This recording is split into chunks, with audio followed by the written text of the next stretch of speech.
Be here now. I was sent a poem written by a girl who we visited a few weeks ago. Some of us went over to a growth center here in New Hampshire. And a week later, she sent this poem.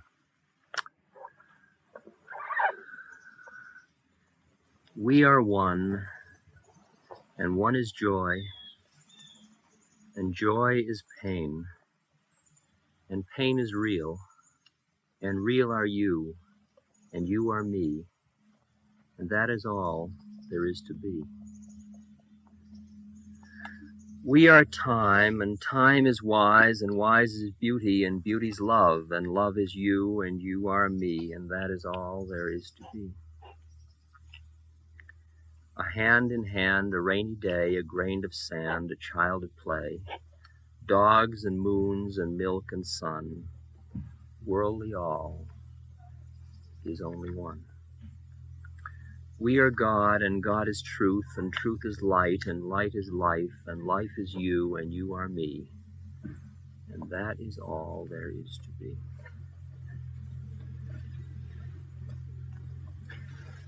Ramakrishna says you can't teach a hunter, it is wrong to kill.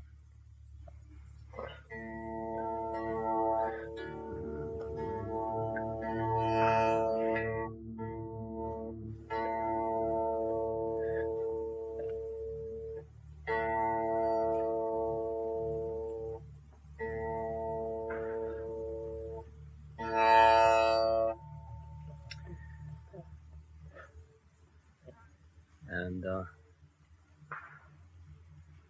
Paul Twitchell, who writes about Eckankar,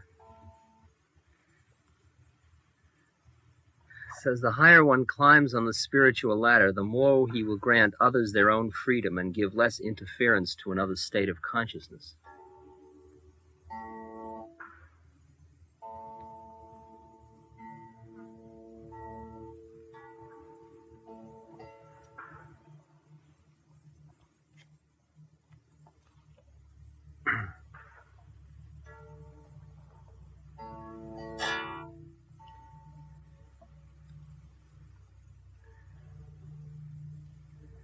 And give less interference to another state of consciousness.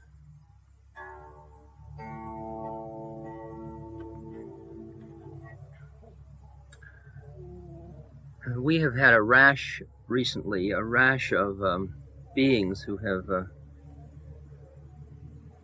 been around here, who have come to talk to me and who have said,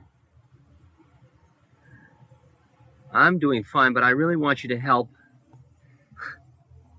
somebody or other. I want you to help my aging mother. I want you to help my brother. You should help my son.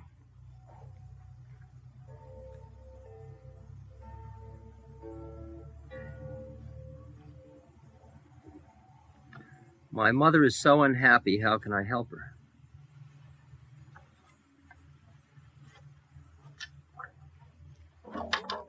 Now, at first blush, such reactions would seem very humane, conscious, and loving. But they are also very mechanical.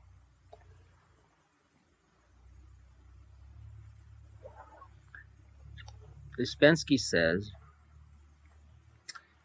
to be a Christian means to be responsible. Responsibility comes when a man ceases to be a machine and begins, in fact, to desire to be a Christian.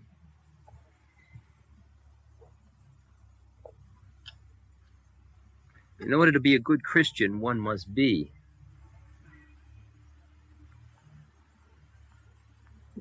Only a conscious egoist can help people.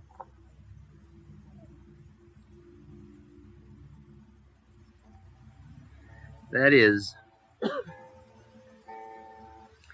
that most of our efforts to help somebody are very, very high drama.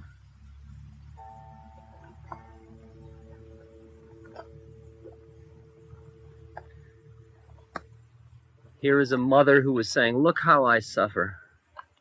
And here is a kid saying, "Mother's suffering so bad."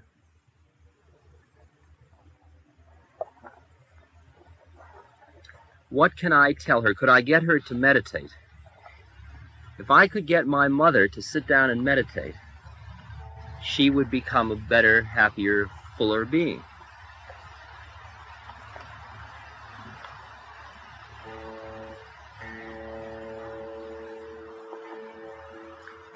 At first, my implication, my tendency, was to always climb in with both feet. Kind of a do-gooding tradition of service. I would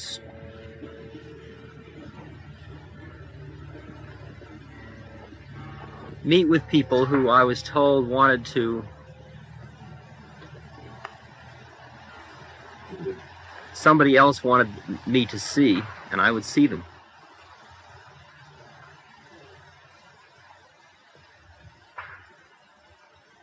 And it slowly dawned on me that I was merely being cast in a character role, and I was merely being asked to play another part in a drama that had nothing to do with change.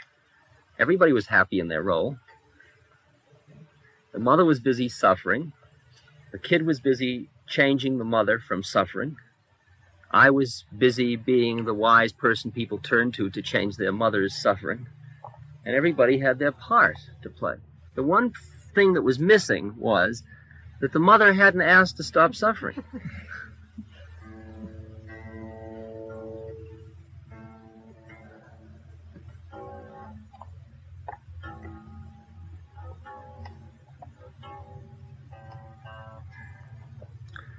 When my mother started to die, both of my brother and I, my middle brother, the very high and strange and emotional brother, and I were both very concerned to help reduce any suffering she might undergo.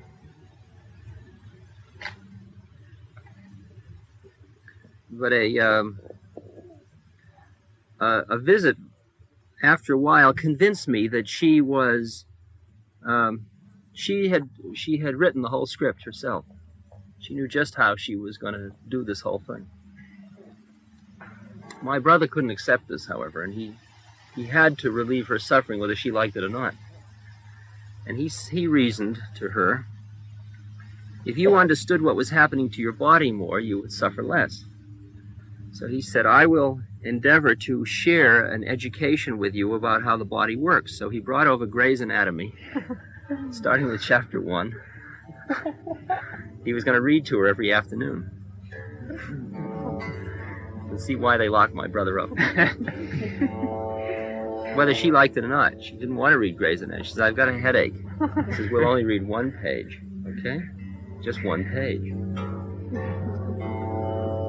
Then he figured when he finished Gray's Anatomy, he'd do the Bible. She'd be ready for that by then, and then it would be really all right. She threw him out. She did.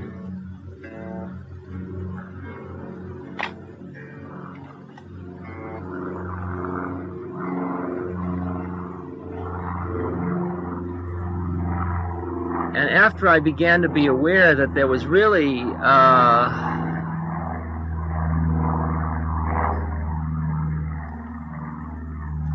that as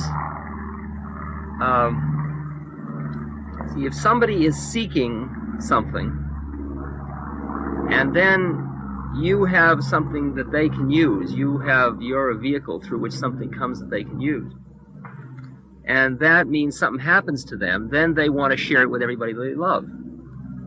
But the thing is that a lot of the people they love don't want to share it.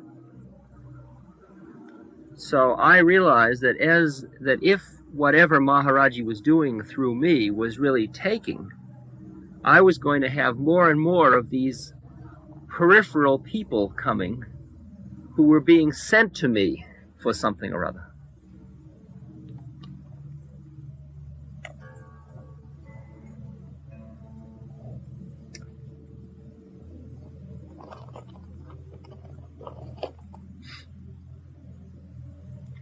So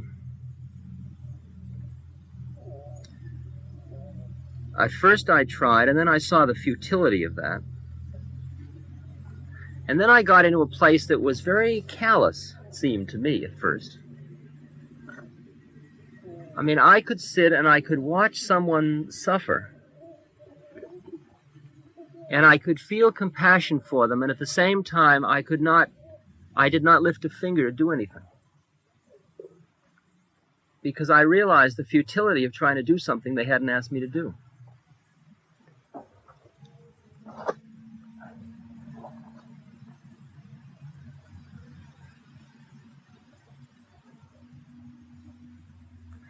And even when I was sitting with my mother the week before her death, I sat there and I knew, here I had been working with the Tibetan Book of the Dead, and I had been through many psychedelic experiences which involved confronting death, and I had confronted death with, huge doses of LSD in the ocean in the middle of the night, and, pounding surf and jungle and all the melodramas, and I was dying to talk with her about dying. But it was none of my business to do so. All I could do was sit there and wait. And if and when she finally did say something about dying, she opened the door and then I could come in. But she had to open the door.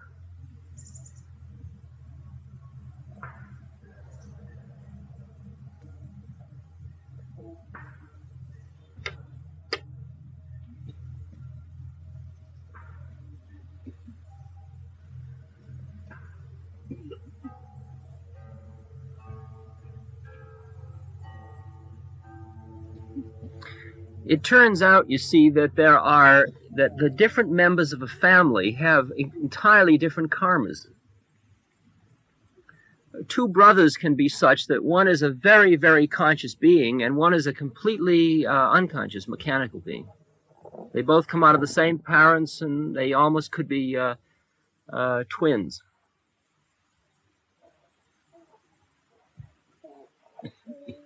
And all psychology's attempts to understand individual differences among siblings on the basis of differences in environment and experience have been flat, been trivial in terms of their findings.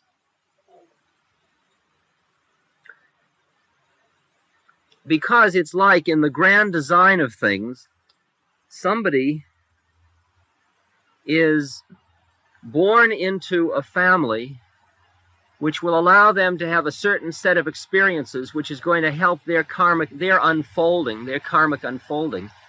And maybe they are very high, and what they need is the abrasiveness of some completely dense being around them to rub against, which is going to open them up in that way. And therefore, they might have a brother or a sister that is completely sleepwalking through life. Some of you have read Salinger's Teddy, the short story Teddy, in the 9 short stories of J.D. Salinger.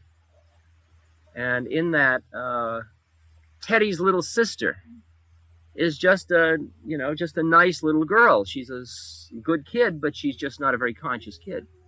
And Teddy, on the other hand, is like an old lama. He just happens to be 10 years old, but in this life, but he's an old lama.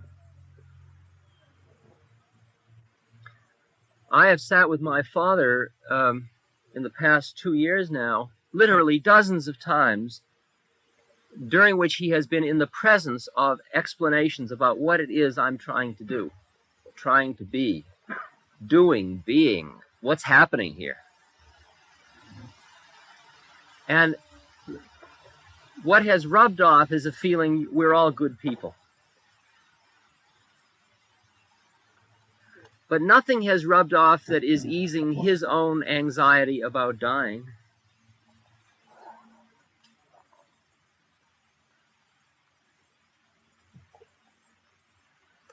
Well, I shouldn't say that. There is a change in him in the sense that he lives much more in the present because of our presence than he ever did before, because you can't live around dozens and dozens of people, all of whom are living in the present moment, and still hang on that hard to the past.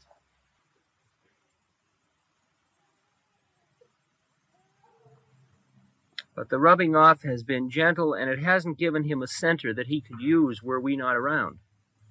That is, the minute we're gone, he would lose his center again.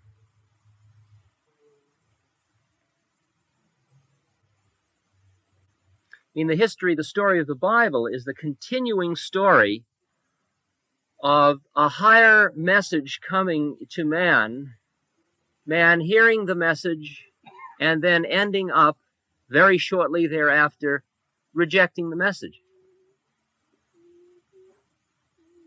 because he was too worldly to be able to absorb it. Although at the moment the miracle would blow his mind and he would fall on his face, as the Bible would say. Fall on his face in humility and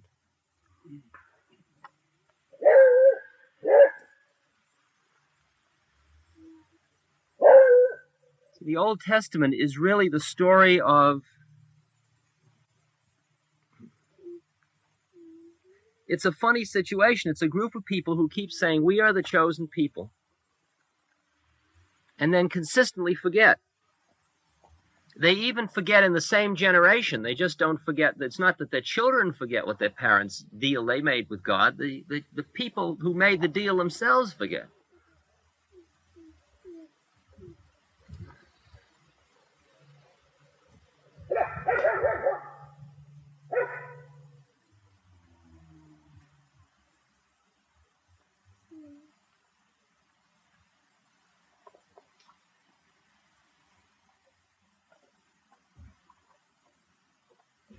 It's like you can sit around here and we can talk about the spirit and about who man is, and you can get a certain feeling about yourself, and you can walk down to the car, and by the time you're over the hill, you can be uptight, angry, bugged, full of all kinds of stuff. You've just lost your whole center again. Boy, that's so easy.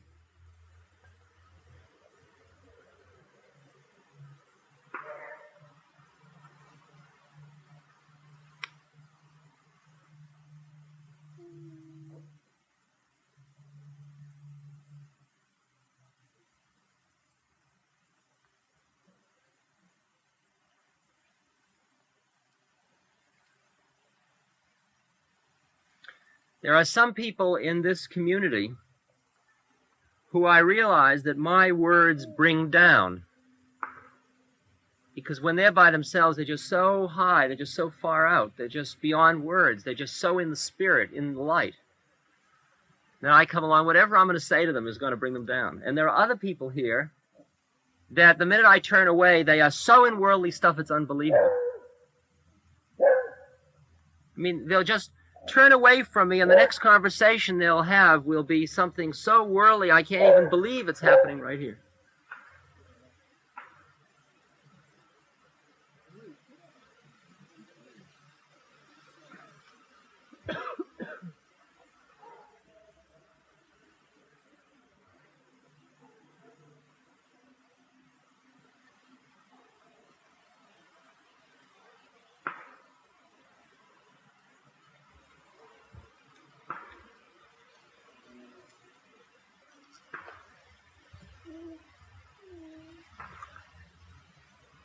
It's like water seeks its own level.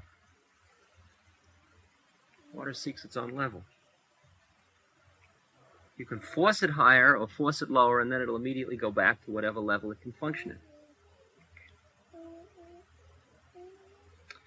And it's begun to sort of horrify me to see somebody come along that is so beautiful, such a spiritually high being, and that the mask or the veil is just so thick at this point. They're around me, and they almost sense their own heritage or tradition, or where they are inside, but not quite. And I can feel it, and I try to make contact, and then I see them go back under. I think Mucho better be tied up, or something like that. Would somebody help on that? Verite will do. Eric, Verite will take you. Because Mucho has really been constantly causing trouble.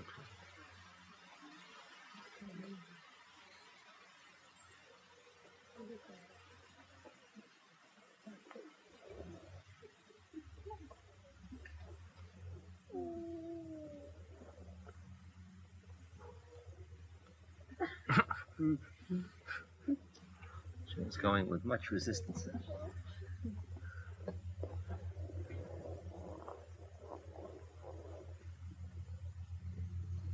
We have some dogs in heat here, and poor Macho doesn't know where to start in the sea of riches.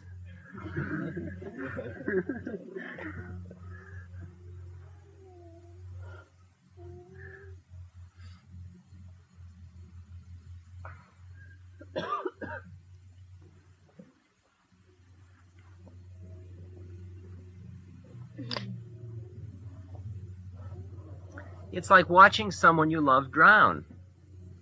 You're watching them go under and you can't do anything because this isn't the round they're going to not drown. It's like a nightmare that people have, a recurrent nightmare that somebody they love is just beyond their grasp and slipping away. Like somebody's going over the side of a thing and you reach for them and your hand just misses. That feeling. If I constantly, for about a year after I got back here, I went through this feeling, if I were only pure, that person would hear what they have to hear. See, I was caught in this, I got to do something. I got to do something. I couldn't accept, although I could mouth it intellectually, I could say, look, there is no doer, and there's nothing to do. I couldn't emotionally accept this. I still had to do something.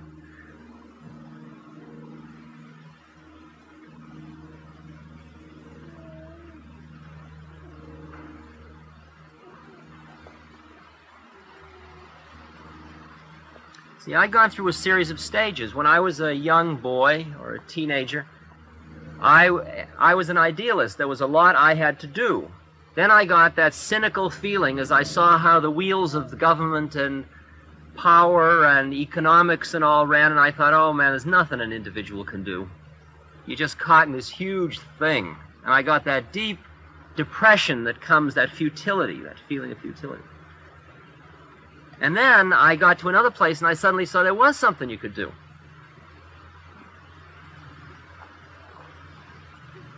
And then I tried to do it and I saw I couldn't do it. Couldn't do it.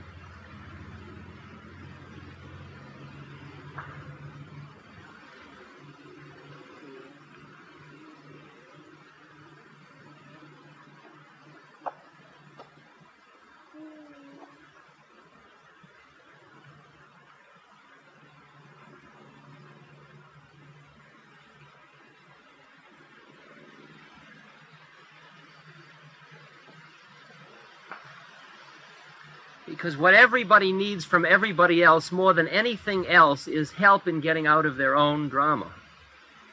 Help in getting out of their own melodrama. And you can't get somebody else out of their melodrama unless you're out of it to begin with. If you're already in the quicksand, forget it. You can't help anybody else out of quicksand. As Ramakrishna says, somebody whose balances are not even, how can they help somebody else find true measure?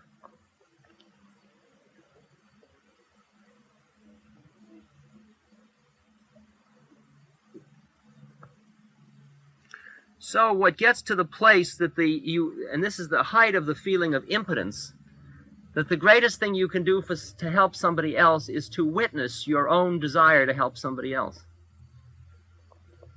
That's a pretty trivial way of helping somebody.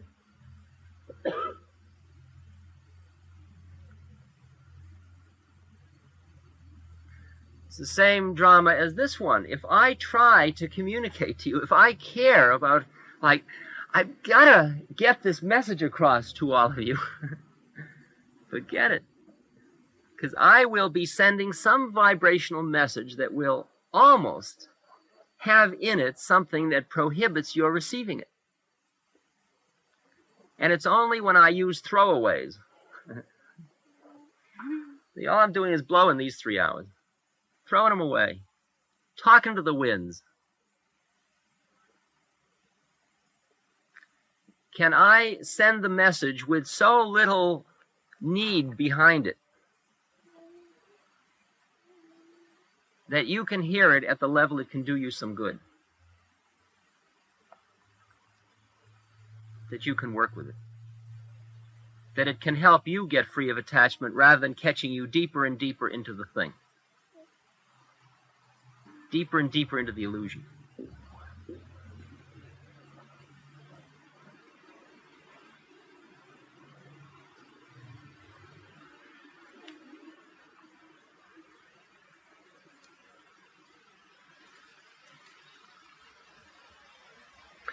And at the same moment as I'm awed with the horror of the predicament that you can see somebody drowning and you can't do anything, I also am inside overwhelmed with the cosmic humor of the situation.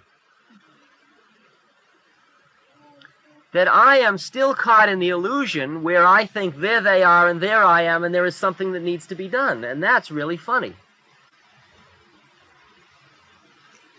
See, there are two levels back. There are all these levels back, actually. Level of wanting to help. Level of feeling the frustration that you can't help that way. That's the horror. Then there's the level of seeing the humor of your own seeing of the horror.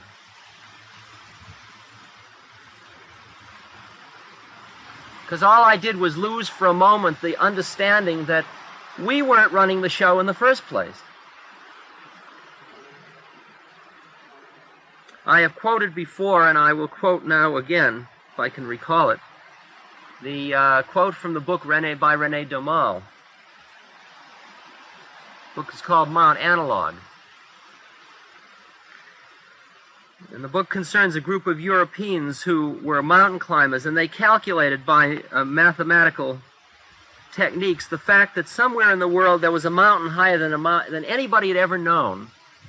And the reason nobody ever found this mountain was because it was located on an island and it had its own magnetic field around it such that a ship going towards it would go right around it thinking it was going in a straight line. So nobody ever found this place. And they computed it, and they computed that if you approach this island from the west looking east at sunrise or sunset at certain times, seasons, certain astronomical configurations, you might be able to see a channel through to this island whereupon would be this mountain, which they call Mount Analog. And they outfitted a ship and they went there, and indeed they found the mountain, and they got to the base of the mountain and they found some strange and unusual people, and they outfitted a climbing party, and they went up and they found all their methods of climbing. None of them would work, their methods of taking food and so on.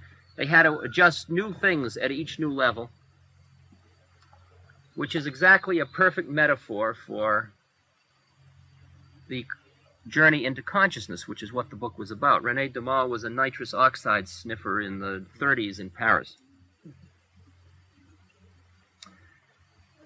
And the last quote in the René Daumal book was Captain Logos, who was the head of the expedition, who said, Captain Sogol, it's Logos backwards, Captain Sogol, who said, by our calculations, thinking of nothing else, by our desires, abandoning all bodily comforts, by our efforts,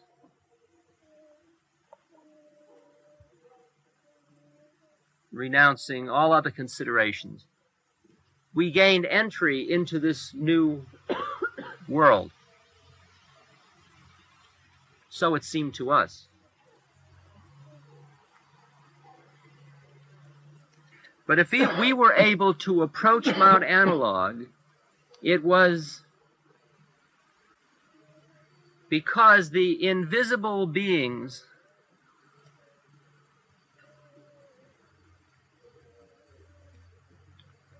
who guard the entrance opened them for us.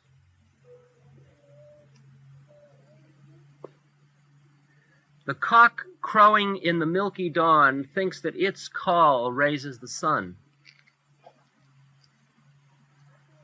The child crying in a closed room, howling in a closed room, thinks that its cry opens the door.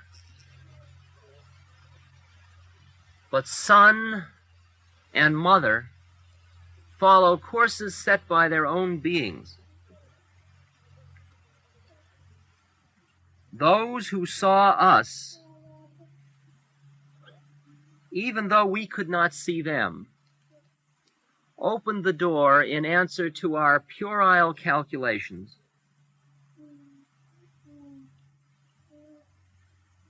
Our unsteady desires and our awkward efforts with a generous welcome.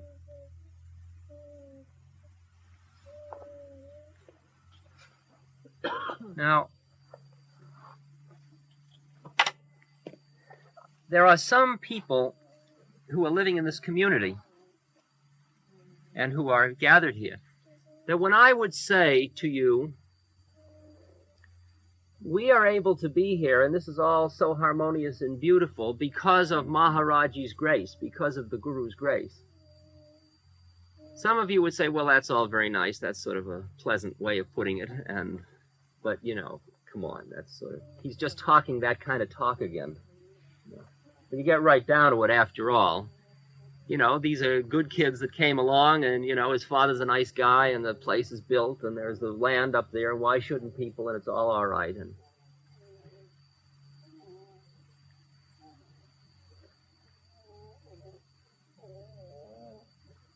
it's just like when some people here sit down before their puja table and look at a picture of Maharaji or Haridas Baba or Ram or Krishna, they go through, well, it's an interesting sort of picture, and I'll think about the symbology of the person, and that will make me a purer being.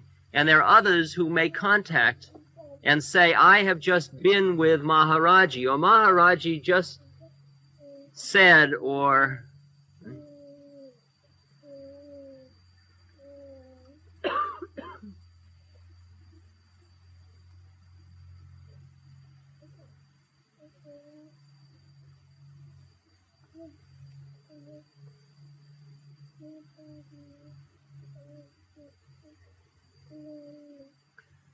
I live in a universe where I'm perfectly comfortable that man, as we know him at this frequency of reception through our senses and thoughts, is not the highest being on the phylogenetic scale.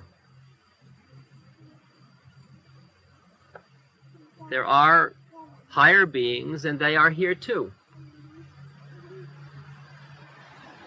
And that these higher beings, one of the quality of higherness is that they do not live in time and space. They are not limited to a time-space locus like we are. So that they are not only here, but there are lots of other places simultaneously. I have a picture in my wall of one of the holy men of India his particular thing was, his little siddhi or power, was that he would hold darshan in two places at once. He'd be sitting here, and he'd also be sitting in Boston. The group would be gathered there, too.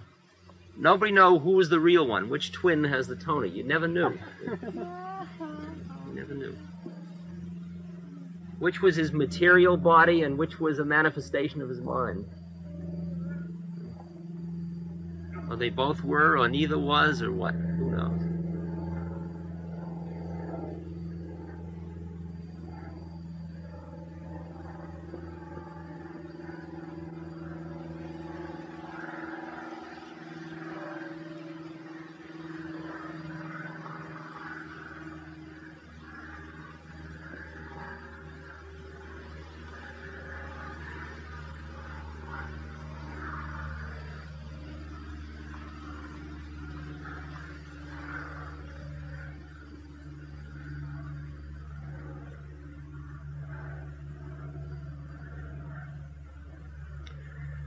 You talk about the grand design, or his will, not my, but thy will, O Lord. Who is that? Who is that, O Lord? Who is the O Lord? God have mercy. Lord have mercy.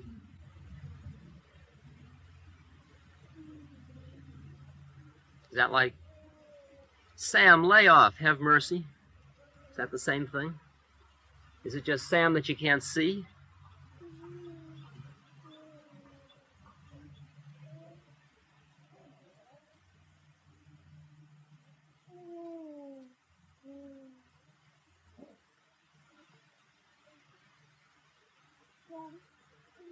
Some of you have been able to break out of certain limitations of your consciousness to the extent that you have experienced other states of consciousness and met other beings other than these beings.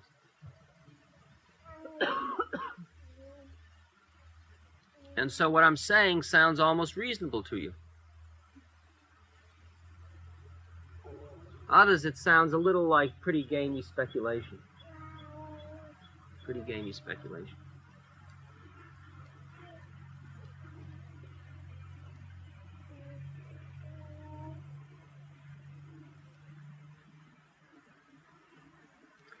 It makes a whole lot of difference to your head whether you think, for example, that whether or not the United States gets out of Vietnam and whether or not Vietnam stops and whether or not China gets strong and whether or not there is a war between races and whether or not it's all sitting in the head of Richard Nixon, or whether you think it's sitting in the head of a being who lives outside of time and space, who sees how it all is. I get really uptight if I thought that rational man was really running the show, because he's obviously so inadequate to do to the task. Since Richard Nixon can never get out of the predicament of being Richard Nixon long enough to appreciate what the problem is.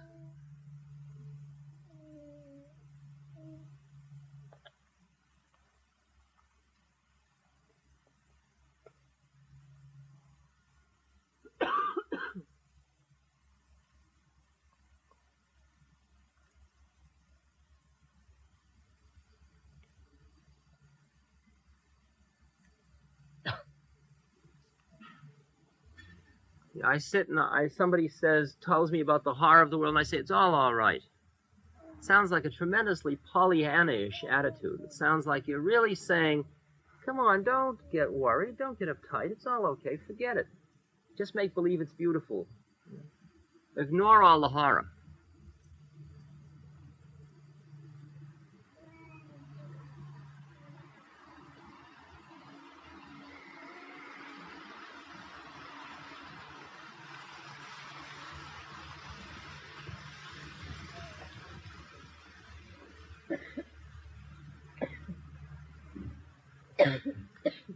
But the fact of the matter is, you can't change anything until you understand how it all is, and you can't understand how it all is until you yourself can calm your own consciousness and be awake and be independent of time and space. As long as you're stuck in the illusion of a fixed identity, there's very little you can do.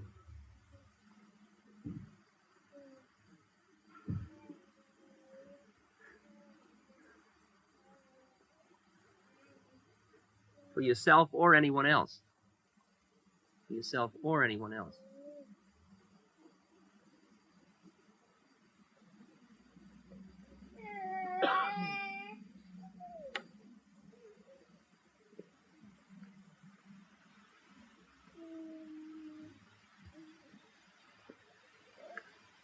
I used to do marriage counseling, and I would get numbers of people who would say, we're getting married, and I know that this girl is very uptight, but I can do a lot for her. Or this girl would say, he's such a wonderful guy, and of course he's got these peculiarities, but I know that, that I can help him out of all that. See, the problem many of you have faced, I'm sure already, is that there is a discontinuous rate at which people awaken, or there are people are at different stages, and what happens is you develop an entire circle of friends at one level of your own consciousness. And then you wake up just a little bit, and suddenly you look around and all these groovy people you thought were just such a ball to hang out with, so stimulating, so interesting, so much fun, just seem like mechanical men to you. And there's a horror at first, because these are people you loved just 5 minutes ago. What are you going to do about them? You're going to reject them? You've got to help them. But you can't help them. See? What a horrible predicament to be in. A horrible predicament. Aren't you a true friend? That's what happened to Tim and I at Harvard at first. Tim Leary and I, we took these wild chemicals. See, and we had all these groovy colleagues around us at Harvard. We really liked them. Dave McClellan, Herb Kellman, all kinds of nice guys. We took this chemical and we saw something and we wanted to share it with our friends. You know, we love you. We want you to know what's happening to us. And they said, well, isn't that interesting? And then the next day, there they were, still being the same guys they were yesterday. And we said, look, you really got to try this. And they said, no. And there we were. That it was clear, no words we were going to say, we're going to do it. And they were not ready or open or willing or interested or anything, whatever you want to call it, or fool enough, or however you want to define it, to attempt to have this kind of an experience. And what happened was, and it was just horrible, it's just like you have gotten you're on an ocean liner and they throw off the ropes and then it slowly pulls away from the dock and you're waving and you just see all these people who you love become littler and littler and littler and littler and disappear into the background until they're just sort of like back there somewhere.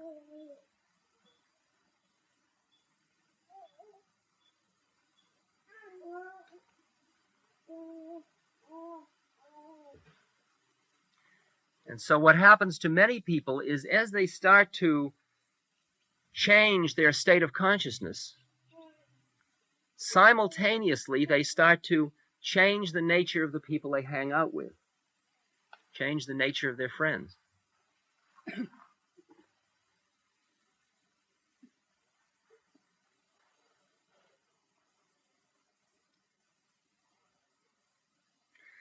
And to the old friends, you appear as somebody who, as Gurdjieff says, your friends will start to find you very dull. You know, you're not very interesting anymore because you're not excited about the melodramas of life like you used to be.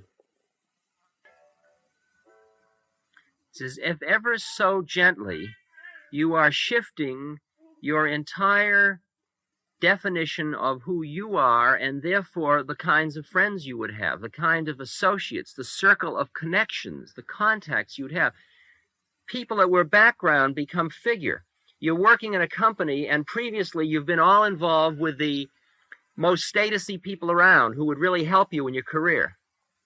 And suddenly you start to get higher and you begin to look and you find out that the janitor is a Buddhist. Janitor's not going to help you in your path at all, but the janitor really turns you on. Janitor's not going to help you in the business, but the janitor may help you become a better Buddhist. And suddenly you'd rather hang out with the janitor than with the vice president.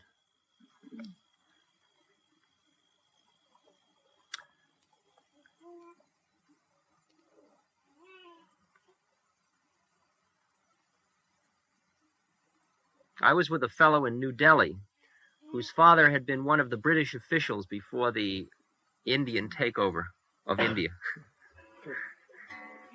And he was actually an initiated Lama. But he also had a complete front of being a very straight guy, see? And he had, I don't know why Lamas aren't straight, but they're too straight or something. Being crooked straight or something. At any rate, he had a front of being a respectable Western businessman type guy.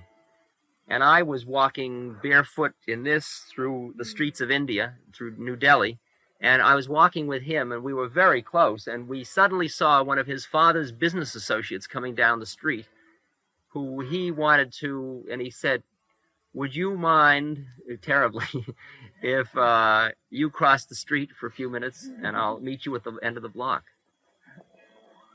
No, I don't mind. I mean, it's gas. I mean, it's very funny. And I watched him go up and, how do you do? Yes, you go to the club?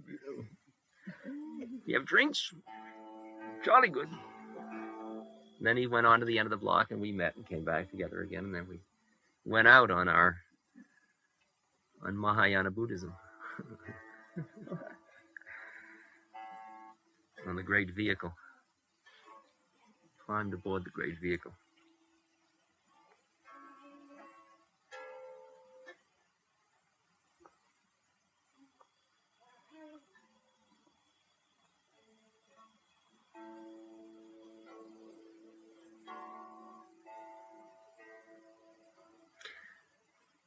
I was standing over there, and Carl said to me, well, you look like somebody who's about ready to go down to the Washington meetings of the Psychological Society. Or you don't look like it. I think he said you do. You don't? You don't look like one. Who?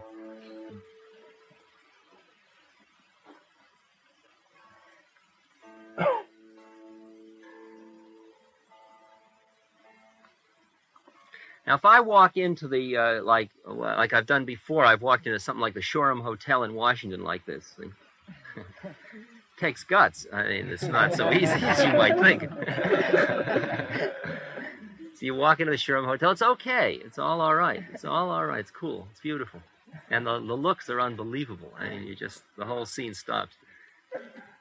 And all the people not looking are the best.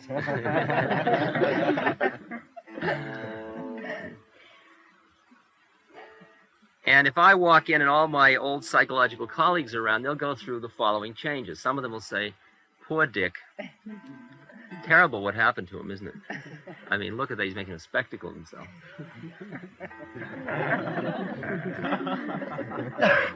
That's, of course, true.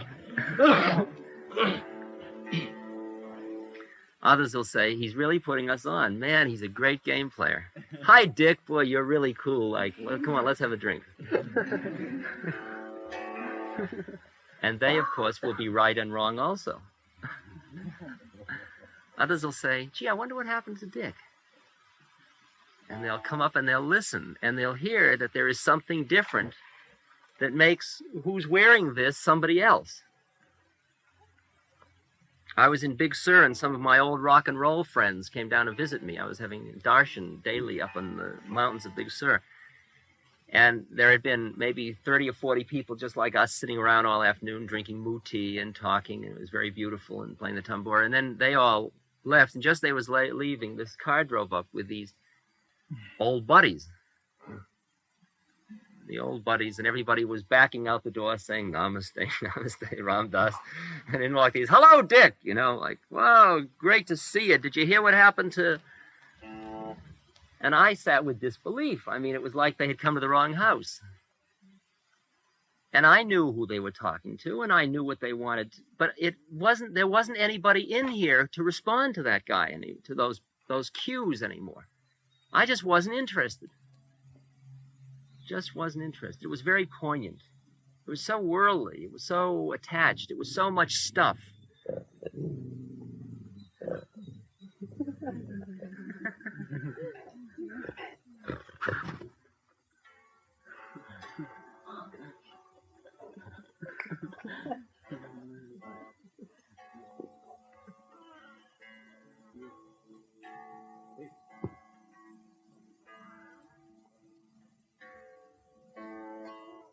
And they talked, and they talked, and they talked, and I sat there. It was like the story in Uspensky, in which Uspensky invited his friend to lunch, and Gurdjieff set up this fancy lunch, and then they all sat there, and for 4 hours, Uspensky's friend talked without stopping. And at the end, he said, gee, it's been a most interesting lunch. Thank you very much for having me. And nobody of the 15 people had said one word. It was a test of some sort. The guy never even realized that nobody had spoken. Well, these people talked and talked and talked, and I sat there, and I said, did they want to share supper? We'd make prasad, and yes, and we made chapatis and kedgeree, and they talked and talked and talked about things.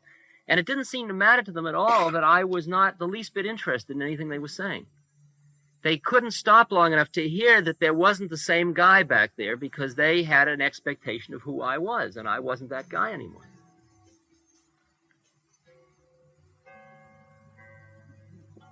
I tried to be, really. It's funny, I tried to be. See, I wanted to be interested in what I used to be interested in, because I remember being interested in it.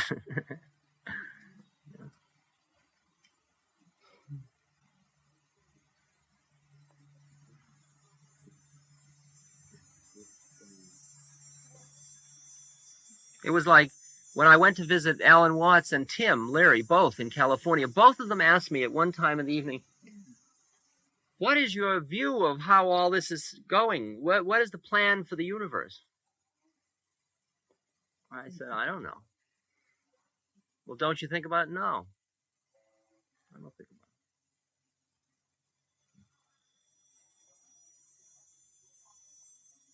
it. And that ends the conversation. I mean, what do you do then? In the past, we could talk for hours about your plan versus my plan of how the universe is. But the fact is, neither of us really know enough, so why even talk about it? And when we know it, there'll be nothing to say anyway. So that whole idea of talking about how the universe is really just fun and games.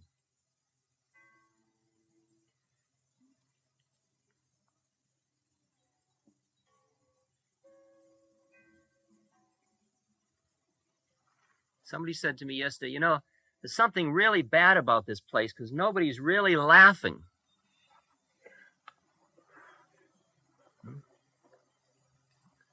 I said, well, cosmic humor is not a guffaw in that kind of a sense.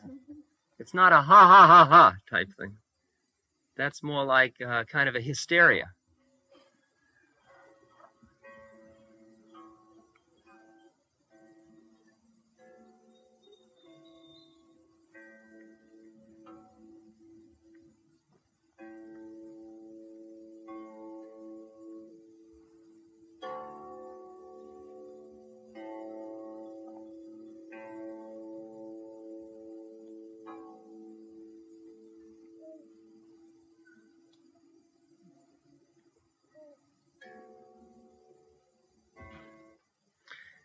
It's like I used to read the New York Times every Sunday. I wouldn't say from cover to cover, that's quite almost an impossibility, but I would read the critical issues of the day. And I read Time magazine every week. And I'd read some other magazine to counteract Time, like, I don't know what, The Realist or some liberal magazine. Then I went to India, and for months and months and months, I never read the New York Times, and I never read Time, and I never knew what was happening in the world. I didn't know who was running for president in the United States. Imagine that. I didn't know whether we had made the moonshot. I didn't know whether people had been murdered. I didn't know what new drug laws there were. I didn't know that Martin Luther King had died. Imagine that. I mean, I, a good American, did not know that Martin Luther King had died.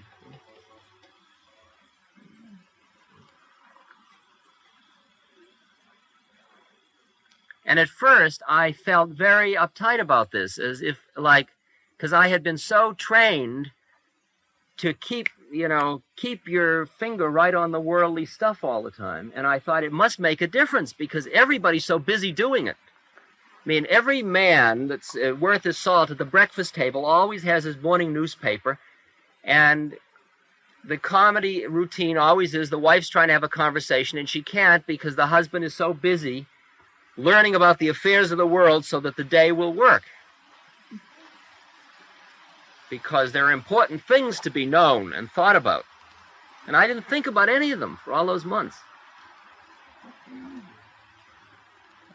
And then a Westerner came from the United States, and I spent an evening with him.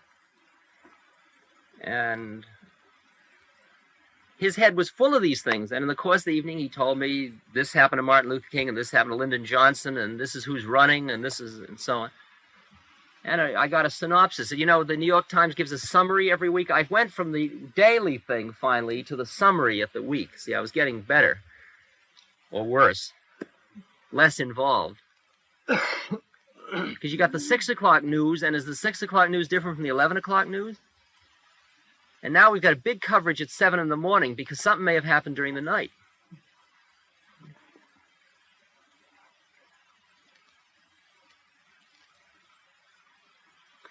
And I suddenly saw the way in which nothing really happened in the world. Because everybody was constantly reassuring everybody that the way they were now thinking was the right way to think by constantly reviewing it all from the same vantage point.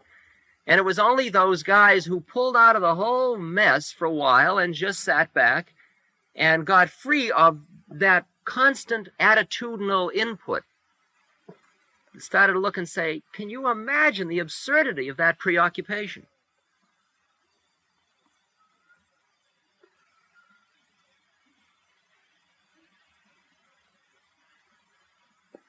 I meet old friends of mine from the days when I was involved in the psychedelic world, and they'd say, do you know what the law now states? Do you know who was busted? Do you know what the government said? Do you know?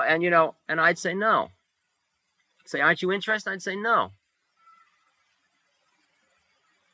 Does it have anything to do with my consciousness at this point? Is there anything I'm supposed to do about them?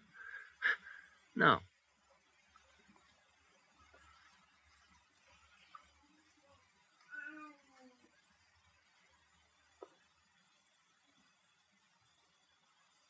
See, the delicate problem is this, that as you start to experience higher states of consciousness, you are slowly extricating yourself from an entire network of attitudes and associations that have reinforced your being at the level you're just leaving. And everything around that will constantly tell you, come back, you're making a mistake, come on back.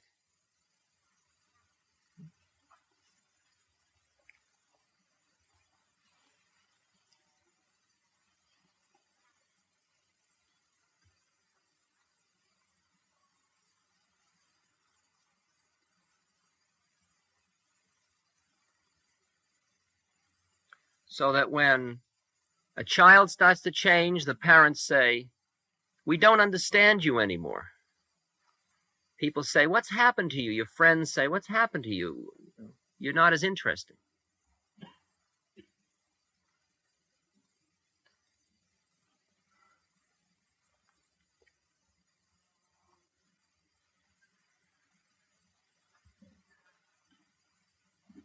And there is a horrible transition stage, you see, when you start to see the possibilities of an alternative way of viewing the world, but you still desperately need the reassurance of all the people who view the world the other way.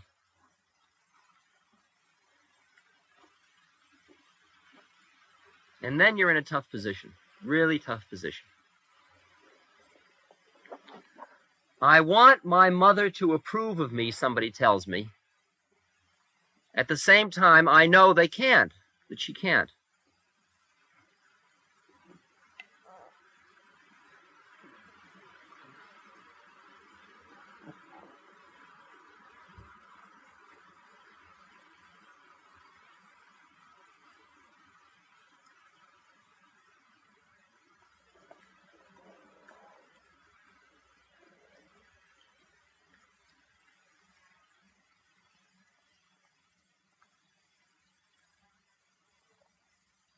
Christ was originally going to teach the Jews. He was going to be the Messiah for the Jews, and the Jews said, baby, we don't want a Messiah.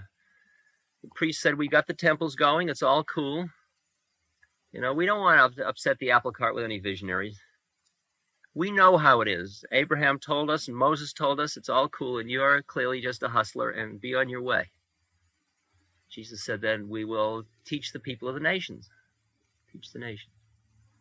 Because the chosen people don't want to be chosen anymore.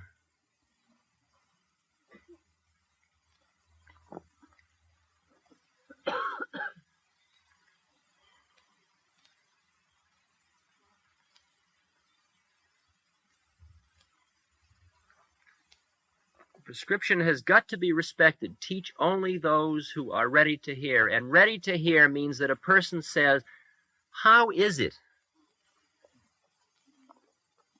Can you help me understand? Can you explain to me? I want to know. They've got to reach out. The hand has got to come out. There's got to be that movement towards.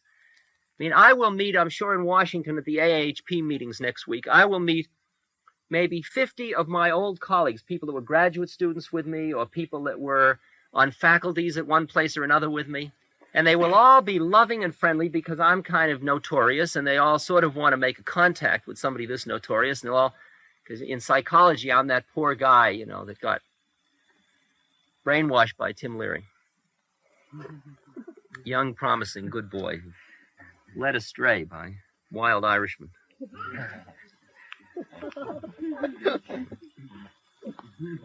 And they'll all want to sort of commiserate with me. It's great to be surrounded by people who are pitying you.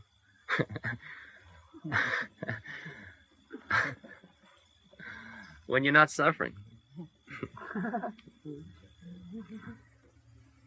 And out of those 50, maybe a couple will say, what are you into?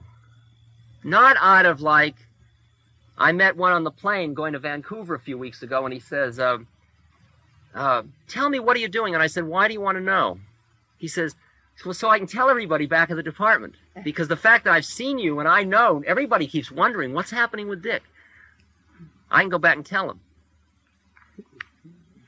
That motivation leads to a certain set of stories I can tell him. The other kind of motivation of his saying, look, you and I were in the same business 5 years ago. Now you're doing something else. Why is it you're doing this other thing? Because I'm still in this business, and what is it you found lacking, and what is it you're now finding, or what is it all about? I mean, how much can a human being be a student to another human being?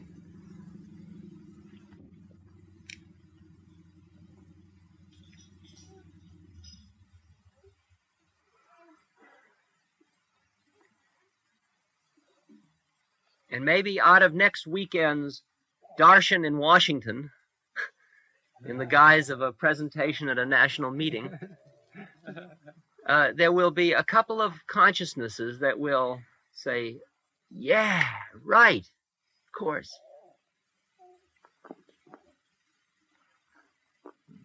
They'll just be ready to hear something. And then the next weekend they'll be here.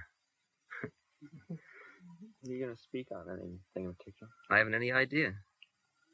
I never know what I'm going to speak on until I'm standing there. I'll probably talk about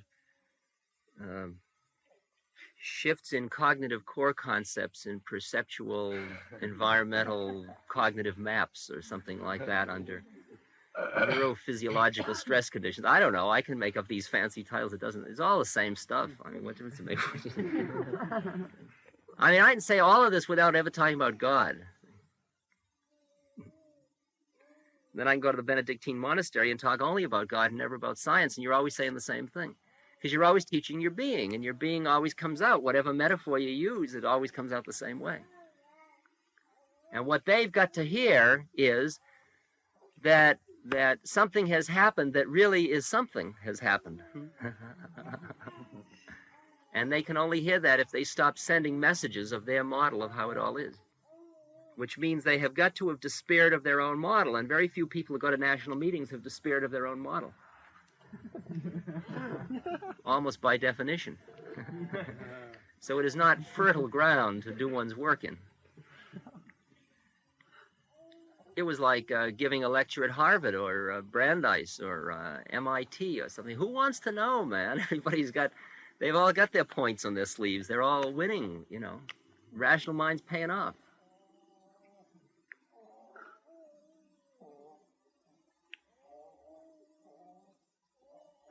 So I'll go to Washington, and a dozen people say to me, we must get together, and I'll say to them, why? And they'll feel insulted. Why? Why do we have to get together? To reassure each other we're all right? For external stimulation? I'll sit by myself, man. I need to sit with you. I don't need to sit with anybody. Why sit with anybody? The only reason to hang out with anybody is to either learn or teach.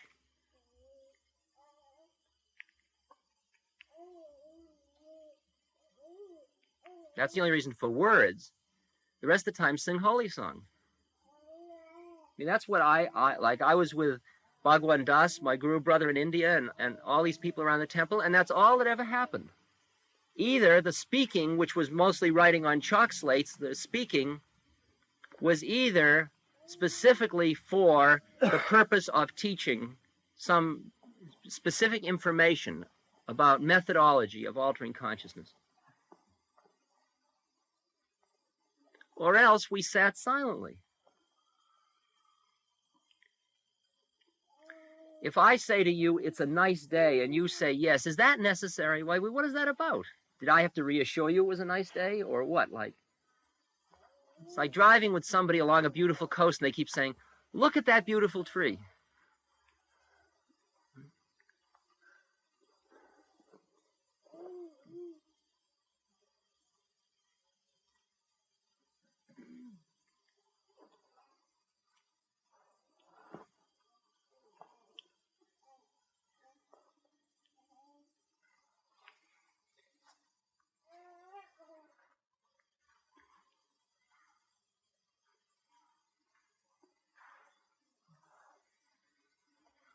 I feel like I've been through 6 billion years of hanging out.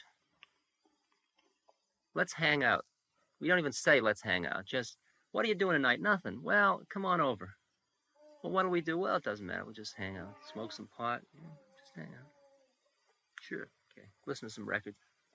Talk.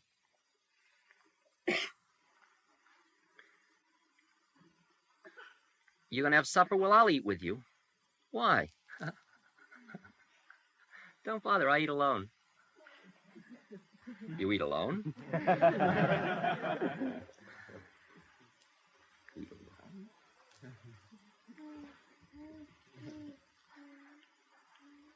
I'm driving to Boston. Do you want some company? No. You don't want some company? Wouldn't you be happier having somebody in the car with you? No.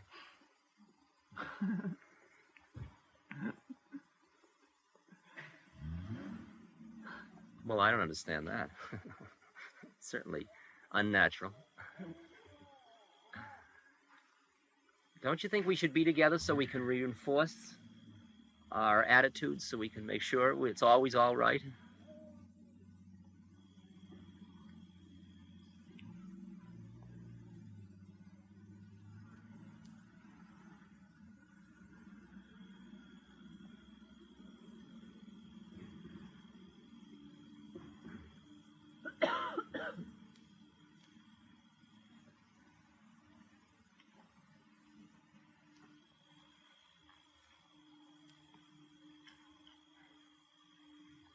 I'm interested as I watch around this residential community of Satsang, the amount of hanging out that still goes on. The fierce hangout place is always the library, I notice. There's a lot of hanging out there. It's really like walking into an old movie every time I walk in the door. People are hanging out and telling about their interesting events in their lives to each other.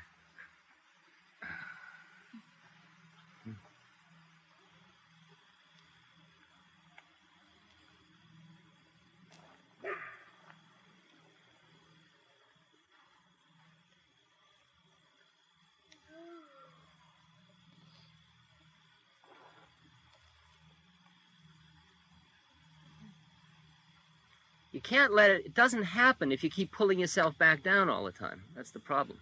You don't let it happen because you're too frightened. The ego holds too tight. The ego holds too tight. Keep pulling yourself back down. Every time you start to get into another state of consciousness, many of you experience that with pranayama or breathing or with meditation. Do you ever meditate and you've been doing this rising, falling, and suddenly it starts to happen. I mean, I was perfectly happy to just be doing rising, falling, and suddenly...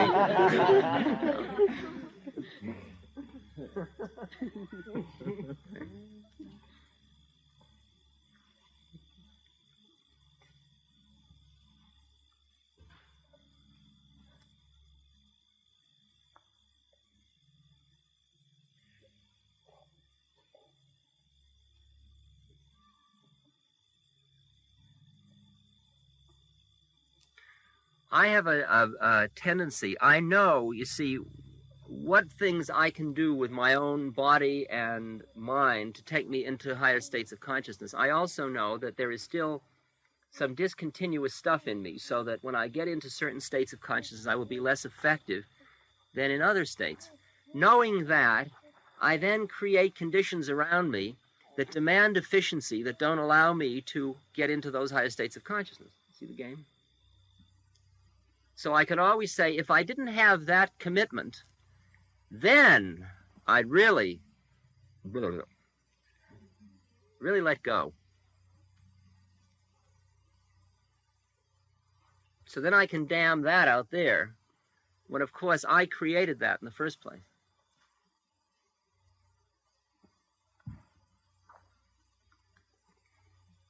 When I was traveling with David in Afghanistan, and I said to him, David, man, you really bring me down, his answer was, baby, that's your problem. Which was true, because he was telling me I am only talking about myself. I created that in him which is bringing me down in the first place.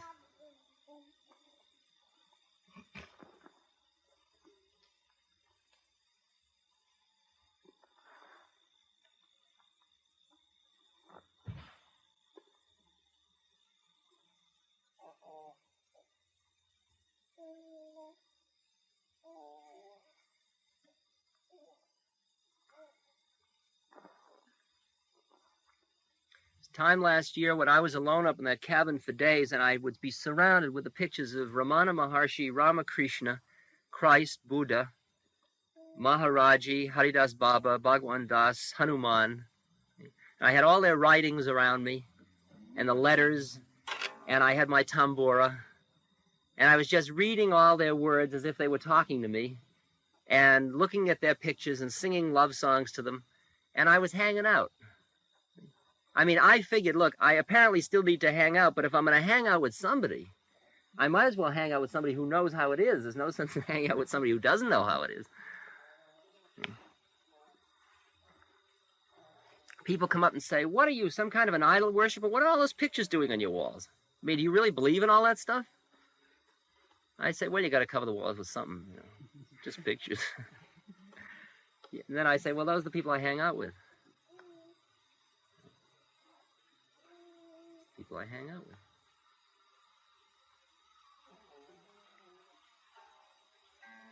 You can't say to Ramana Maharshi, it's a beautiful day out today. You can say it to him, but man, it rings. There's a certain empty ring in it when you do it. It's raining. I wish the sun would come out. Imagine that one.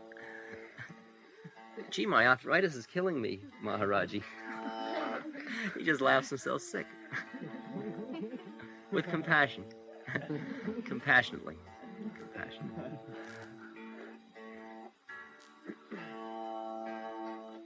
See, once you get intimately involved through consciousness enough with a higher being, through the writings of, or the thinking, or the meditating with, then everything you do all day, you run through that mind. It's just like most young people run everything they do through their mother's mind or their father's mind.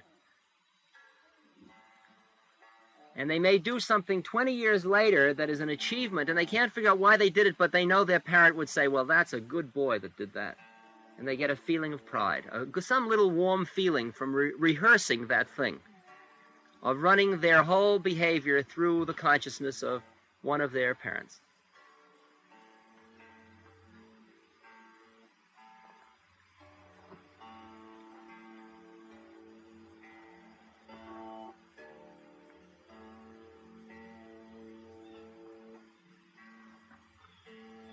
So if you're going to run it through somebody's mind, you might as well run it through the mind of a realized person who understands the illusion. See, Mary Jackson, the gal that works for my father, she has only one book, and that's the Bible. That's it. And every night she goes up to her room and she reads the Bible. And in the morning, she wakes up early in the morning. I see her light on around 4 in the morning, and I know she's reading the Bible. And she just runs everything in life through the Bible. And when she's doing the housework, she's singing songs to Jesus.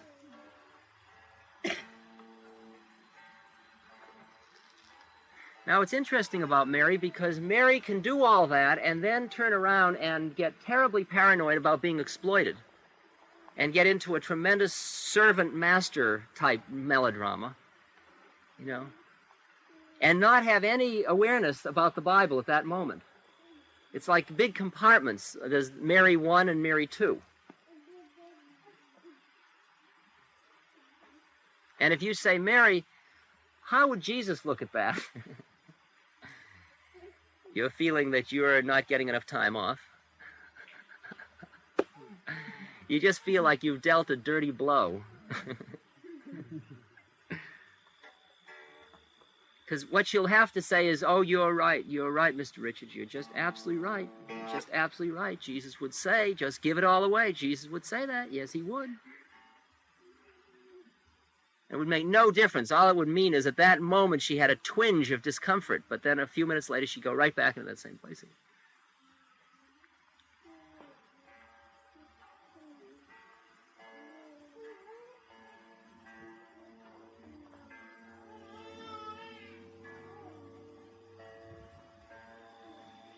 Because there are things in Mary that resonate with the worldliness that are in the people around her.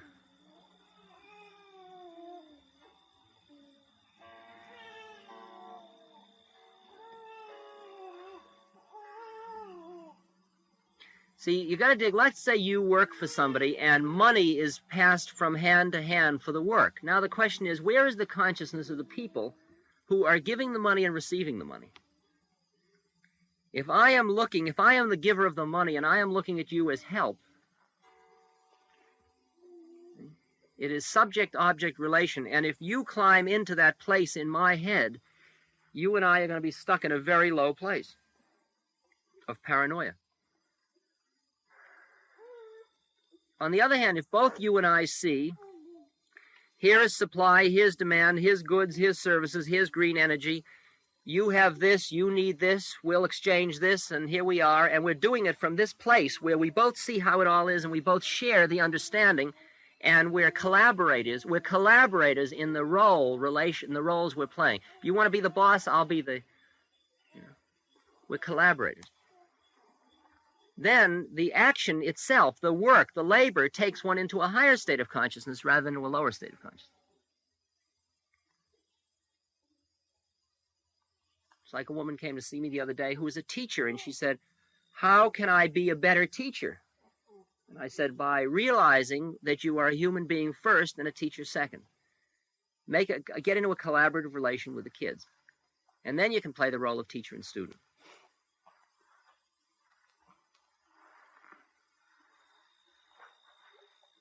Employer-employee. Husband-wife. Lovers. Father-son.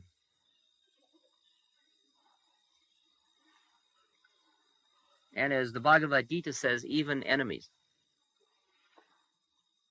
Can you dig having an enemy and at the same moment both of you up-leveling so that you see you are both being enemies and that's the way it all is and this is the drama we're caught in and we just got to go through this one? And one of us is going to kill the other one? That's like the samurai.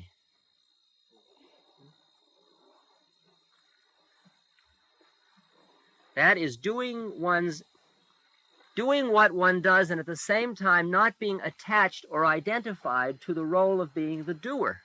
That's what that's all about. Guy says, gee, after I've experienced all this, can I go back to school and just be a student or be a professor? Boy, if you've got your center, you'll be 10 times better as a student than you ever were before. You'll be 10 times better as a professor.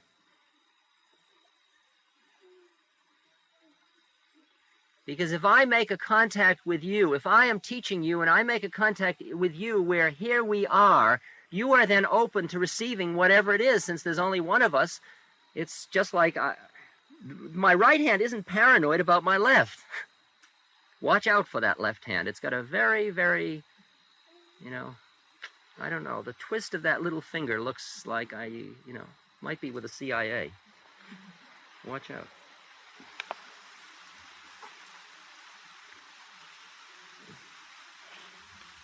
There's no paranoia among us. It's only paranoia about them or him.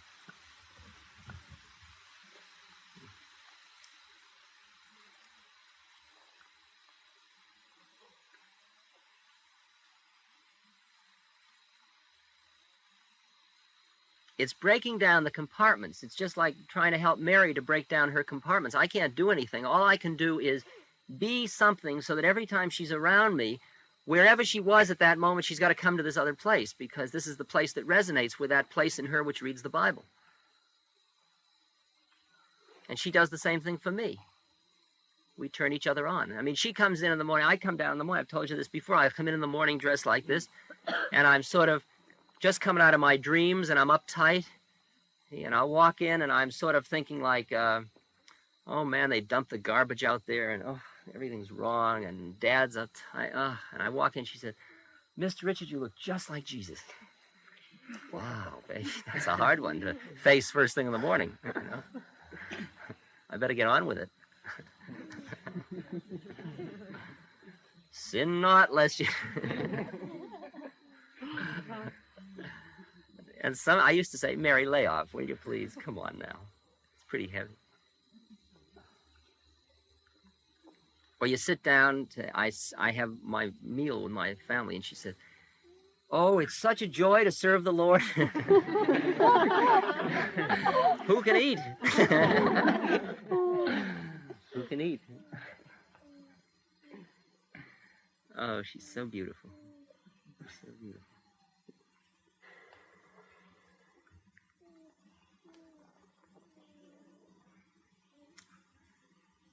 See, we all have the problem of Sunday religion. I mean, it's like a thing where we buy off a certain place by a certain kind of purity, and then we have these compartments where then we close off and we're somebody else. It's the Dr. Jekyll and Mr. Hyde phenomenon. It's the fact that we all get to a place where we are two beings. There is a process, a transformation going, and there are two beings. And your focus is like, I once was taking a course in histology. And I did the final exam, which was to go look at a slide and write what you saw. And I wrote the whole thing, and all I had done was I had focused wrong, and I had focused on the cover glass rather than on the stuff, and I had done a great description of the cover glass, for which I flunked, of course. Well, he gave me a D instead of an F because I did the cover glass so well. I mean, it's such fine tuning. How can you be expected to...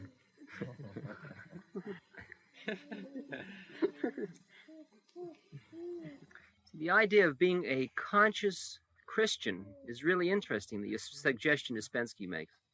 A Christian.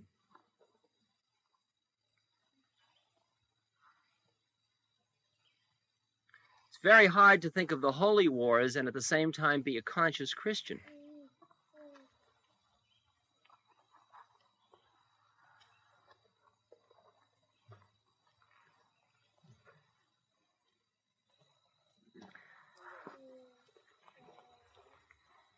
Now, the question of how fast you can let it all happen, once you have sensed or touched or tasted of a possibility of, I guess, what you could call the spirit or another state of consciousness or another frequency of reception or...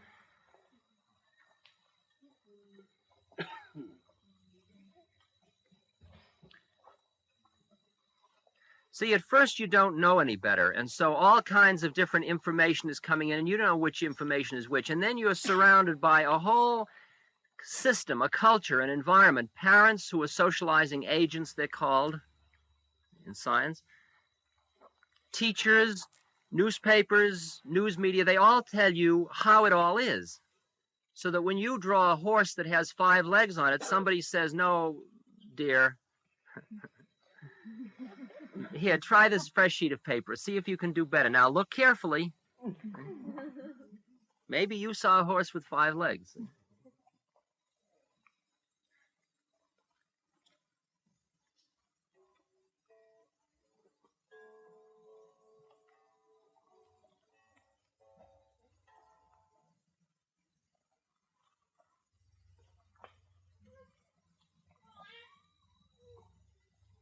So then pretty soon, you have learned so efficiently how it all is. The program is in so well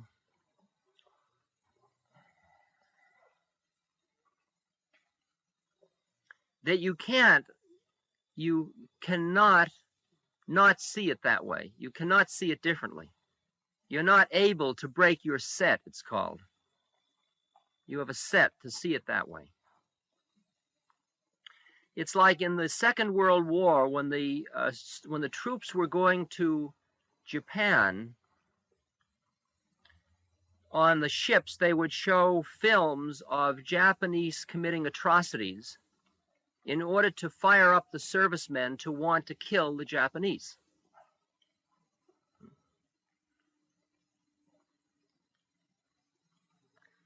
So then a guy would go and he would kill the Japanese.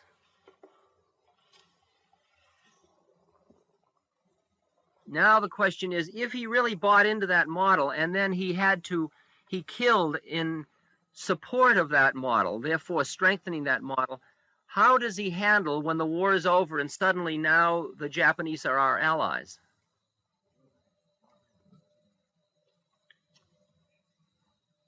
How quickly is a human being able to make that adaptation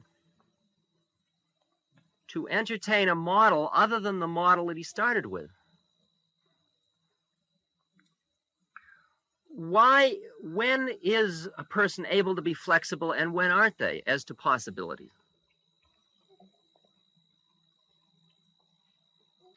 It's like somebody goes out and comes back and says, you know, the world isn't flat like everybody thought.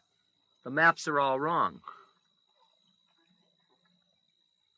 You recently read any of the biographies or the history of the major breakthroughs of Pasteur, what they did to Pasteur, of Freud, of any of those people?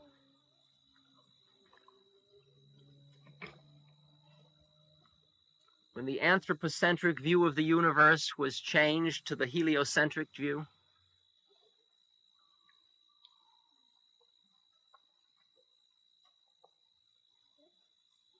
Every major change, every major breakthrough always was rejected, of course. The automobile, airplane, it'll never fly. Come on, you know it'll never fly.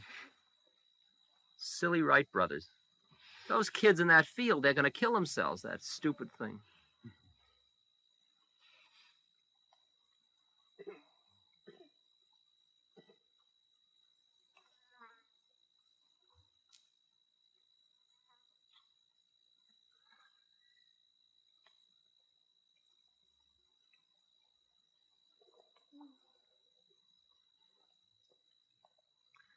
It's important that you wash your hands and use sterile gloves before operating. Well, now that's silly. I've been operating for years and no germs have come from me.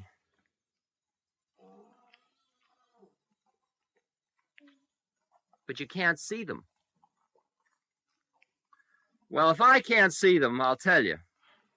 I'm just not interested in them.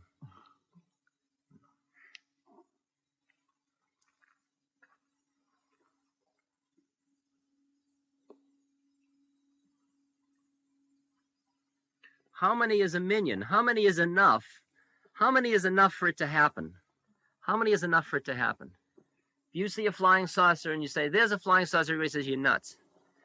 Two of us see a flying saucer, are we still nuts? Well, if one of them happens to be a lieutenant in the Air Force, well, we'll give him a leave of absence, rest cure. He's not exactly nuts, but see, while if you happen to be a fringy, you're nuts. I mean, if I saw anything strange in the society, nobody would ever believe it. Be no chance at all. My credibility rating in this society is very low. It has to be. Took too many drugs. Can't trust what he sees.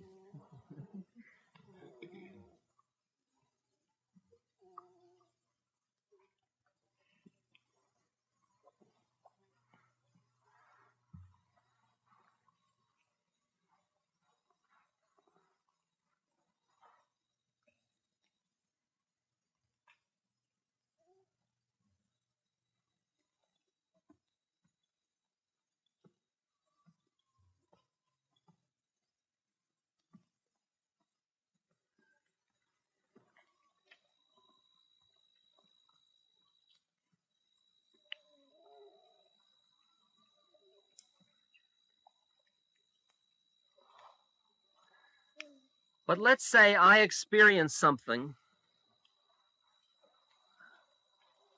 and it's so valid and it's so real to me that even when you say to me, you're wrong, and you really didn't see it, you can't convince me because I feel I saw it.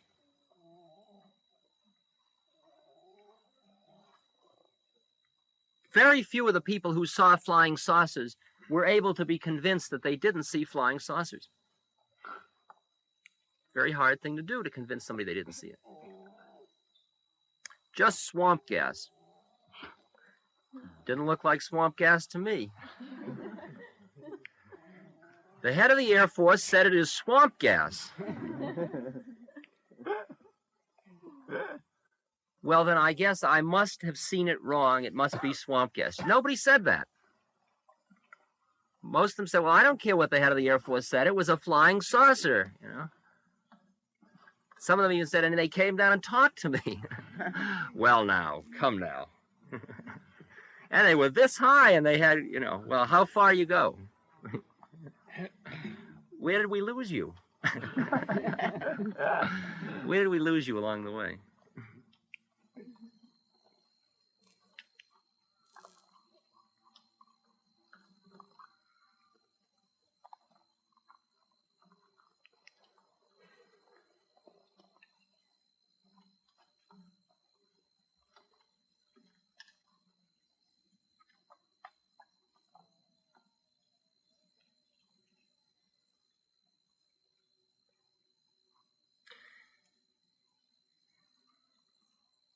See, when I was socialized to learn how it was all supposed to be in the world, that horses had 4 legs and that this is the way it is, I learned that this is the way it is because I was told by somebody else this is the way it is. And out of all the possibilities of how it could be, I bought into that and accepted that on the basis of that person told me this is the way it is. And that's a trustworthy person because it's a mother and it's big. And it knows. And it feeds me and it loves me and it must know. Because it's all wise and all knowing and all loving.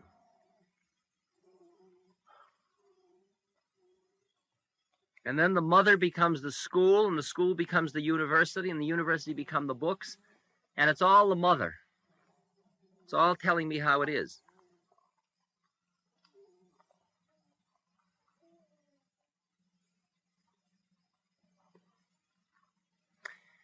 And I'm learning how it all is, and I'm doing how I'm supposed to do in view of the fact of how it all is. And it's like trying to do something where the ends don't quite always come, they don't keep coming together quite right, and you keep making believe they come together. Of course they come together, because that's the way it's supposed to be.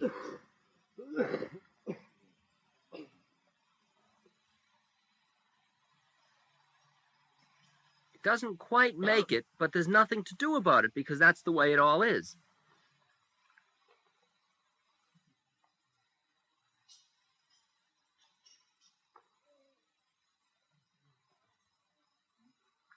Now come a series of experiences, and as a result of a series of experiences, there is the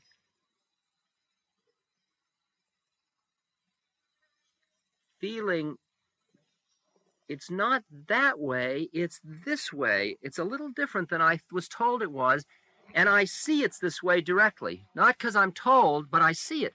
I feel it. I sense it. I intuit it. I don't just see it with my eyes, I intuit it. I intuit this is the way it is. It's not that way at all.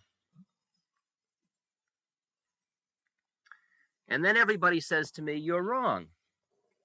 Now, they can't say, see, this is the funny thing, they can't say you're wrong, you didn't intuit it. I say, I just experienced that Buddha was standing right here. And they say, you're wrong. Now, at what level can they say you're wrong? They can't say, you're wrong, you didn't experience that Buddha standing right here. All they can say is, you're wrong, Buddha wasn't standing right here, which means I didn't see Buddha.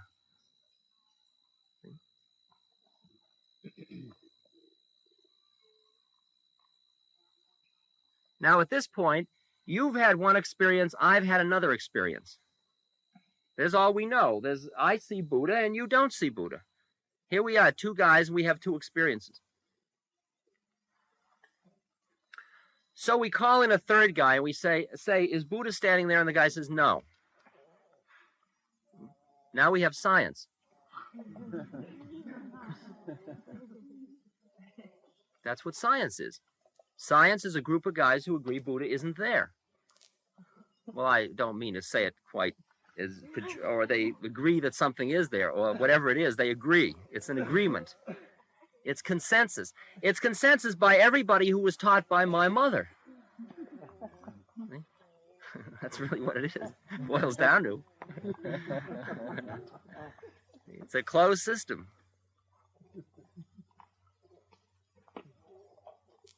It's like the emperor's new clothes. All the followers of the emperor walks down the street naked, but all the people say, oh, beautiful clothes, beautiful clothes, beautiful clothes. Everybody's part of the game. Nobody sees Buddha. Now, I continue to see Buddha there. Now, what do? Do I say, I've got a number of choices. I've got a set of options at this point. Multiple choice. I do not see Buddha. Still there. That one doesn't work too well. What are my other options?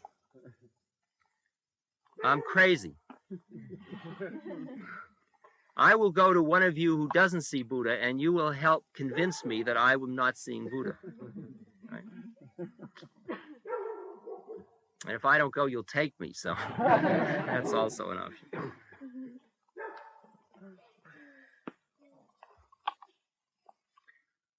I demand another option. I demand that you see Buddha.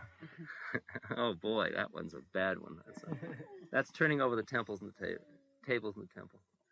The temples and the table.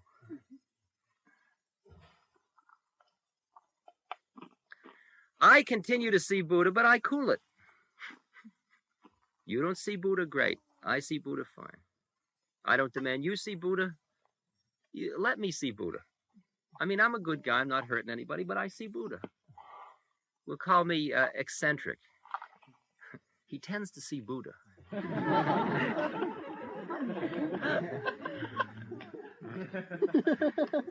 The English are great at that. They have a whole category of people in England called eccentrics.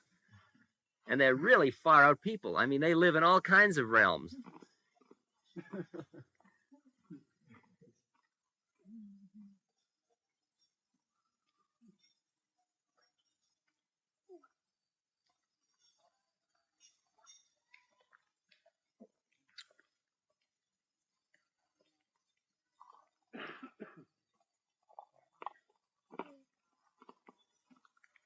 So now here I am, I'm seeing Buddha, and you're not. And Buddha's a really far out guy. He's all luminous, and light comes out of him, and he knows how it all is. Did you ever have a friend like that? He's all luminous, and he knows how it all is? I mean, it's really a groovy friend to have. See? Make a friend of Jesus, the song says. But if you try doing it, it's another matter. Who do you hang out with? I hang out with Jesus. Well, you don't mean that literally. Yes, I mean it literally. Doesn't the song say make a friend of Jesus? Yes, but it doesn't. Oh.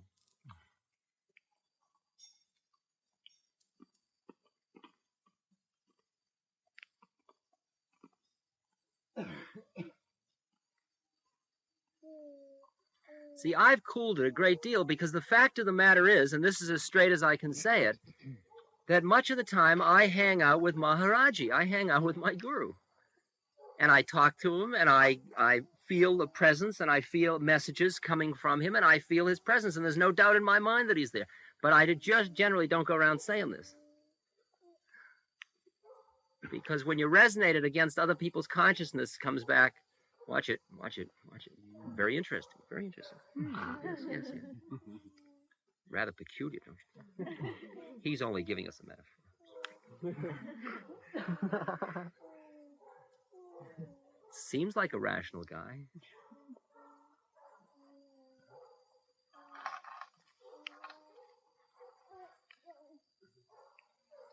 And I'm suggesting to you that the reason you can't hang out with some of these other guys, these luminous beings, is because you don't accept the possibility that anything else could exist other than what you were told exists.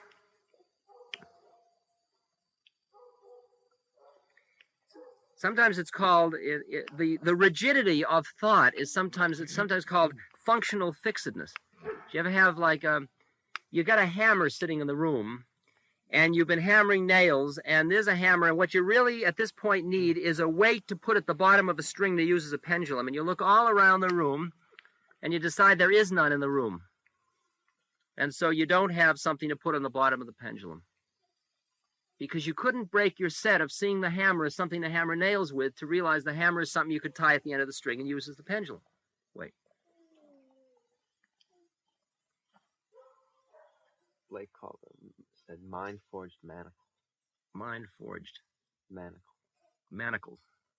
Mind-forged manacle.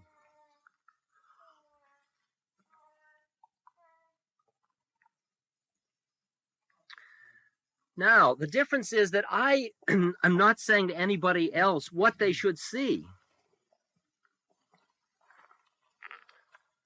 I'm only saying that there are devices that each human being can go through whereby they are able to, even momentarily, extricate themselves from a fixed way of seeing it to entertain experientially within them other possibilities. And then they can decide whether all these possibilities are hoax or not. How can another person decide my experience is a hallucination or phony?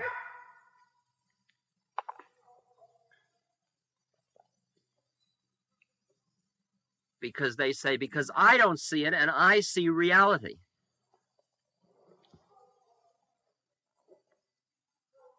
I don't see it and I see reality.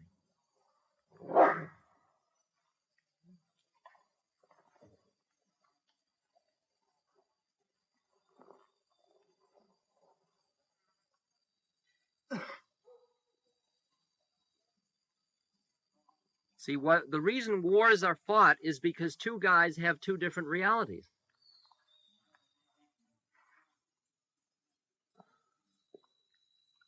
Believe me that the North Chinese, the North Vietnamese and the Chinese don't sit around saying, we're bad guys.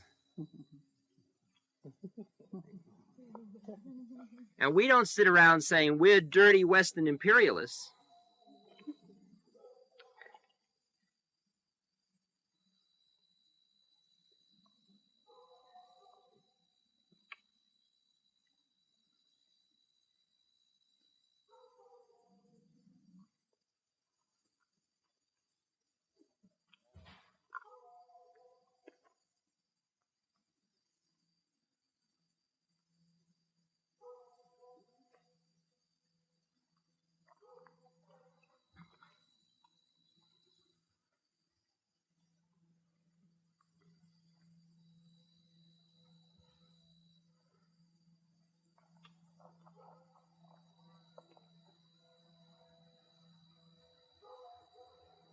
See, traditions are very strong. Perceptual traditions are very strong.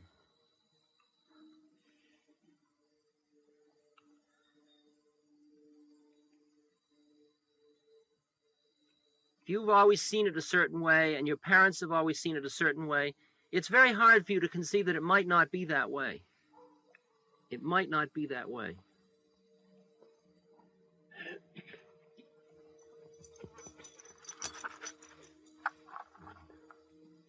And when you experience that it isn't quite that way, what you tend to do is to reject that experience first, if you possibly can, because it isn't consistent with what you've always been taught.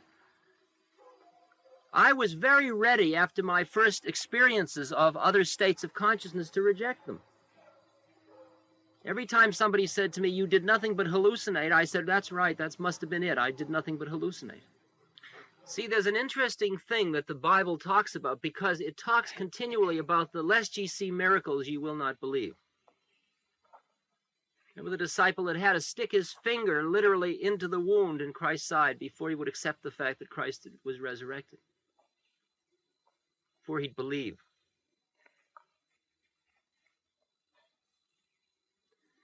And the fact of the matter is that people who only believe because of miracles, their belief is not enough.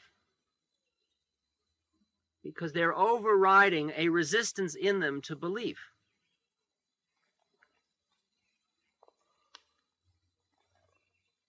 And even Paul, who was certainly a very, very high being, went in and out of being that highest being. He wasn't finished yet. He wasn't a fully realized being.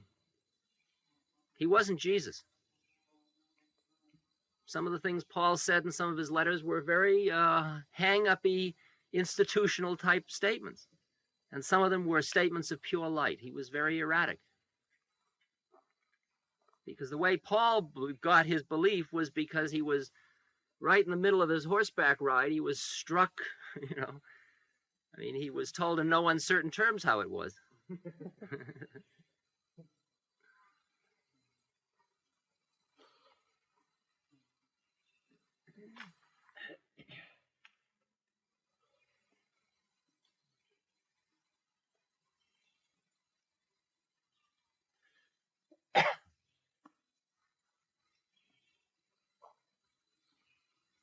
See, and many people say to me, I don't understand what you're doing. And I say, there's nothing I can say to you. Really. But I can give you a method whereby you can yourself experience something which will allow you to understand what it is I am doing. That's all I can do for you.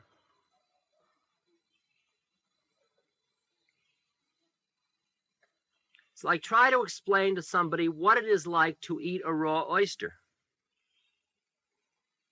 Well, it's certainly the easiest thing to do is get a raw oyster and tell them to open their mouth and stick it in. Or explain to somebody how strawberry ice cream is different from chocolate ice cream.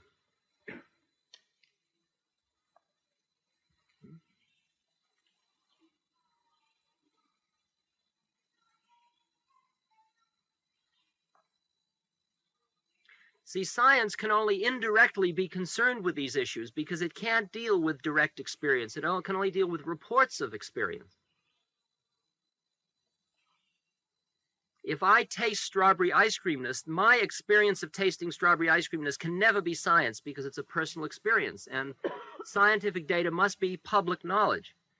Therefore, I can fill out a questionnaire and say the strawberry ice cream tasted cold, warm, cold. It tasted sweet, sour, sweet. And then we'll get 100 of people, and they'll all say it was cold and sweet, and then we'll say, that's science now. Science says, aha, they report coldness and sweetness. Does all those labels on that questionnaire have anything to do with the experience of strawberry ice creamness? Well, believe me, they don't add up to the same thing, and you all know that.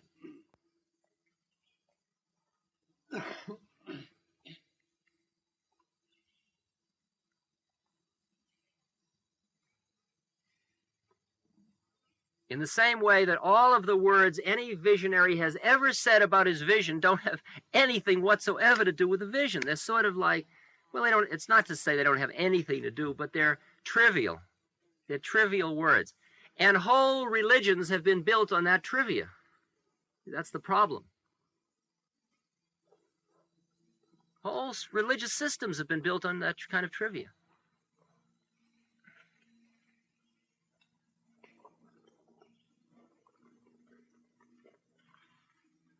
We are talking specifically about the concept of faith, it turns out today, though I certainly hadn't planned to.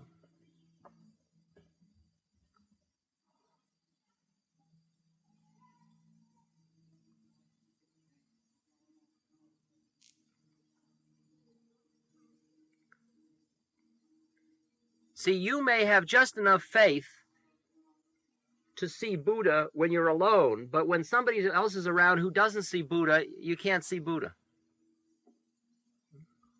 You just can't see Buddha when somebody else is around who's not seeing Buddha.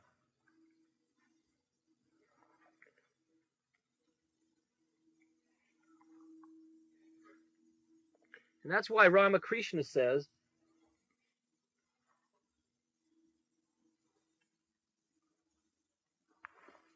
that when you start your spiritual work, you are like a very tender tree that must be surrounded by a fence, because otherwise all the animals will come along and they'll step on it. And later on, when the tree gets very big and strong, everybody can lean on it and get shade from it.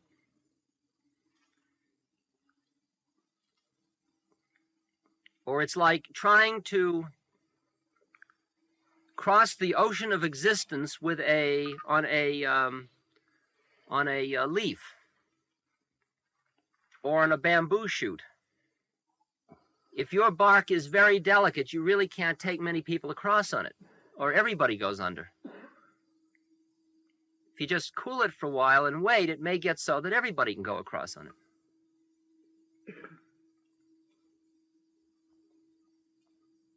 So at the same moment, when you have seen the light, for example, you have a desire to share the light with the people you love. I mean, that's a very powerful, gregarious force in nature.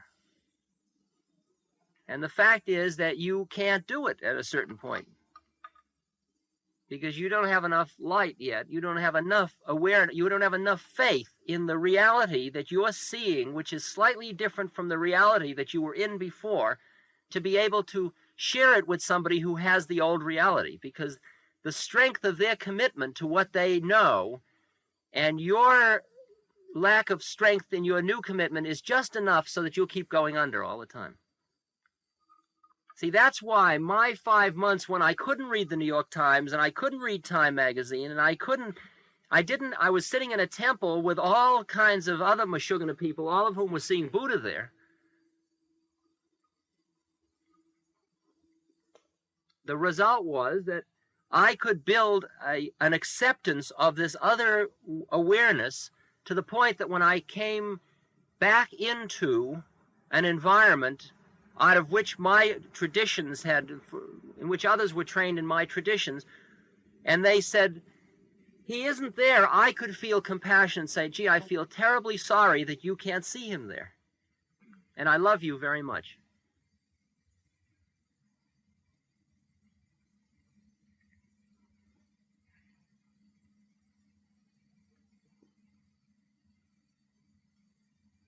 It was interesting, when I was thrown out of Harvard, one of the comments that was made the year after in a press interview, one of the reporters said to me, you know, you're amazingly undefensive for somebody who's been through what you've been through and been maligned and told you're wrong and all. Now, it was a very delicate matter, because if I said what I thought, I'd say, well, that's okay because I'm right. But you know how they would interpret that. Couldn't say that.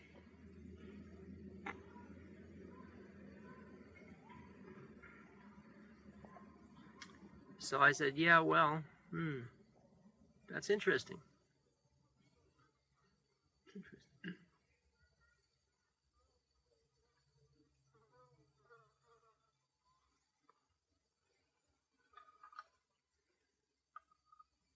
See, a young person has an experience which puts him in a slightly different perceptual vantage point than his parents.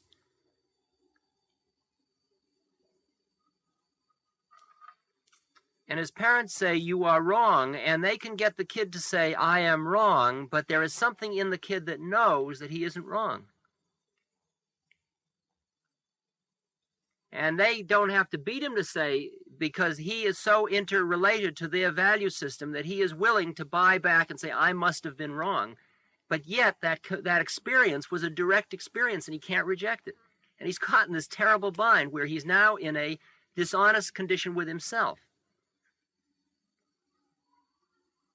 And in order to stay in harmony with his parents, he must reject his own direct experiences.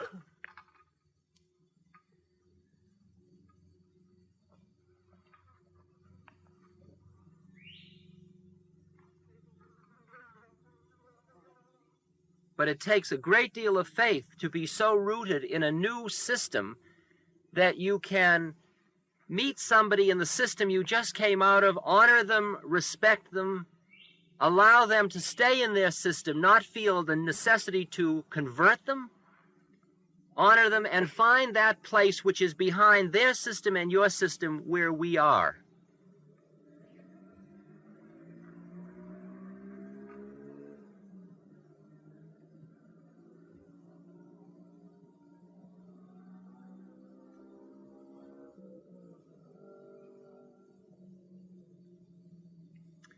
That takes a kind of commitment and faith that stands up in spite of. It's like the mumbling in the church, but it's still round. It still goes round. When he is forced to recant, but it still goes round. Couldn't reject his direct understanding of how it was.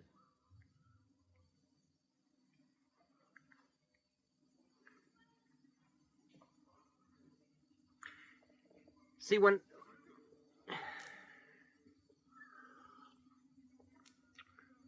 it's like going to school and you come home, and I used to come home and my mother would say to me, "How did the teacher say you're doing at school?"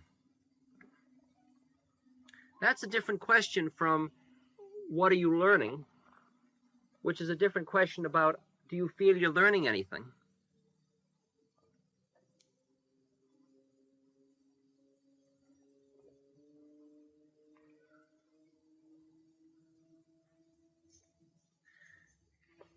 I grew up in a culture where you knew yourself on the basis of how others thought about you. First your parents, then your teachers, then your colleagues, then your administrators. And so when the first inner voice comes that says, like, this is the way it is, if it's at odds with all those others, the rest of that, those attitudes around you, the tendency is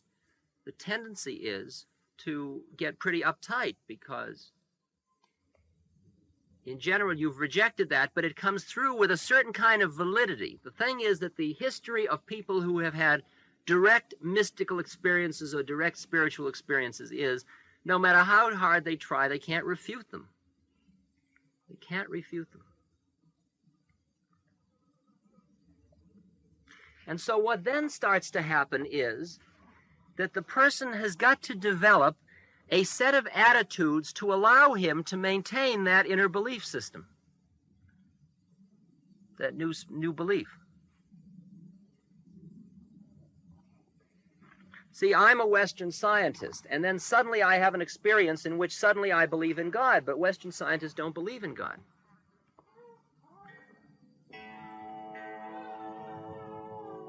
Now we got an interesting question. What do I do?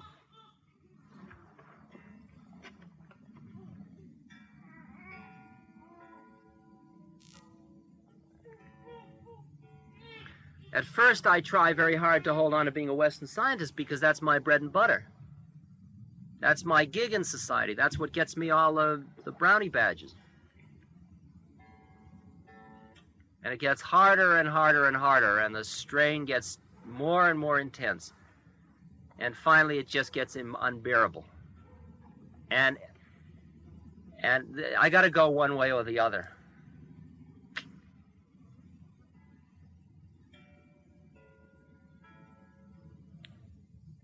But I don't have any choice. What choice do I have? Am I going to say, well, then I guess I'm a scientist and all that was wrong? How do you do that?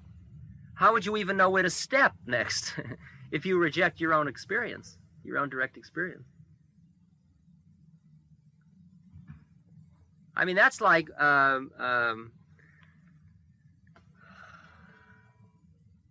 you get into the car and you drive down the street and you meet another car coming over the hill and you stop and somebody says to you, there's no car there. Drive on.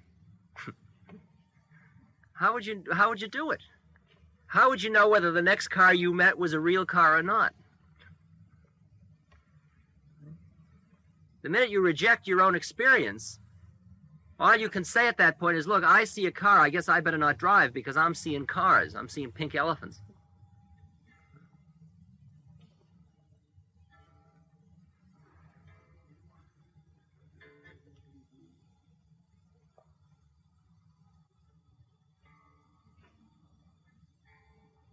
Finally, what is required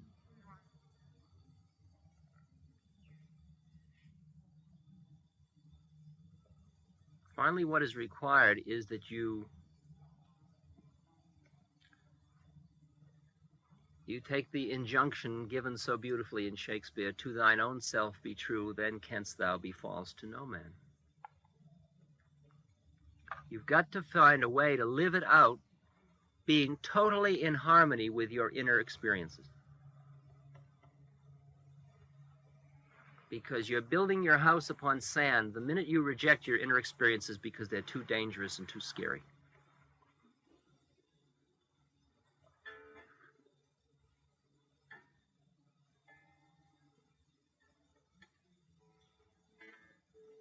You become what Dave Reisman calls other-directed, and it's not enough.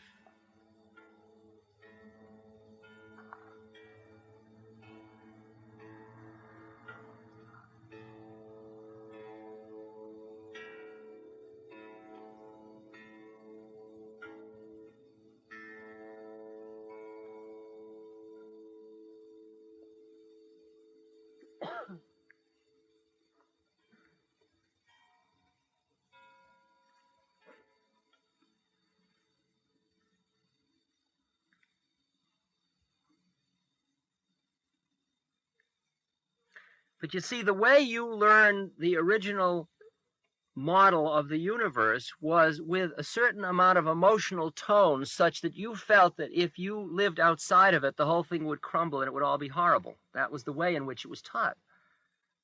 That was the leverage that was used, whether it's called eternal damnation or it's called you're going to suffer poverty. It's do like your mother says, otherwise it'll be ugly. All the way along. Do like your mother says, otherwise it'll be ugly. Do like your father says. He knows best.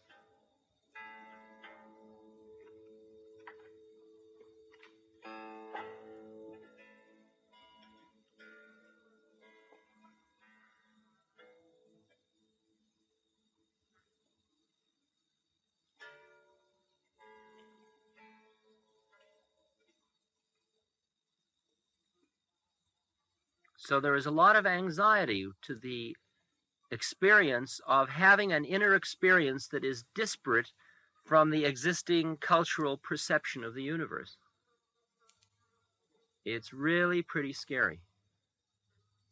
It's really pretty scary, and many of us have wished many times that it hadn't happened. Why can't I be like everybody else? Why did it have to happen to me? But the game is such that it's irreversible and irrevocable. And you should have thought of that before. And once the seed is planted, it's too late.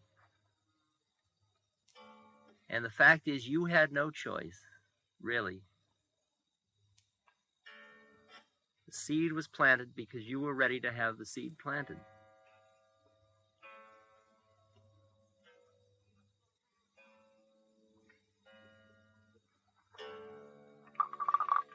But it's going to take you a long time to go from the place where you felt horror that you are now in a disparate position to the culture to feeling compassion for the culture because it's stuck in a place where you are not. That's a far out one. You really got to be crazy for that one. To say everybody is wrong and I am right, and believe it? To say it bluffly, that's one thing, you know. You're all wrong and I'm right. You know, it's different, but to just know that that's the way it is, quietly and calmly, and live with that. Live with that.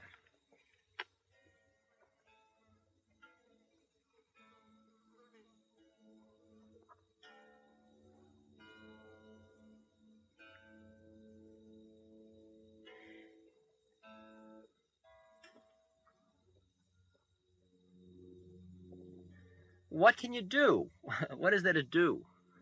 What is there to do about it? Let's say you find yourself in this predicament. What is there to do about it? You can't convince anybody because it can't be said through words. It can only happen through experience because everybody else is in the same predicament you are. They all have that strong attachment too.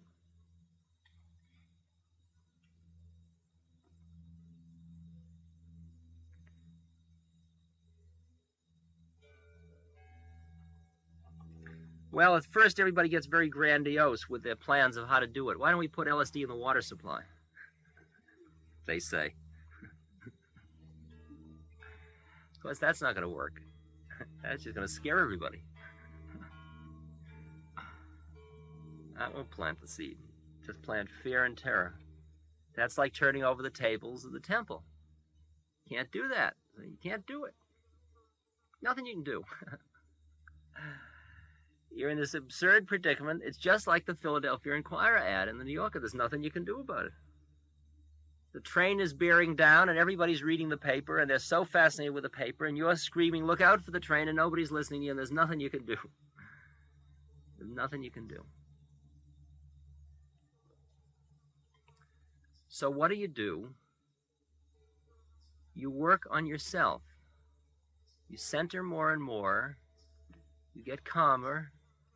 You build on that little light inside. You keep building your system.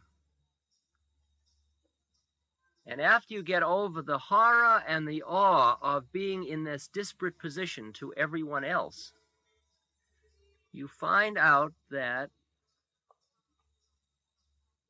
there are ways of getting across that interface. There are ways of making contact such that the difference isn't as important as you thought it was. And that you and I, even though I see Buddha and you don't, we can still be buddies. We just don't have to talk about Buddha.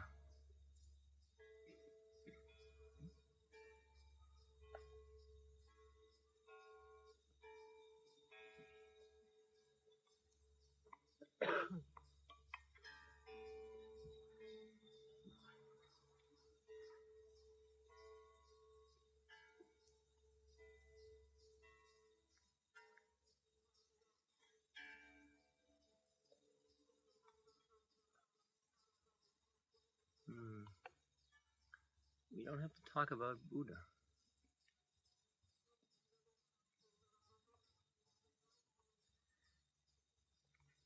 Because then you find out that all of your symbols just get in the way. And that there is a way of making contact behind the way you see reality and behind the way I see reality. And we can find a place where we can both be together, where it's all right.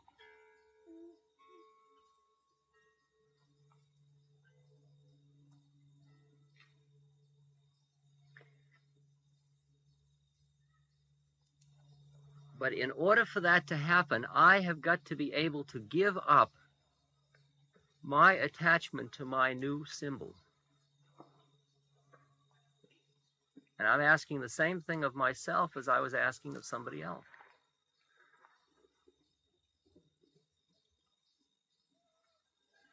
In other words, finally, I can only say to another human being, here we are, right now, here and now, in the present. And there's no your model, and there's no my model, and there's no need to understand how it all is, and to agree or disagree, or agree to disagree, or anything. Forget all that. Here we are. What should we do? What is there? What is it? What is needed? What is this at this moment?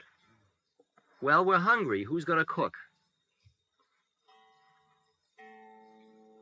Now, if I say, well, God will take care of everything, I've just lost him.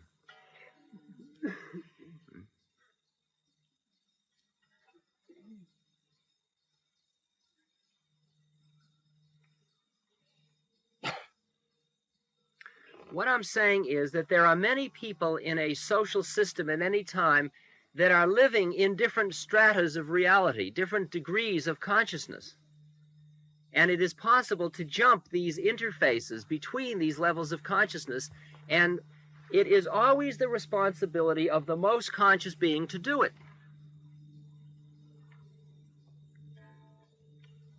See, what did he say, Paul Twitchell? The higher one climbs on the spiritual ladder, the more he will grant others their own freedom and give less interference to another's state of consciousness. The more I'm conscious, the less I got to come on to you about how I believe it all is.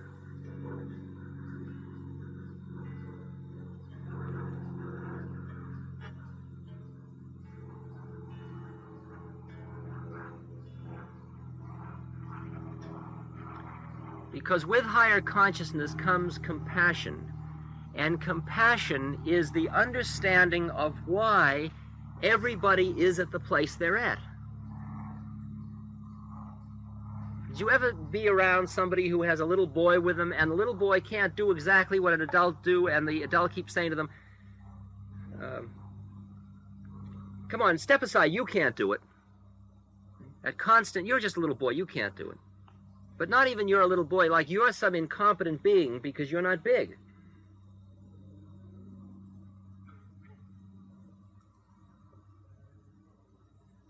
Compassion is a true empathy, a true understanding of why each person is in the predicament they're in and exactly where they're at that moment. It's more than empathy.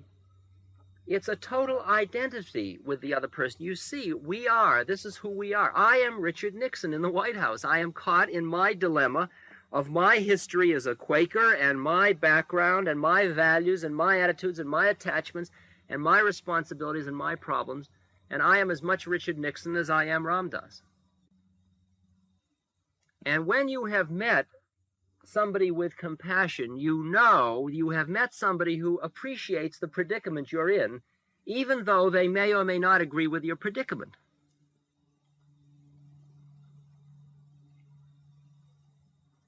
They understand how it all is. They see the situation you're in.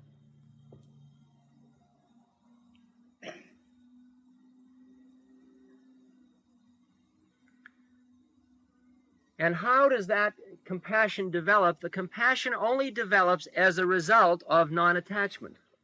That's the only way it can happen. You can't be compassionate in an ego sense. Look what a compassionate guy I am. Can't do it that way. It doesn't work. Compassion only happens when you're not attached. If I'm so busy seeing it the way I got to see it, I can't see it the way you see it. But the minute I say, yeah, I see it this way, that's right, now, that's that way. In other words, the minute I treat myself as another one of the systems, rather than as the system. I mean, there are all your ways, and there's my way, and my way is right. How about there are all these ways, including my way, and they're all wrong, and they're all right. And they're all not enough, because any system is never enough. I mean, at the moment, I can see here. I can't see what he sees looking through the eye of that camera. Unless I'm so unattached to me and being here that I can literally be inside him seeing through the eye of the camera. And that's exactly what a yogic power called samyama is about. That is the capacity to leave any time, space, locus and be in other places and see how it is from that place literally, not figuratively, not theoretically, but actually. But that takes a degree of non-attachment that's pretty much.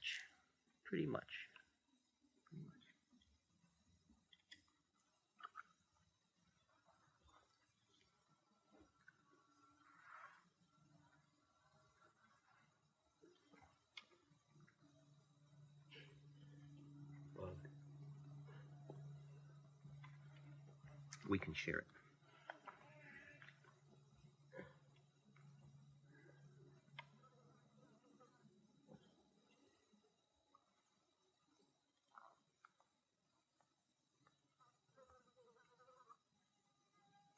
You can't have pompous compassion. You can't have ego-y compassion.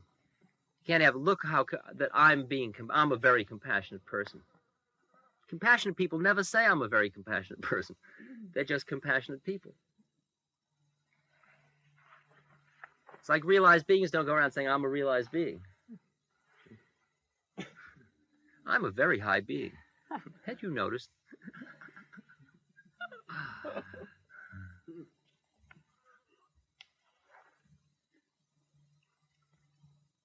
And they're not just making believe they're not saying it. They just never think about those things because that isn't where their head is at.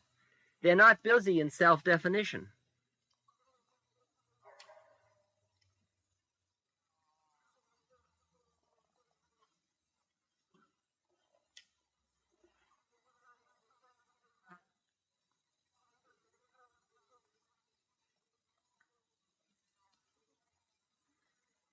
Once the seed is planted, a person is faced with the predicament of knowing something is true, being surrounded by many people who don't see it the way you see it, and realizing that for anything really to happen, you have to see that your way of seeing it is as much illusion as their way of seeing it is, and accept it all as illusion, and then communication can be made.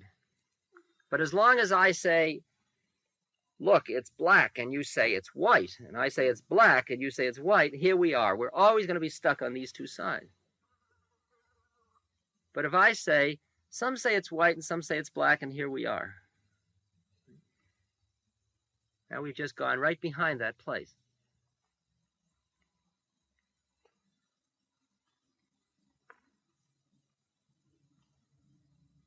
It's always possible with every human being. And it's always the responsibility of the most conscious person to extricate himself from his own attachments. And that's why to make contact with another human being, the rule is always work on yourself. If I want to get close to you, go into my own center. That's the rule. If I center enough and go behind my own attachments, here you'll be.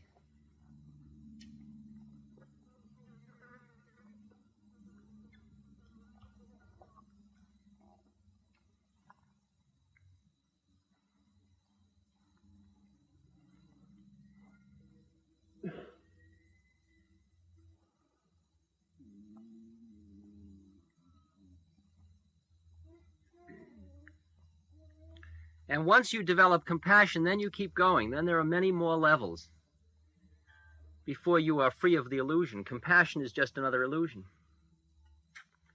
But you got to go a step at a time. You got to get up to the doorway before you can go through it. There's no sense in trying to clump through the doorway when you're not anywhere near it. Somebody, like, push open the door, and the door's about 40 feet away.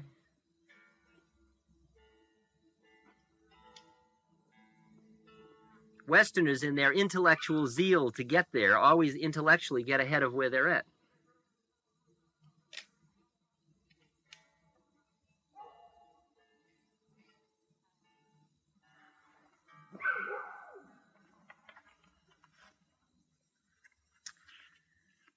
We are one, and one is joy, and joy is pain, and pain is real, and real are you, and you are me, and that is all there is to be. We are time, and time is wise, and wise is beauty, and beauty is love, and love is you, and you are me, and that is all there is to be. A hand in hand, a rainy day, a grain of sand, a child at play, dogs and moons and milk and sun, worldly all is only one. We are God, and God is truth, and truth is light, and light is life, and life is you, and you are me, and that is all there is to be. Rama, Rama, Rama, Rama, Rama, Rama, Rama, Rama, Rama, Rama, Rama, Rama, Rama, Rama, Rama, Rama,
Hi.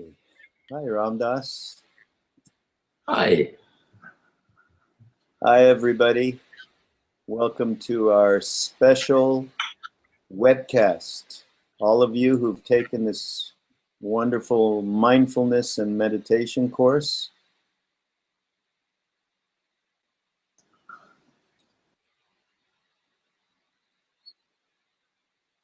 We hang on a second. We seem to have lost Ramdas.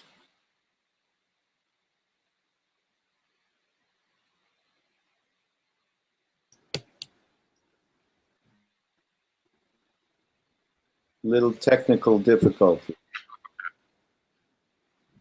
Oh, there you are. Okay, we're back. So it's really wonderful that so many people joined us in this course. Just so you all know, it's about 4,500 people signed up for this course. Isn't that unbelievable? I can't believe it. So I don't know how many of you are out there right now watching this webcast, but we really appreciate everybody's participation. It's a wonderful course, and we're really proud to be to give it and proud to be involved with it. So I thought Ramdas and I would just sort of hang out for a second. But before I say anything, I have a little bit of an announcement that everybody should look out for something that's coming in 1 month. We are going to introduce a new book that we've been working on that actually Parvati Marcus, my ex, has been the editor and writer of.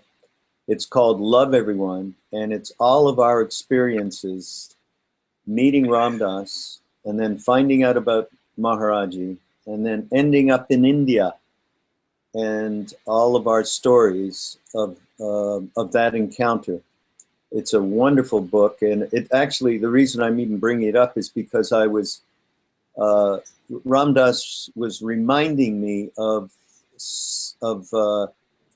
our being with Maharaji in India and what he said or didn't say about meditation.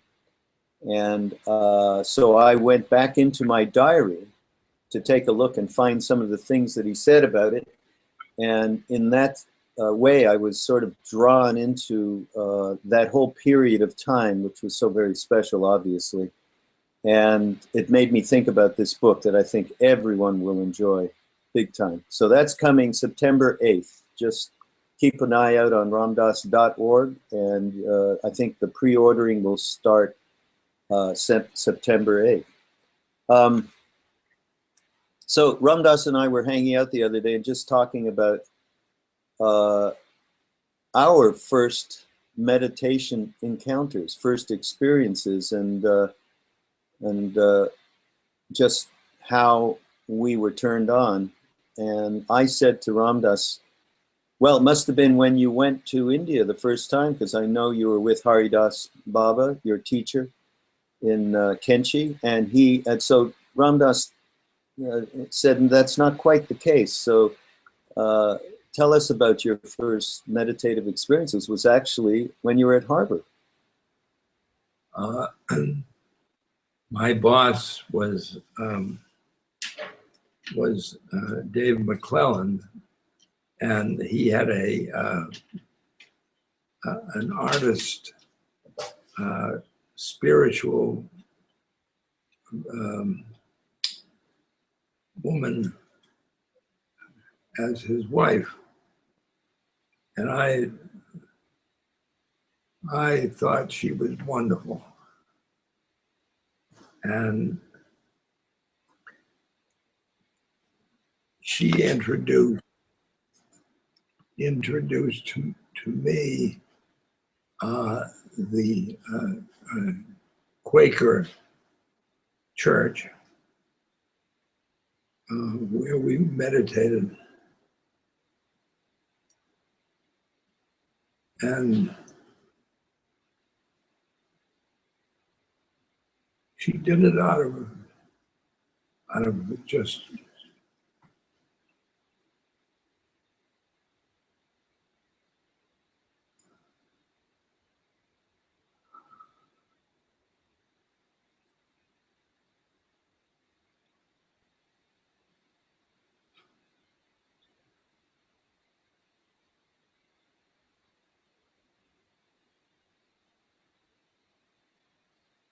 out of beneficence.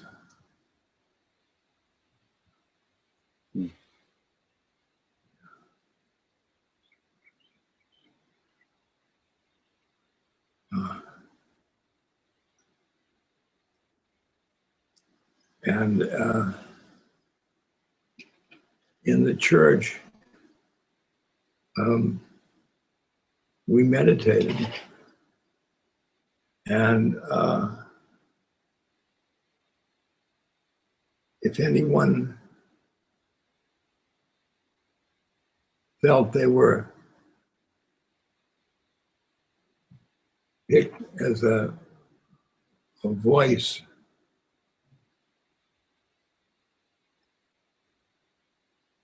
and then she or he would open up and tell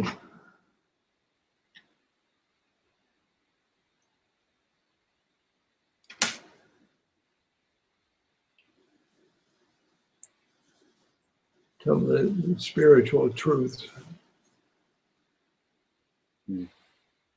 And we all meditated together, and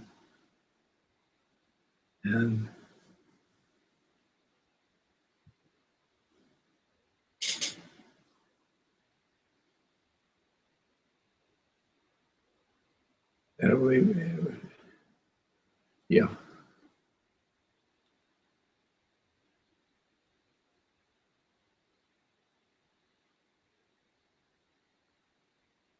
So that each person, each communicator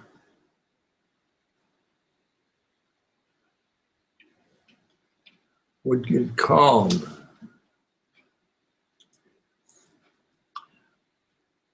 by the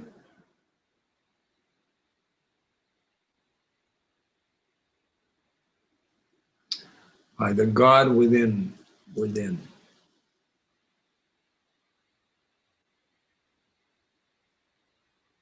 And the God within spoke to us through one of us.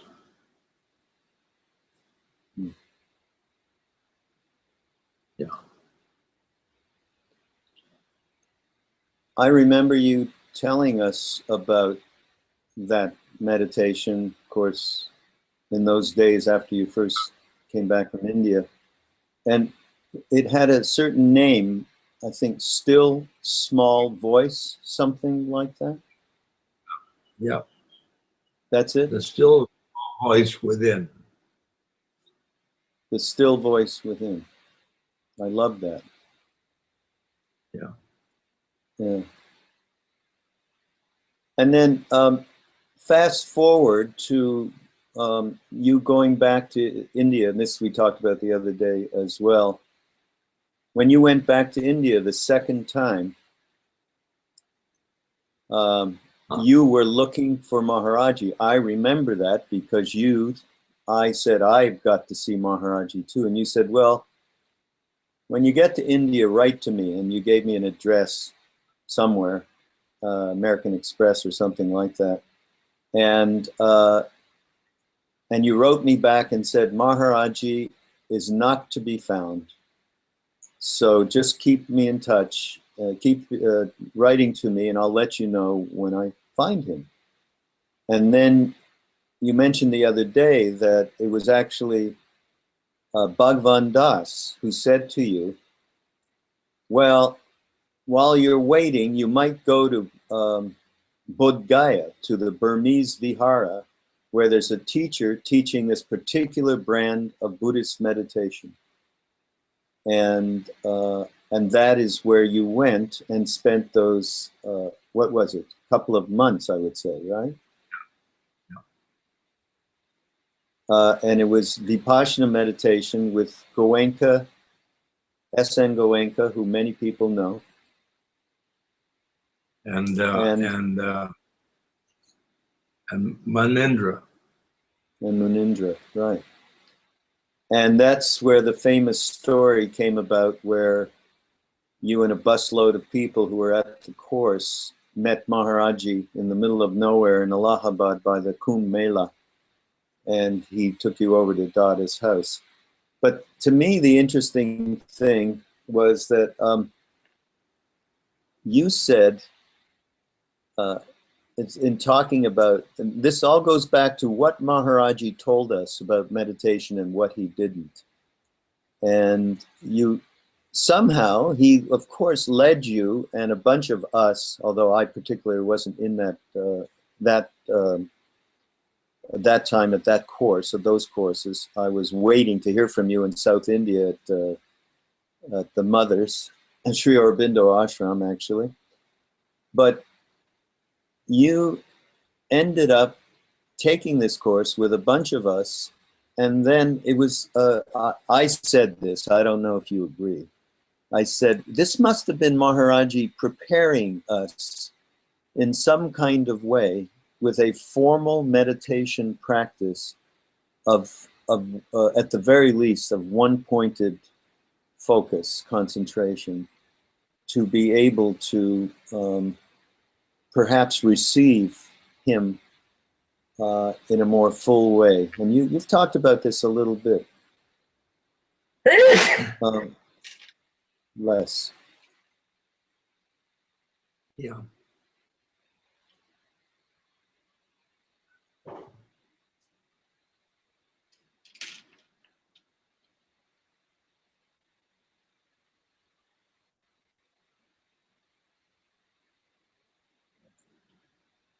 I knew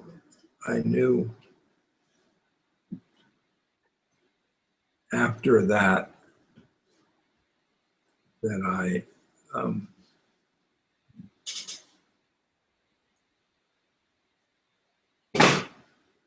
that it was grace that course, that I went to that course because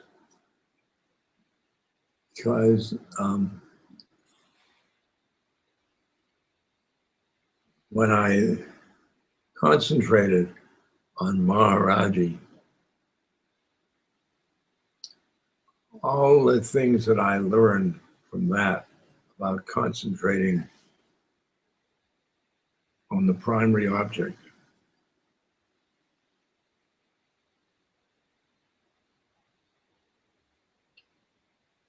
really served me well. Mm.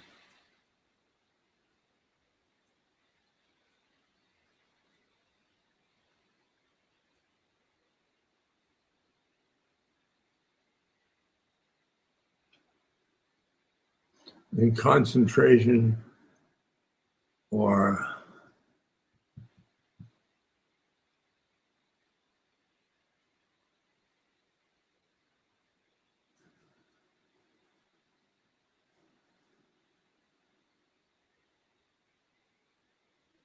contemplation.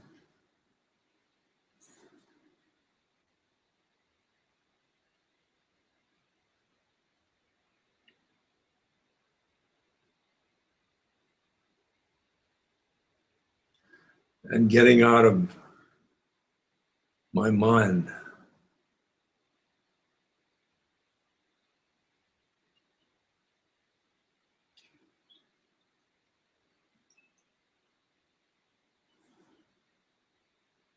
Getting out of my mind.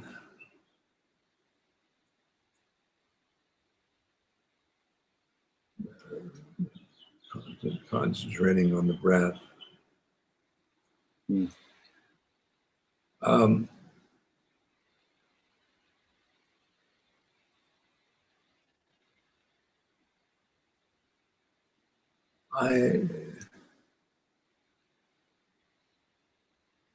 in the courses,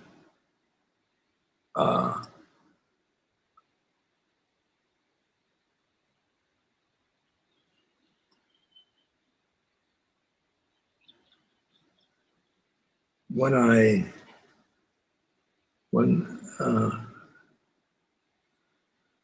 a pain in my knee, I'll give that pain in my knee, that will be the primary object. And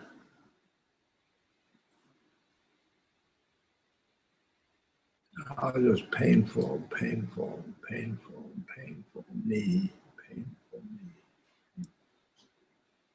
painful knee.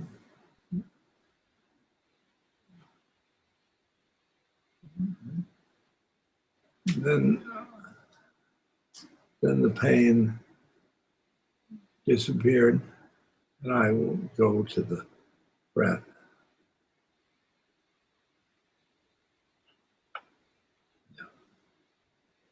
Mm.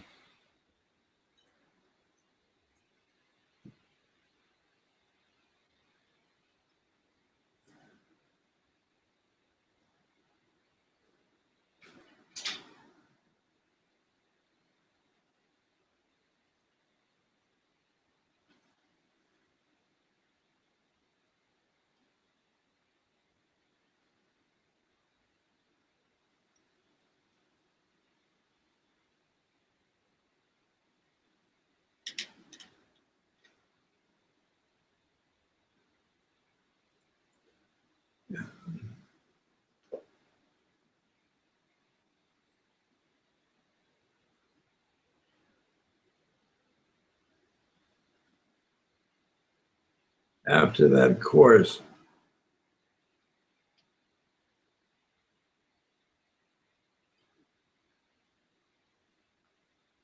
I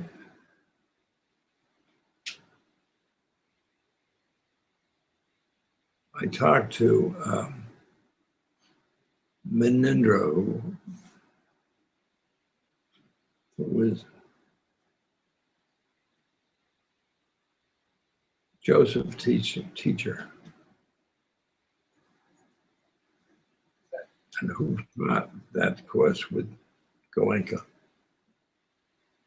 And I pulled out from Menindra where he would stay in the coming summer. And Kosani, he's told, and I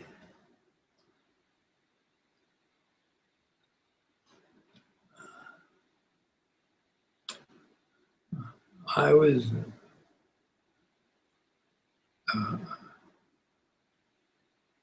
contacting Kosani from real estate for us to get more training.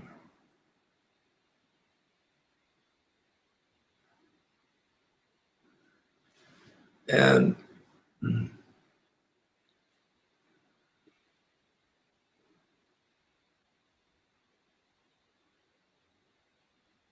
I talked to Maharaji. I told him that I had a meditation teacher that I was going to work with in the summer. And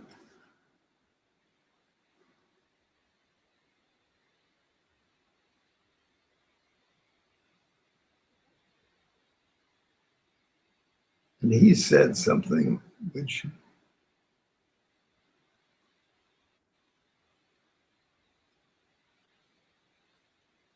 he said,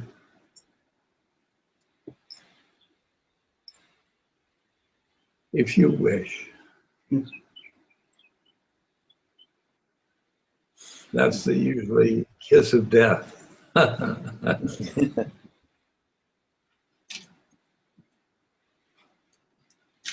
I immediately felt that he was putting down meditation.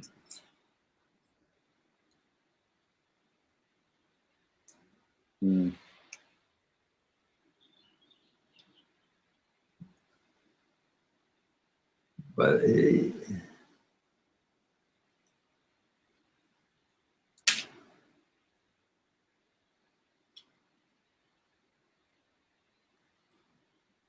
But other times he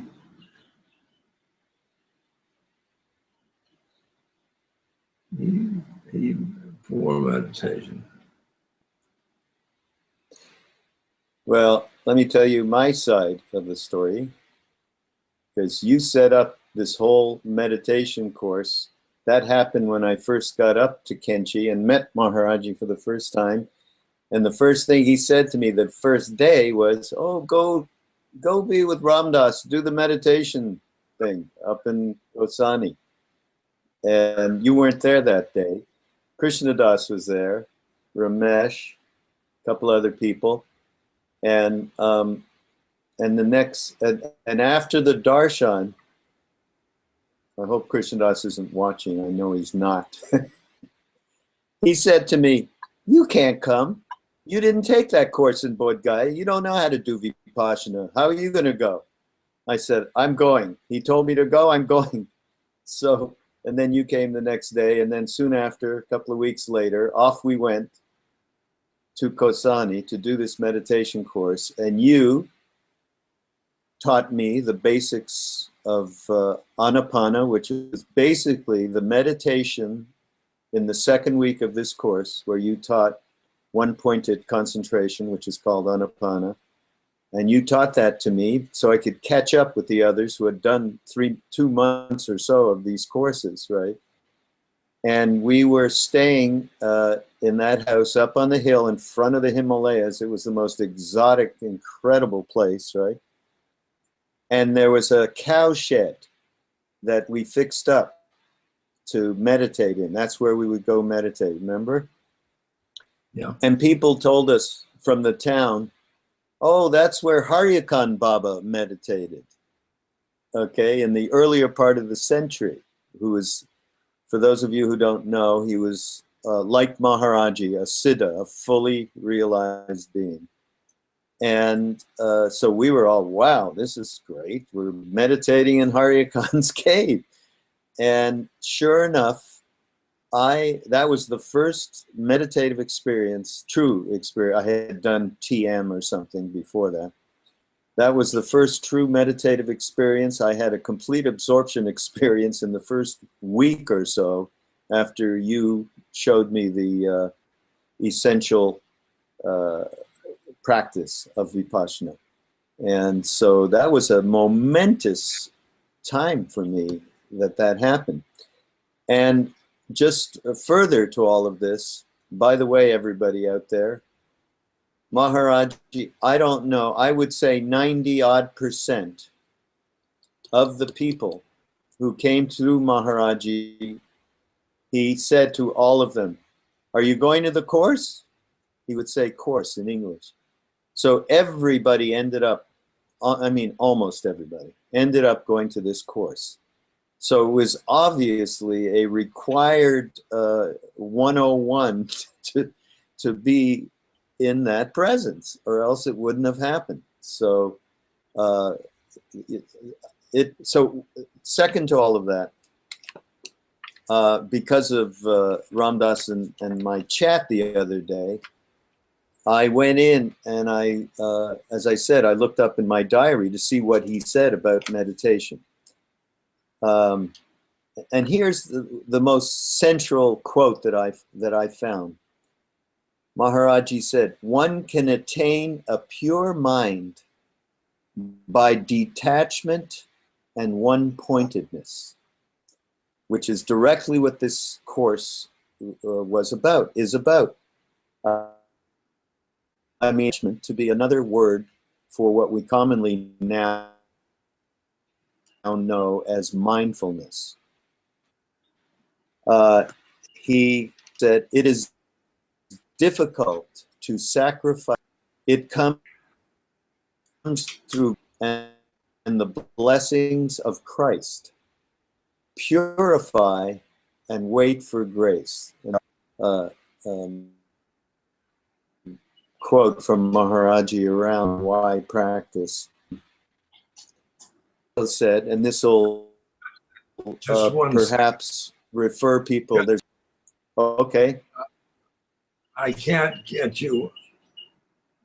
I can't hear what you're talking.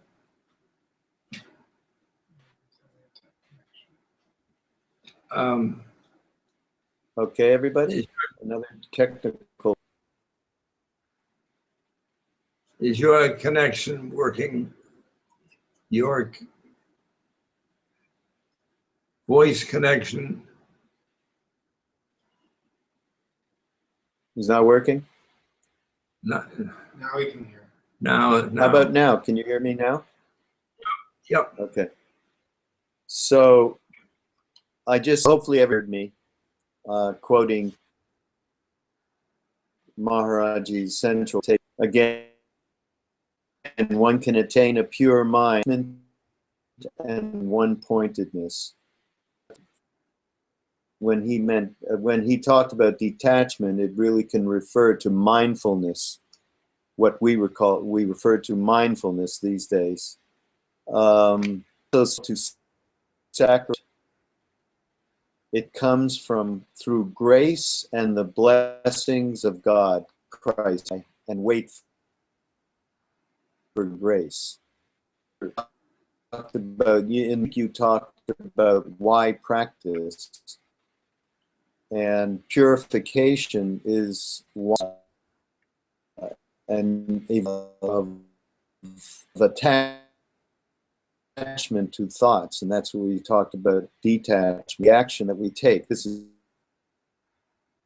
my interpretation, and then wait for, obviously, grace is certainly part of tradition. Another thing he said, which will answer some people's questions, which we're going to get to in a minute. He said, doubts are part of human nature. They fall away. So we sort of just have to, we all have doubts, and I guess we just have to bear them and know that we'll change. And as he said, they will fall away. So these are some of the quotes. The other one that I found, better to see God in everything than to try and figure it out. I love that quote.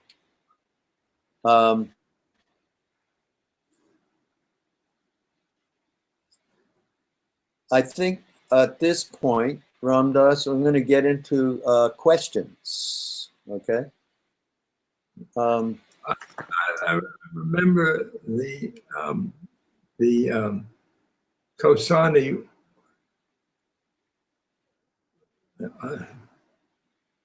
I rented a house for us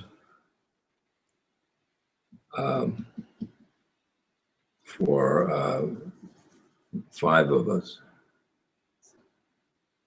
and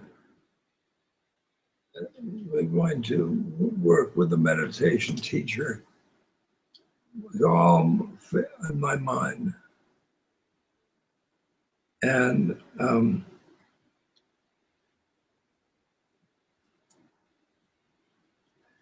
the house was on a hill, and there was the hill looked down. It looked down to the town, and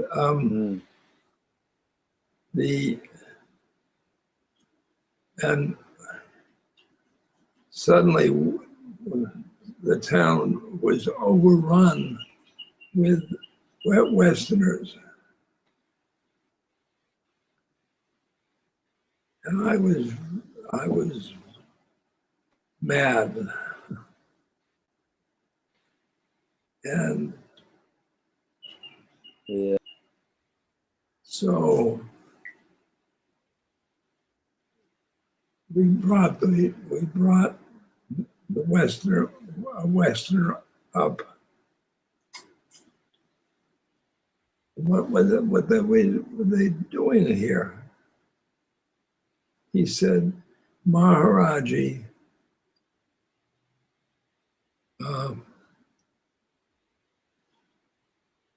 Maharaji told us to come to to come to Kosani and study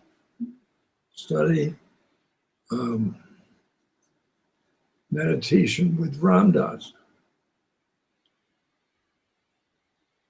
So there were hundreds of these people. Well,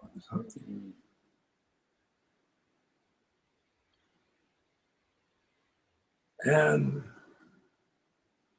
not hundreds, not hundreds. 50. 50, yeah. And across the town was two hills. One hill we had our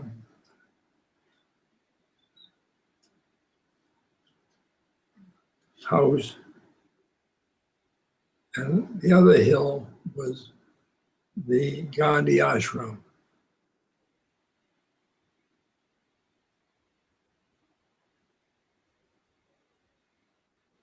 And it was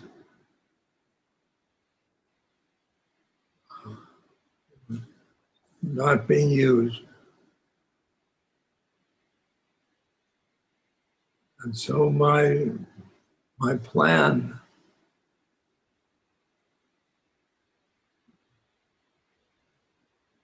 six of us studying with Manindra turned out to be this madhouse.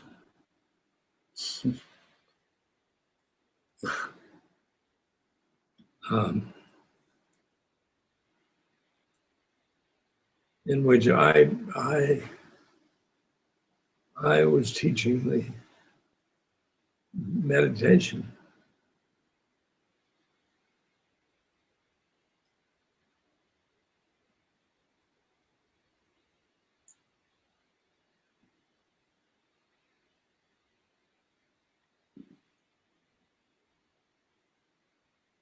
Yeah, we can't say how mad it was.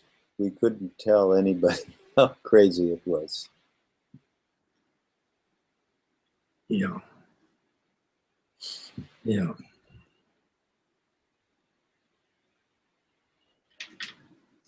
Ramdas used to see everybody individually in his room, and he'd say, whatever, eye to eye, like 5 feet, a few feet apart, eyeball to eyeball, he'd say, whatever it is that you're afraid to say it now. And people would blurt out whatever fears that they had in the moment. And everybody, because it was India, the walls between the rooms and up and down stairs were like paper. Everybody heard everybody's mishugas, as they say in Sanskrit. And it became a complete manic fest of everybody knowing each other's worst fears. It was fun. Yeah. We had singing, we had stories. Yeah.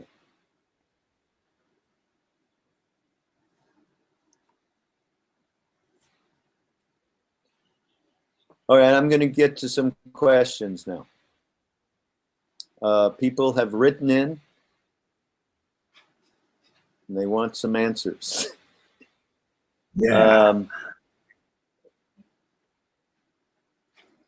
I mean, so one of a number. So a number of the questions I've sort of grouped together because they're very similar, and one of them is around doubt. Doubt. What do you mean a witness? What do you mean awareness? I can't grasp, and I end up having doubt about the reality of such a thing. How do you deal with doubt?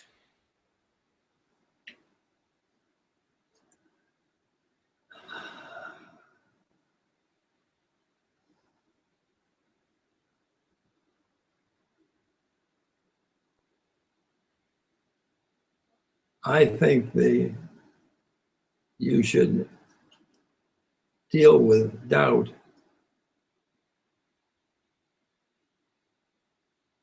that you ask Maharaji to increase your faith, because he can do it.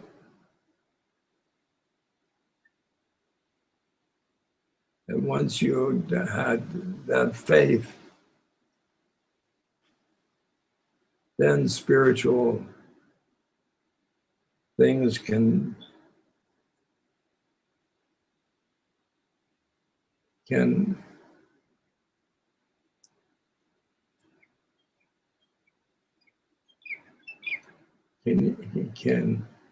absorb you. You can absorb. Hmm.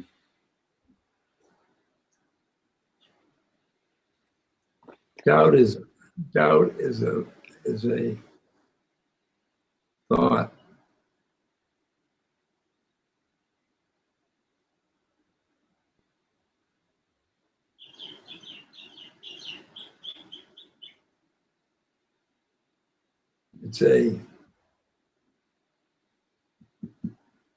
It's a thought that won't get you to God. It won't get you to God. And those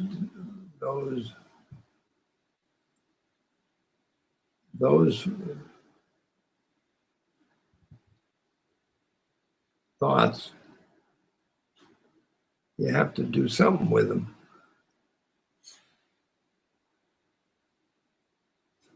And you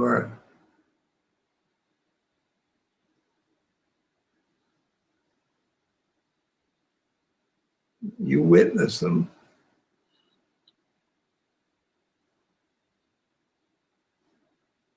From your soul.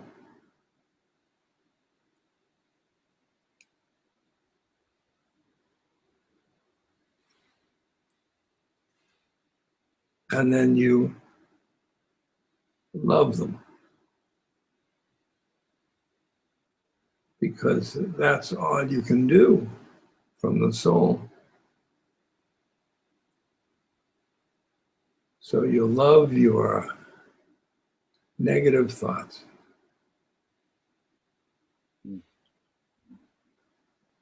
And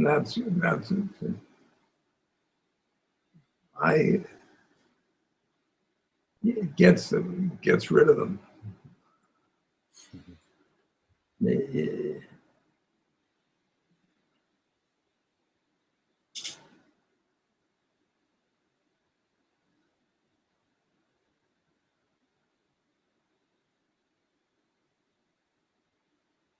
Yeah. And that we could say that about many of the different questions have similar problems, where people, while they're meditating, things come up. Emotions, thoughts, fear. Thoughts, I'll never be enough, I can't do this. Just resistance in general.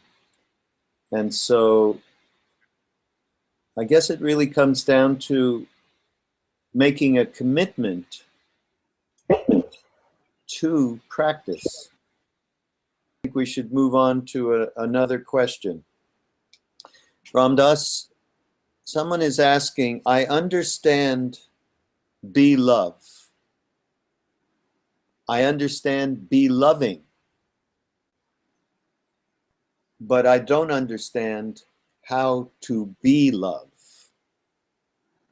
How can we be love? How do we be love? Not just be loving. How do we be love? And what's the difference?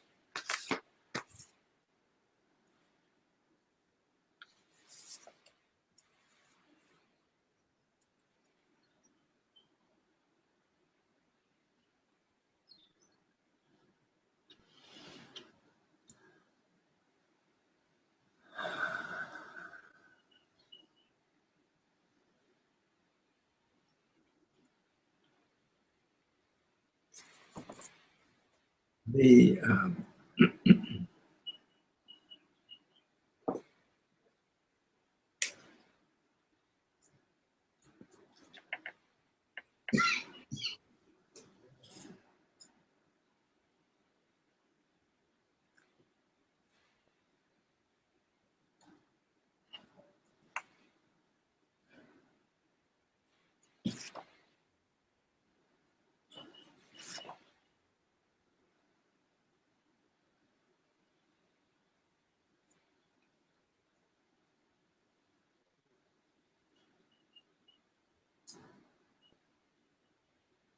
there is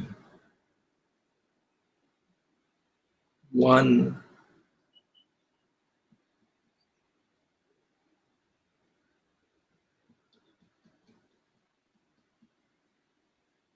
plane of consciousness.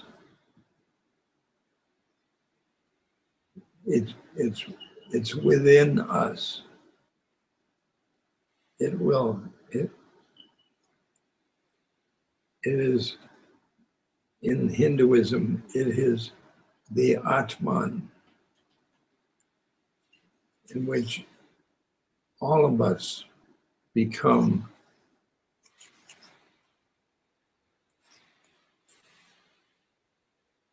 the one, become God. And that is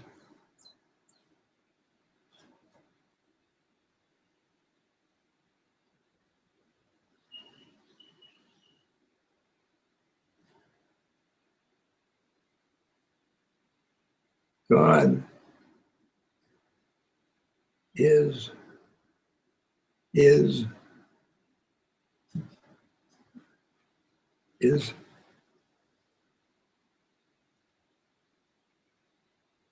consciousness, it's love.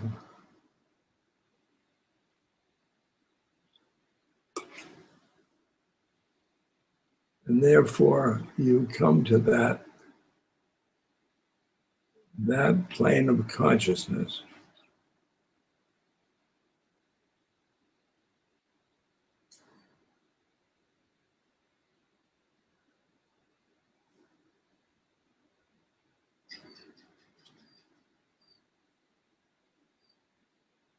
You identify with the one.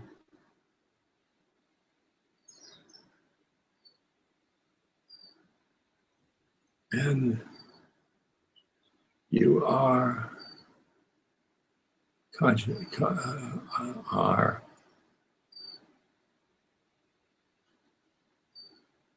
love. You are love. You're not being love. You are love. You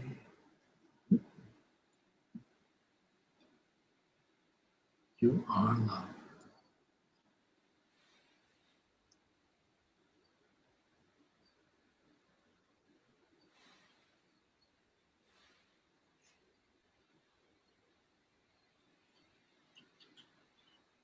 When I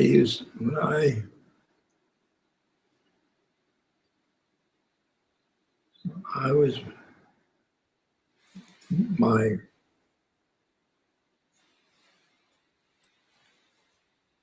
soul, I'd say, I see love. I hear love. Somewhere out there.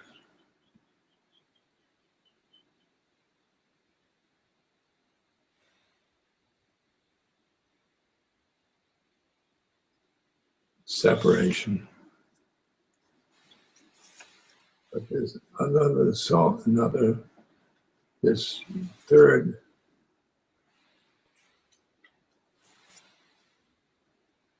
plane of consciousness.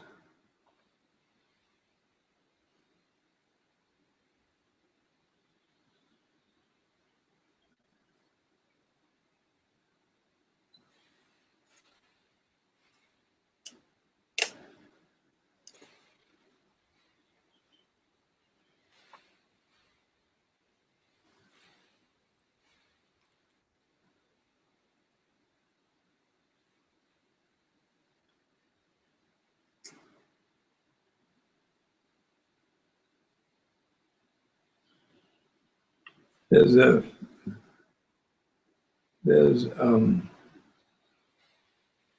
theory that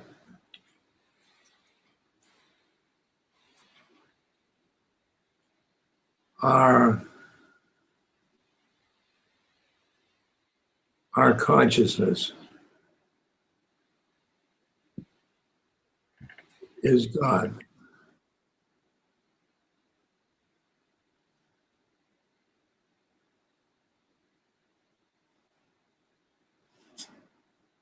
And then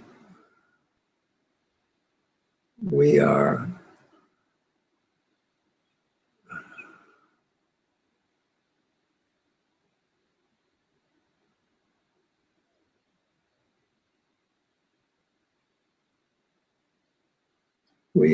fingers of God, fingers of God's consciousness.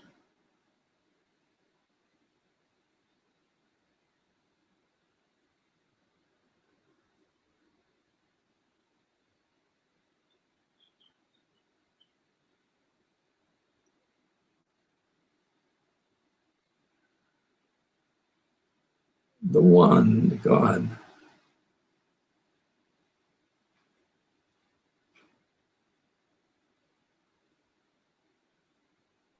is curious.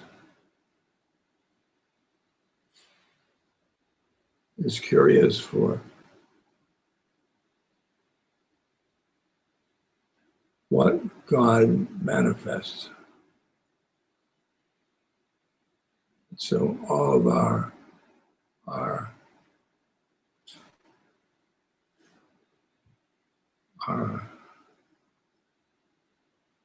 senses,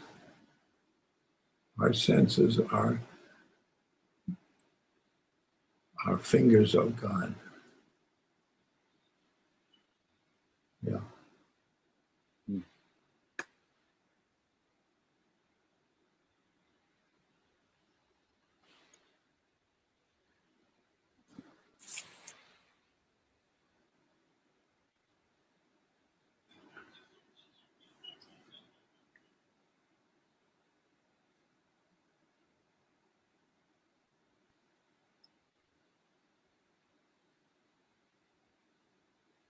Maharaji was a finger of God.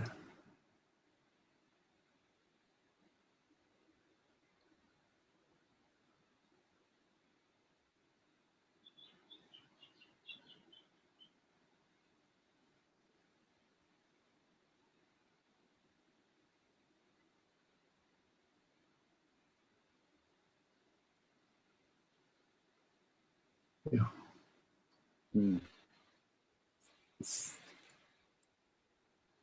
Well, we're running out of time. Let's do one more question and then maybe a meditation. Somebody asked, how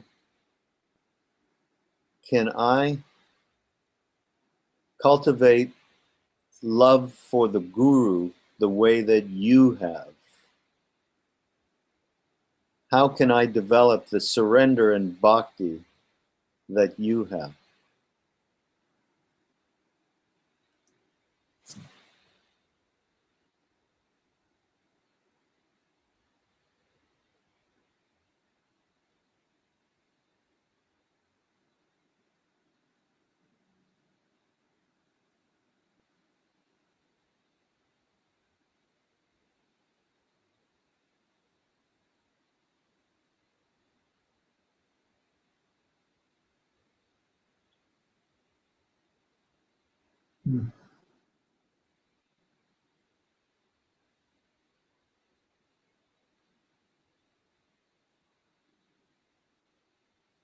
I love Maharaji.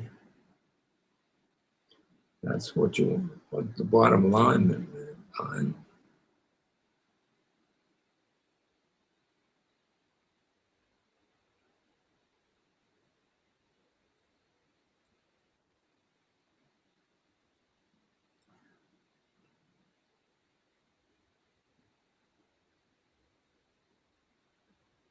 In the 70s,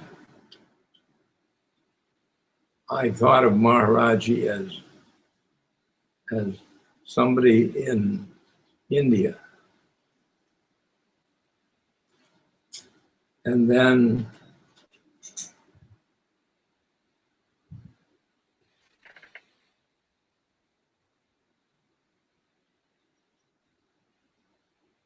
he came to me, and he died. And he took the form as a companion with me, a companion for my life. He was a companion.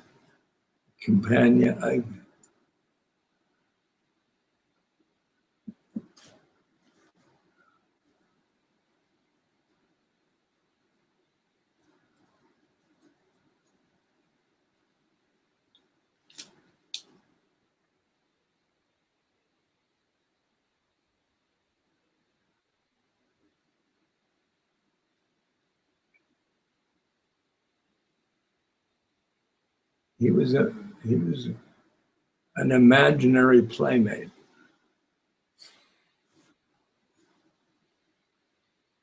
And then he went inside me.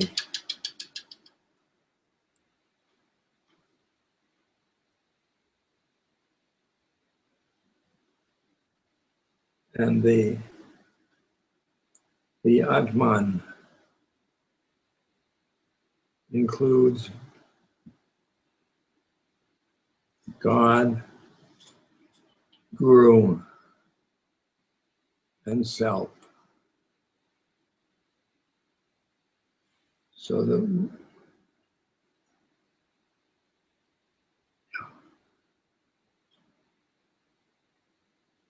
it comes from inside me. Mm.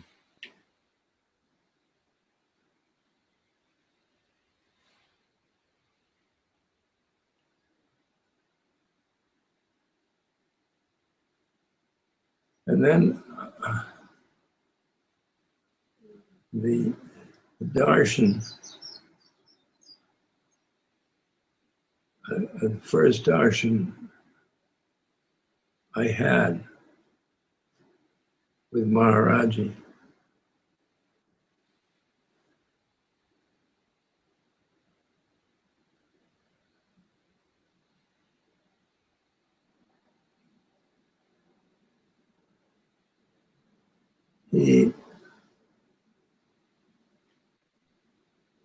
I was sitting down in front of him. I was on the grass.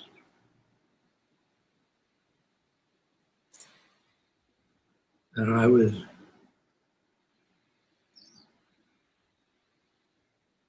thinking of him knowing my thoughts. And I was very embarrassed.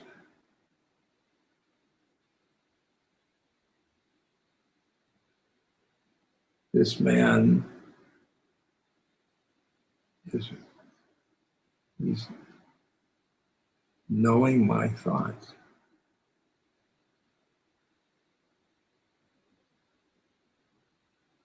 And I thought of the things that he shouldn't know. He was about this far from me.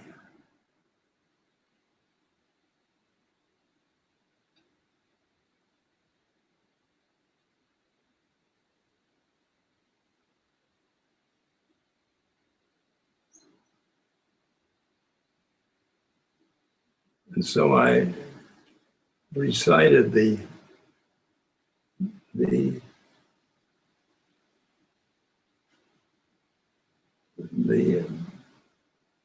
thoughts that would be, that would wanting to be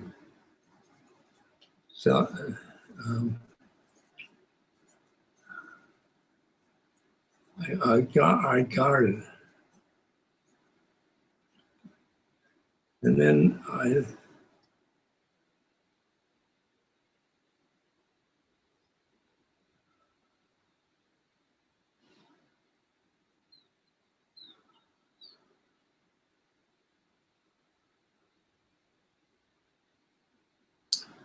looked up into his eyes.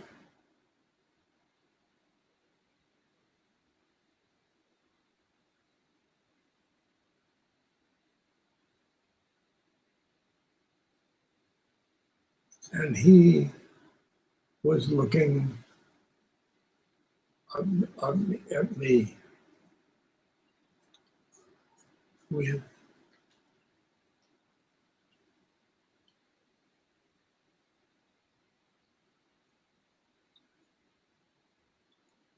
unconditional love.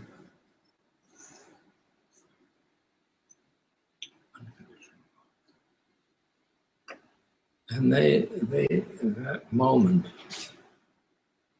stuck in me.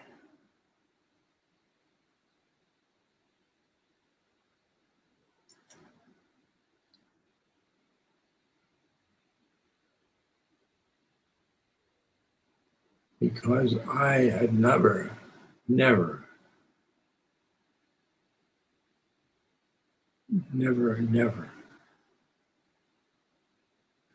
unconditional love by anybody. You are loved, you're a good boy, you're all those things.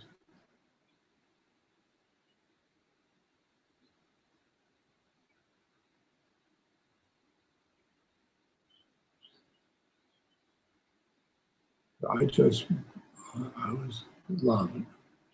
I was loved.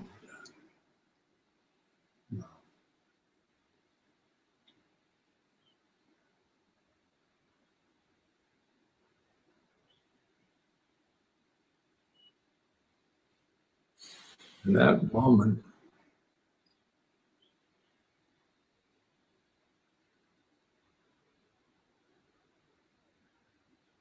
has come down to this moment.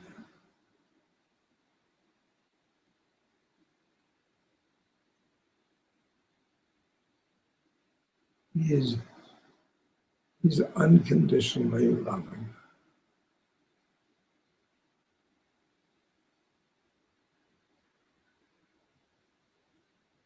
To me.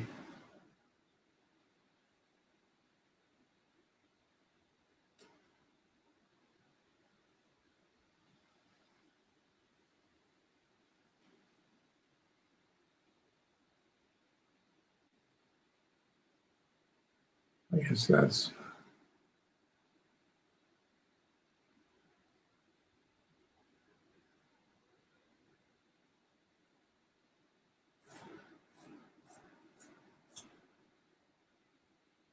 how I did it, but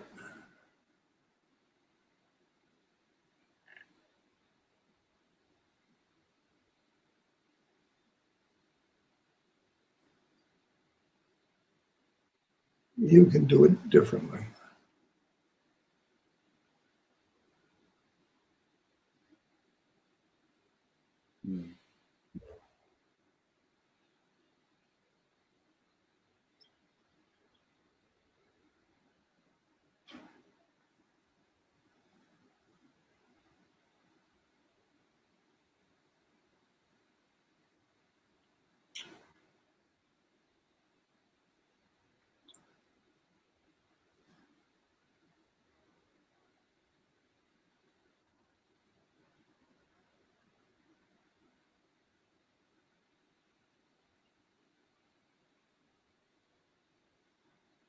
in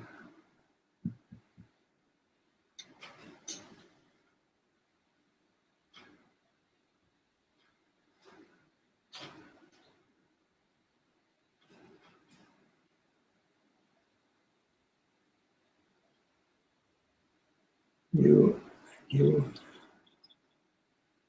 a presence, the presence in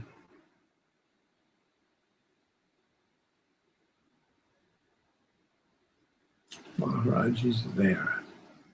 Here he is. Here he is. Wow. I feel the presence. I feel the presence.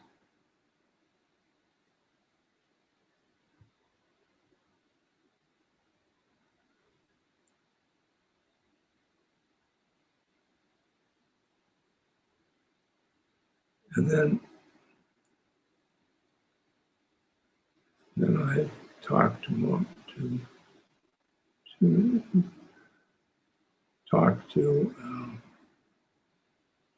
Maharaji.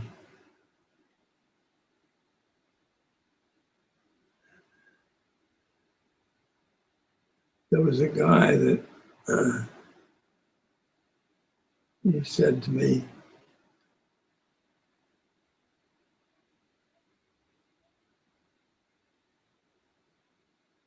"You speak to your guru, your dead guru.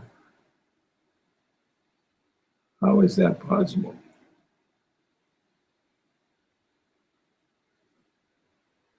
He said, "That's your imagination."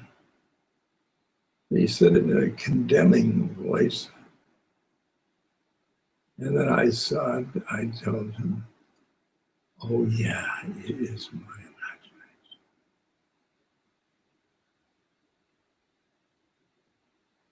Because once I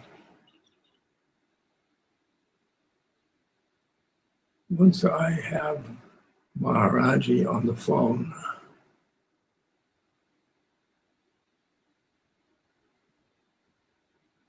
I talk to him in my imagination.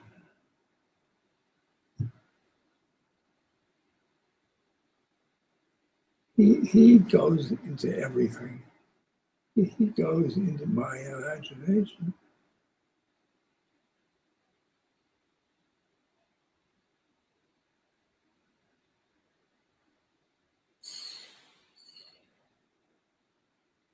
Yeah. Wonderful.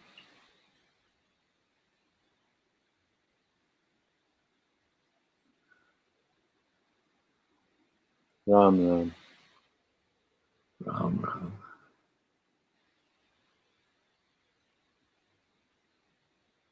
We're overtime now.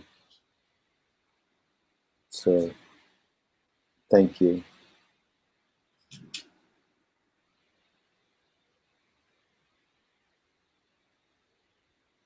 Namaste, everybody. Namaste.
Namaste. Namaste. Happy New Year.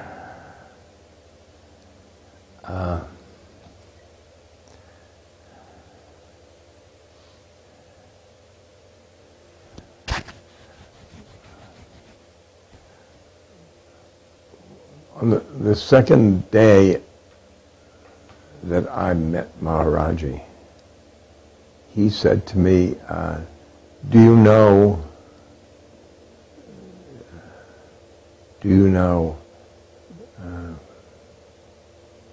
Gandhi? I said, I don't know him, but I have heard about him. And he said, do you think about, what do you think about him? I said, he was a great saint.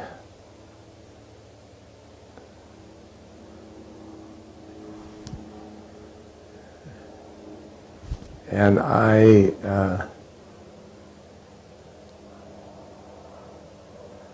said, yes, he was a great saint. And he said to me, you be like him. And he hit me on the head.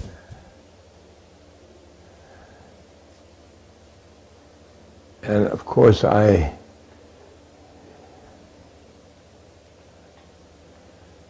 never quite know how to be a great saint like Gandhi.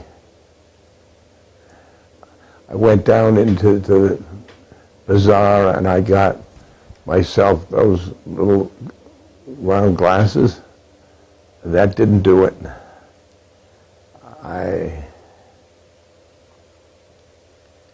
But he also, Gandhi said, my life is my message. And that's pretty good. That's pretty good. And he was very, very compassionate. Very compassionate. There was another saint that I knew, Kala Rinpoche. And Kala had, he said, Ramdas, you have 3 things to do in this lifetime. Develop emptiness, develop compassion, and honor your guru.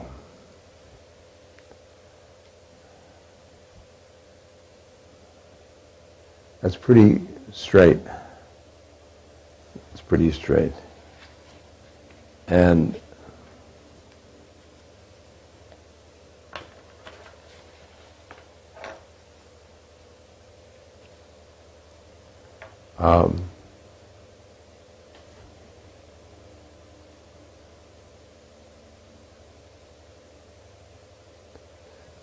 I've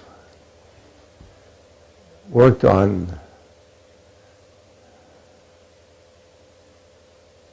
emptiness, and I've worked on compassion, and I've certainly honored my guru.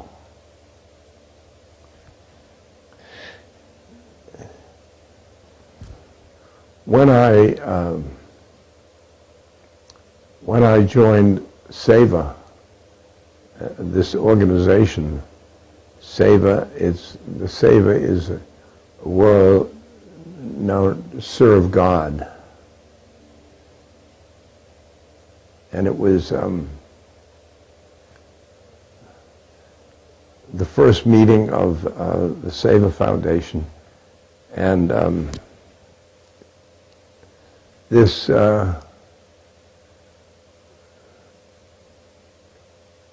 doctor from Switzerland, she was very social activist. And she said, well, we don't know what to do in this organization. We're going to do something to reduce suffering. She said, I think there are many, many blind people in the world, and we could do that to reduce that. And I found myself lecturing about blindness because of her statement. And the lectures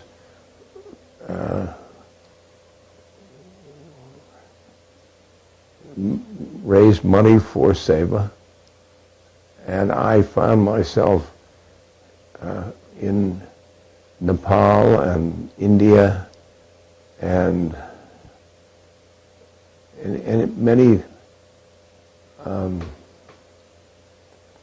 many poor countries studying blindness, and I was present at many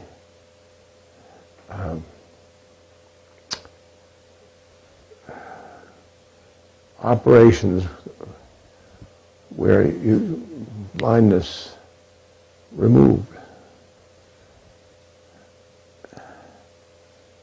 And that was sort of my introduction to compassion, because I was so moved by these blind people. They get in gurneys and they'd have the operation, and then they'd see. It was just a thrill to be part of that cycle.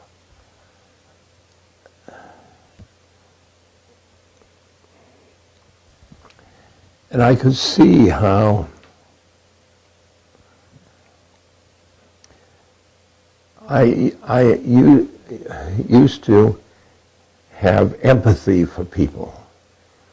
That means I, as an individual, felt bad for the individual.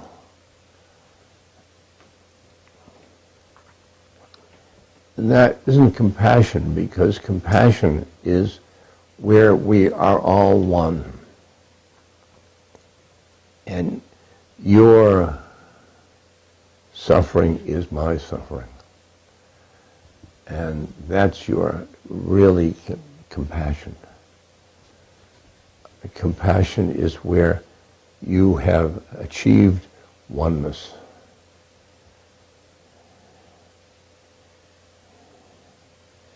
And so it's my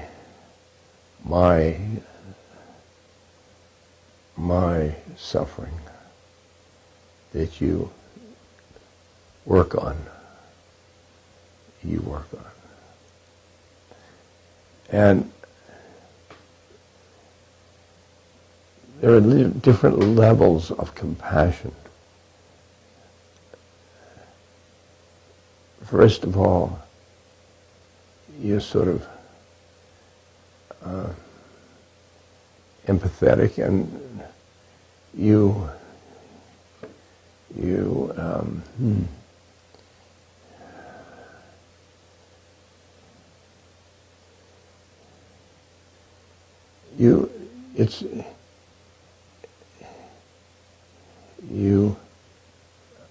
a distance from the person. And then as you get closer and closer, it's our suffering. And finally, our compassion. And I noticed that the one contains love. One contains compassion. The one contains peace. The one contains wisdom. The one contains joy. And we have been working on love. But I think I want to work on compassion. Compassion because of the suffering and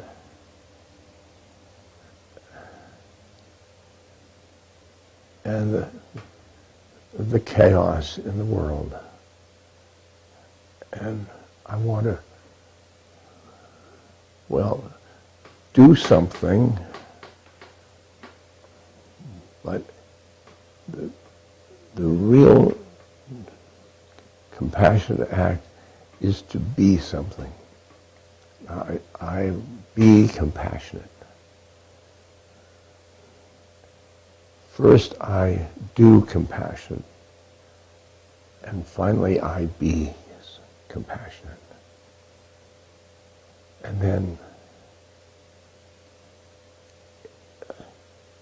compassionate to the trees, compassionate to the soldiers, compassionate to you, and compassionate to me.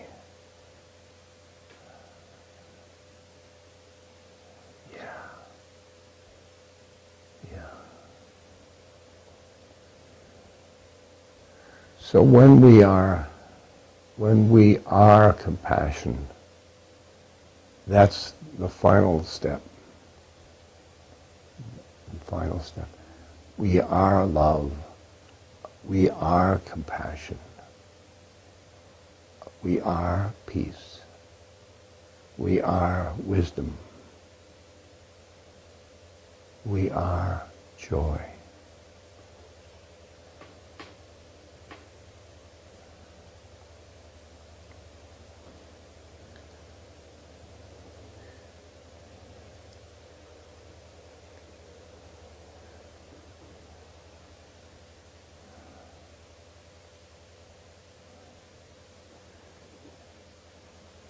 So when you're privy to God's mind, to the God mind, to the oversoul, then you can express, then you can be compassionate. Be compassionate. Yeah. Let's just practice being compassionate for one another. Yeah. Just now. Just now. Just now.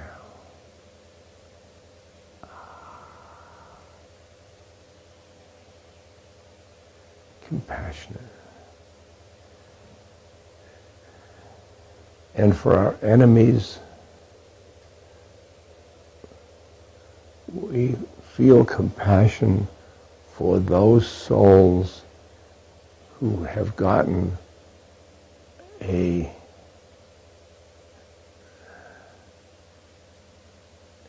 incarnation that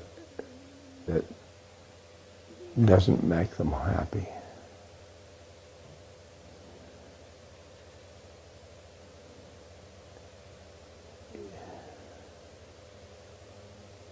That's what you can do for their souls.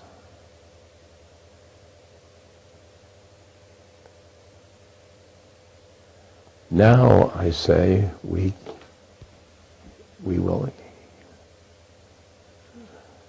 hear some questions.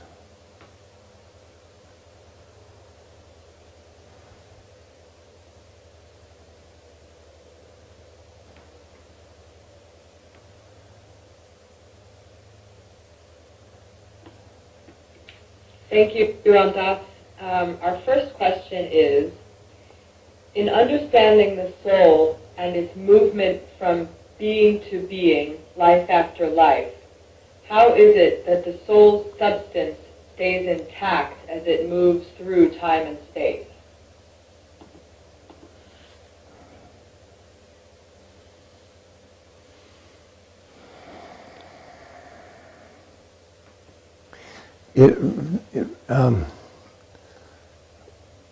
It doesn't move in time and space. It moves in infinity.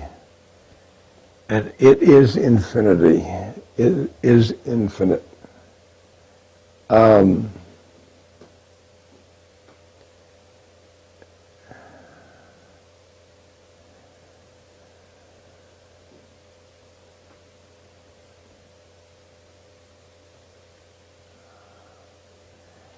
That's an interesting question, because the Buddhists and the Hindus have differences in that explanation.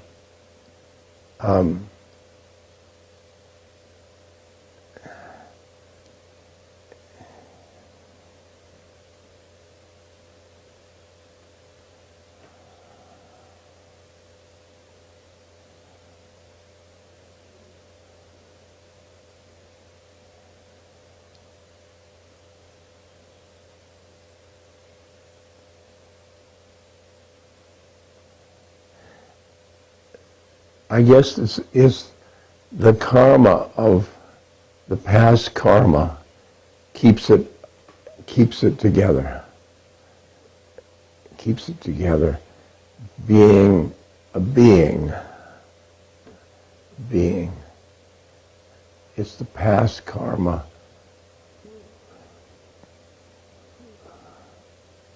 Yeah.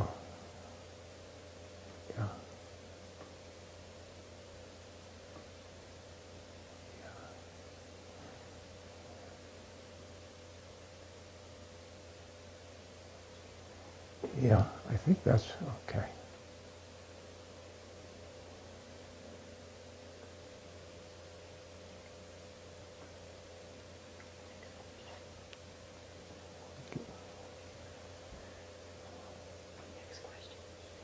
Another question? Yes, our next question is, I have been working on compassion for myself and others, and I'm finding the hardest ones to have compassion for are the people closest to me. Why is that? How can I continue to work on compassion and understanding for those closest to me?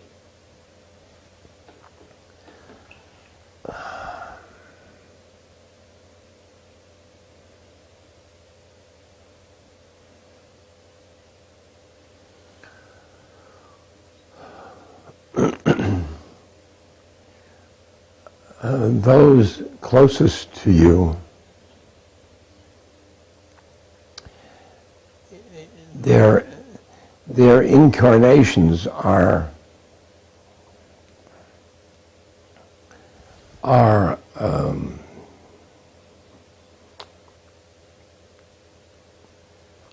in your face.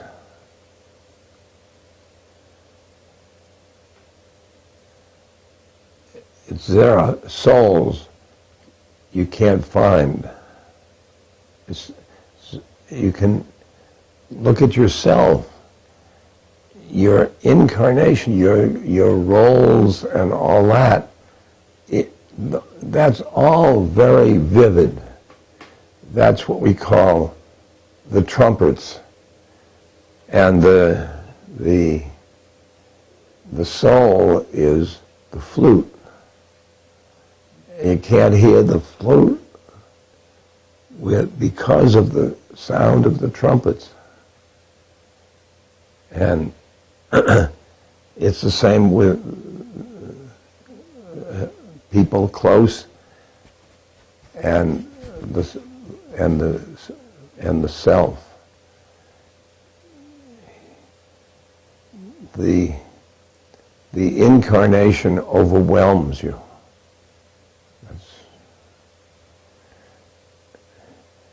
And if you want to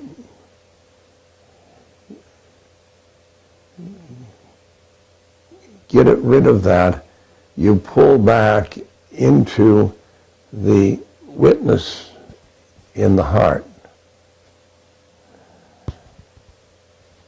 And then you will be witnessing the incarnations. For example, your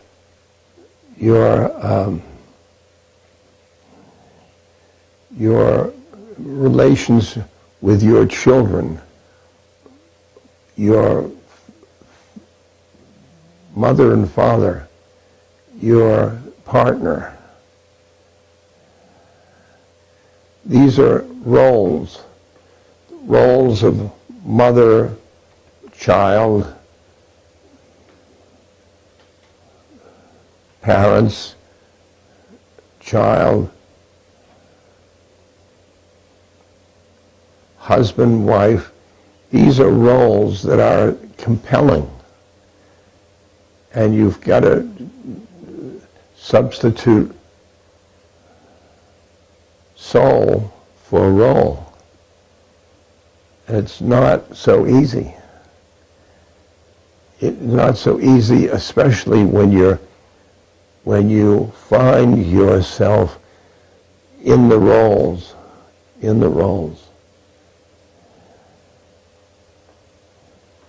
For example,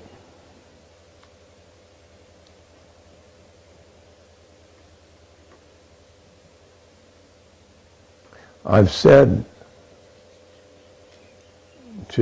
in my lectures, you only can know your strength of your sadhana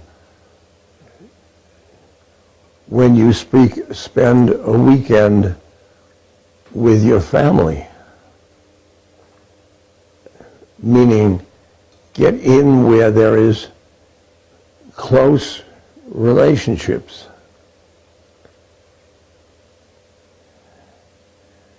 But now I'm thinking about that.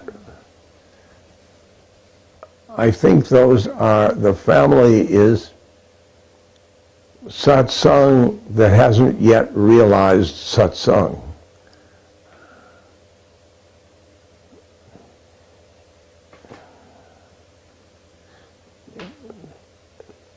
Like your children, you see them as souls that you've known from eons, and you are knowing them in this relationship.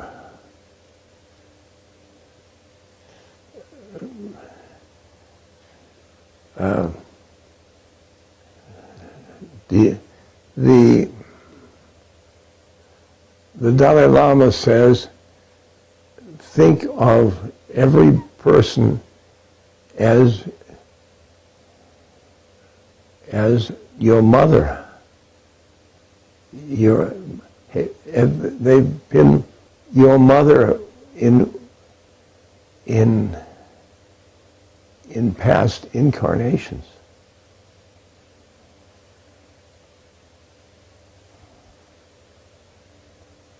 Yeah. Next question.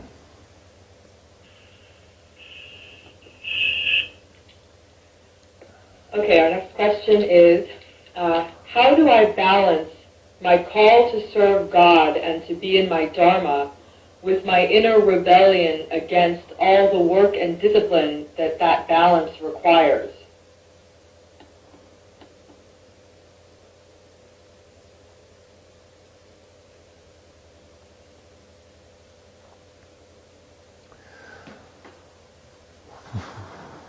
Well,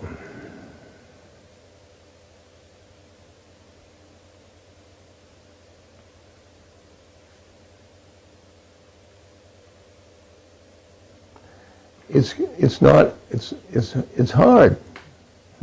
It's hard, but you know, the pleasure and happiness that life that is in the incarnation has to be set aside to realize God. And it's hard. It is hard to push the incarnation away. And you see everybody else having wonderful times, and you are busy meditating, or busy singing, or busy thinking of your guru, or thinking, or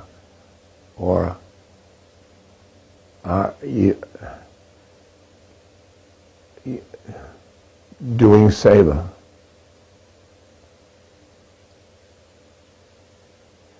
It's just that you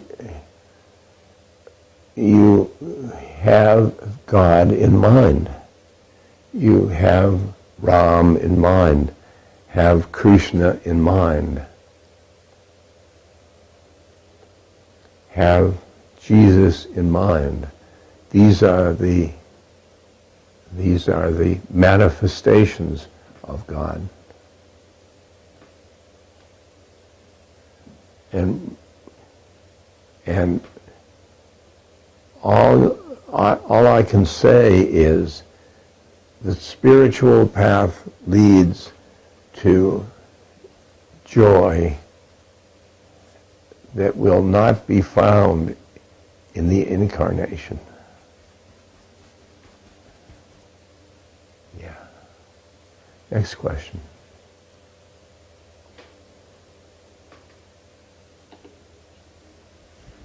Okay, our next question is regarding making big life decisions, such as where to live. The question is, I've recently decided to move either to Northern or Southern California for some more bhakti community. The decision seems harder to make when I realize the present moment is all that matters. How do you make big life decisions about the future and at the same time stay peaceful and content in the present moment?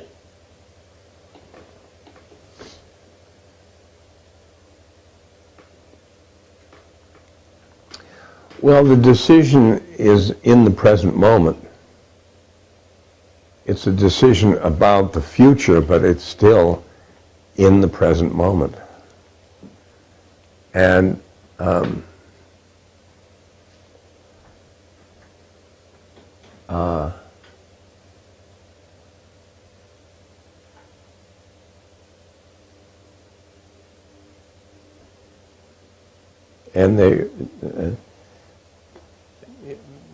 if your present location doesn't have satsang, maybe it's time to move, because satsang is very, very necessary. Or when your present location doesn't have quiet, it's time to move so you can get hold of that peace.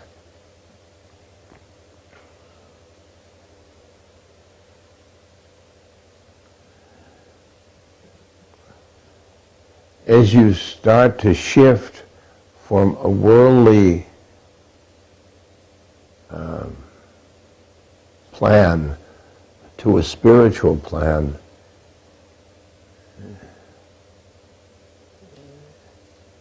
it's very likely that you'll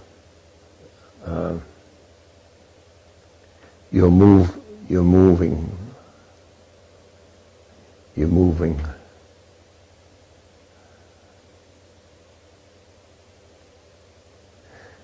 you even say, I am spiritual now, and I know that I will be spiritual later. Now it looks to me that, and therefore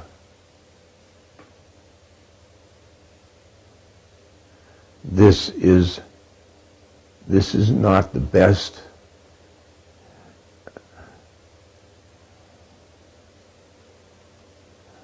environment. I mean, you'll have to determine your sadhana in relation to your environment. For example, if your sadhana is seva or service, you be very like Haiti might be a wonderful environment.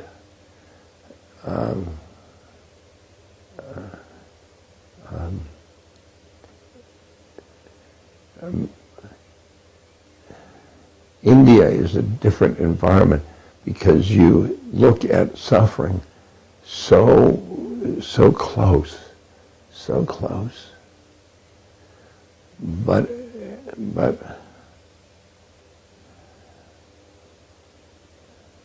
it's like in India, I move out of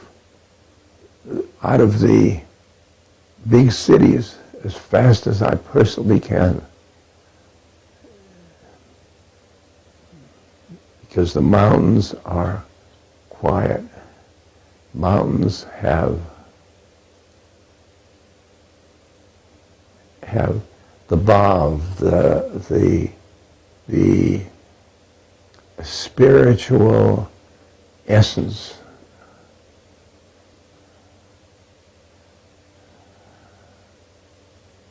And here in the island, I have the ocean. The ocean gives me so much space and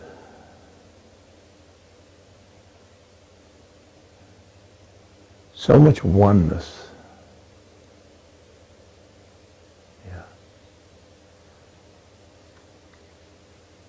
And when I got to this place, I felt content. And I'm feeling things that you may not feel content. I feel content which is something that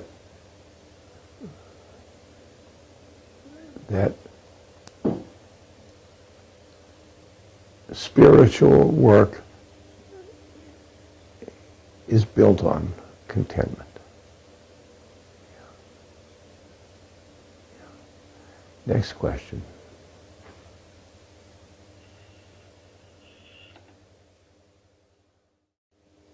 Okay, our next question is, in my present being, I feel drawn towards a relationship with a very loving partner. At the same time, I feel myself drawn to a higher spiritual path. I'm worried by entering a relationship, I may not be able to serve and help as many people, and may not be able to seek a higher spiritual progress. What should I do?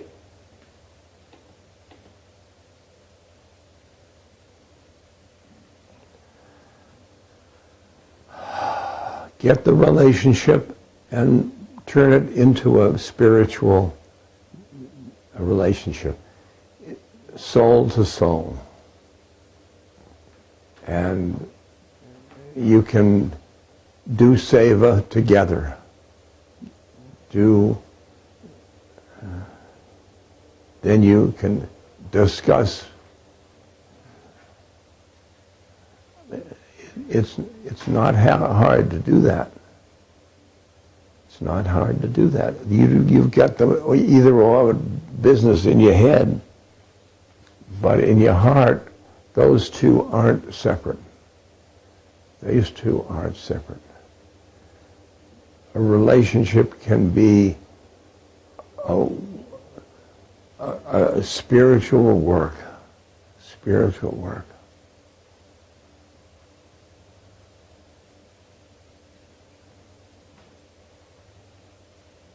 Maharaj emphasized that a marriage could be a spiritual step on your path.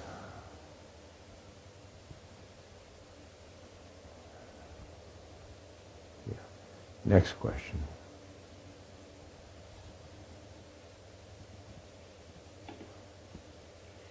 Our next question is, how does one get a guru, or will a guru find me?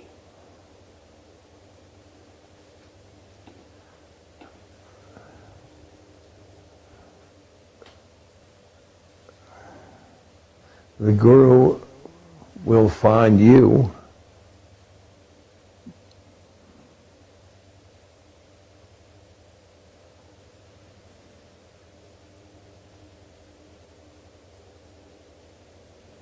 and stay open to the possibility. That's the full answer. Next question.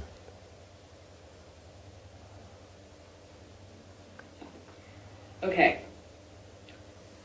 What is it to live in the presence of God? This is often mentioned in spiritual writings. That's the question.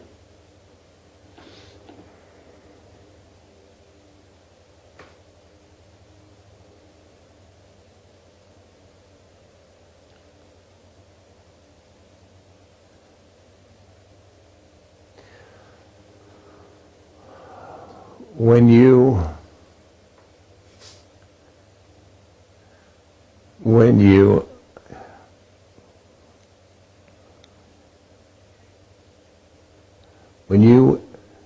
moment by moment are aware of presence of the Guru, presence of God,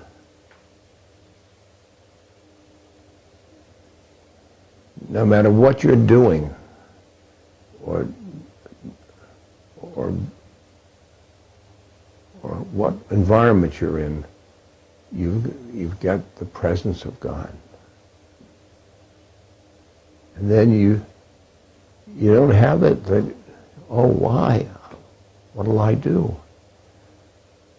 I stop and wait for the presence of God. Just wait for it.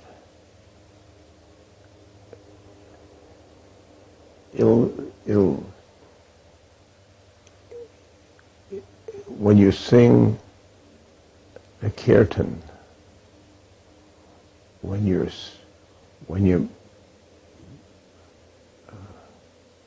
do service, when you do meditation,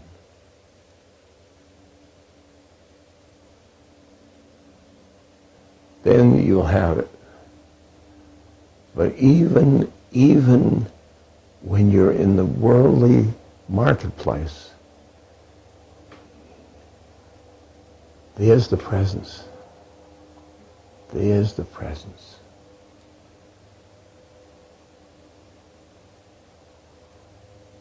Yeah. Next question.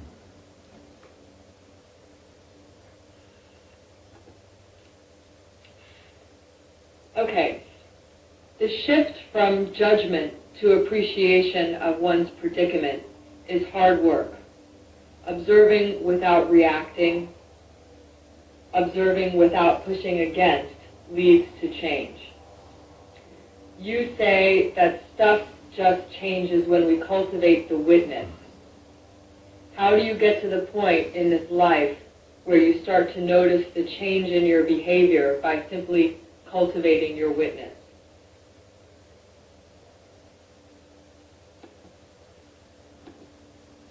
Well, cultivating your witness.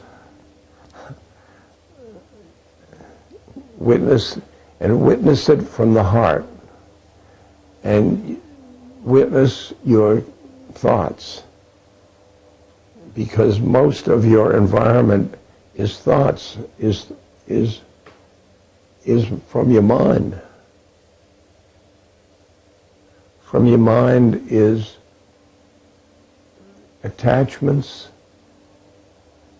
and relationships. It can be in the mind. And witness your mind. Witness in the heart. Witness your heart, in your heart. Witness the mind. And then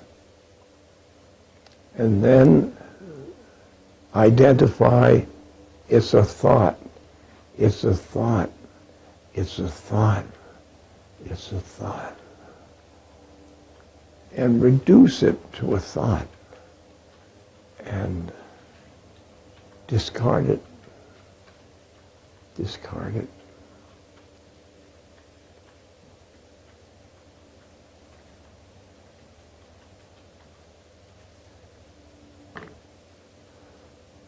Next question.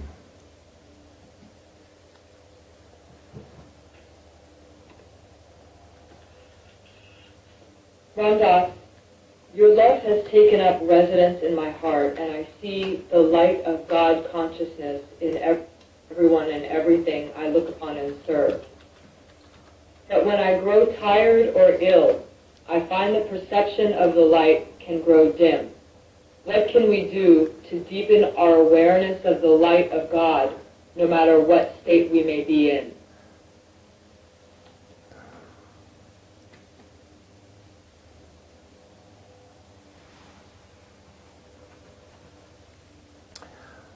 Well, I say tired and ill, it's your vehicle that's tired or ill.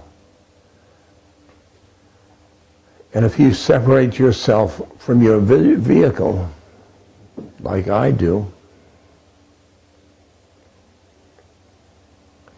it is tired or ill. Then it's not me that's tired or ill, it's my vehicle that's tired or ill. In other words, I push it away from me.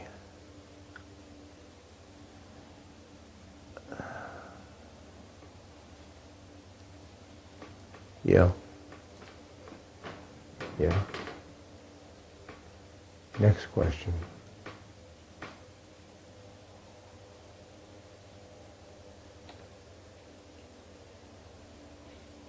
Our next question is, how can you have compassion for those people who are creating suffering?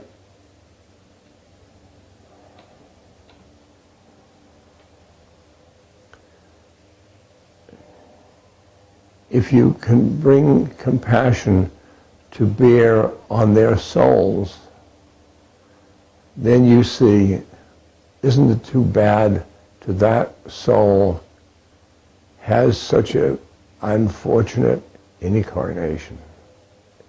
And that's the way I do it. And there are plenty of people like that.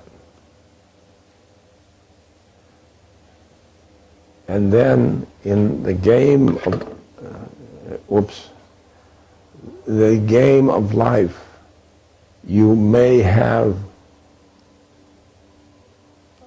an opportunity to change their game plan. I mean, you're just seeing their soul isn't isn't enough. Maybe seeing their soul, and now in the game of life, social action.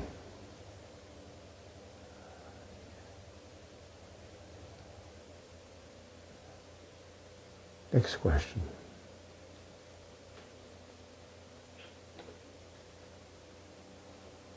Our next question is, when someone is nasty to me, I no longer react in anger. However, I do still feel the anger and think about it for longer than I'm comfortable with.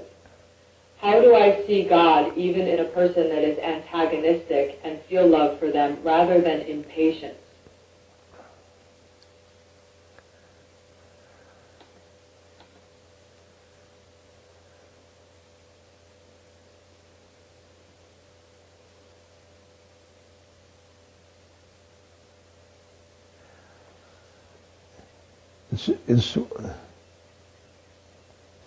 It's usually the same answer. I'm giving the one, you witness your thoughts, because your thoughts are causing you unhappiness about that person, because that's where that unhappiness is coming from.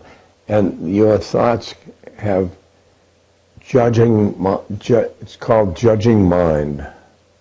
Judging mind. That person's lovable, that person's not. Da, da, da, da, da, da, da. And you can't have, in the spiritual life, you can't be the judge. You can be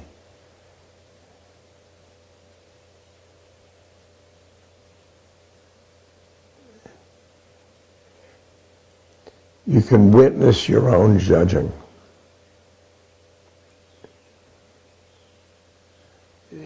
Listen, it's hard. It's hard. It's so easy to become the judge. Yeah. Next question.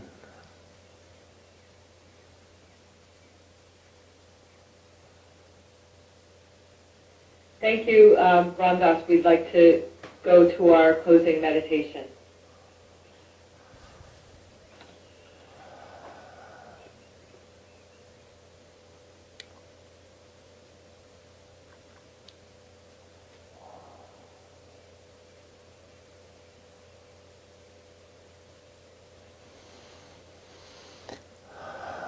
Settle in and get your spine straight, either lying down or sitting or standing.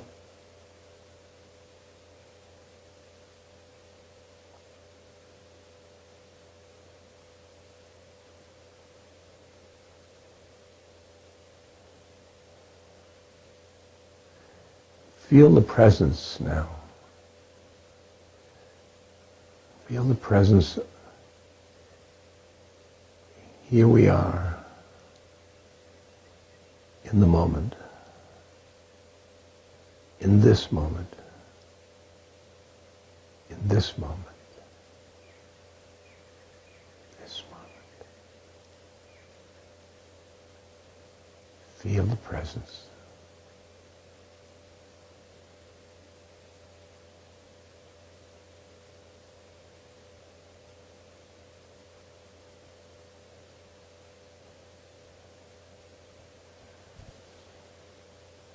Now move your awareness to your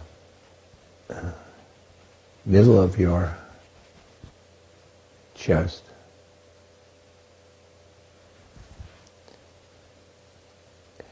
And there in your spiritual heart, you are the presence. You are the presence.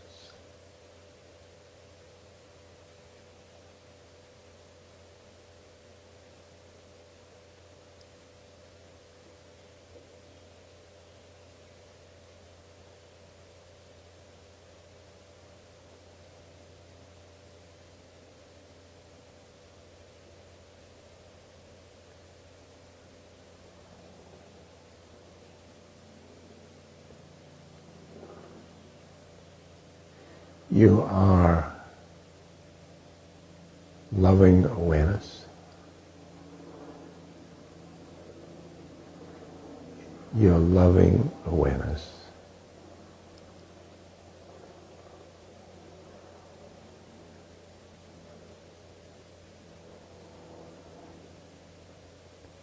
Presence.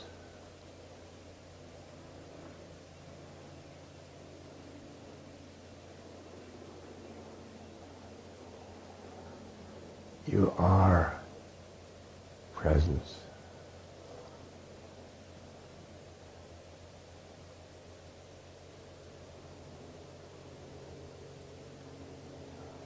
Oh. Wow.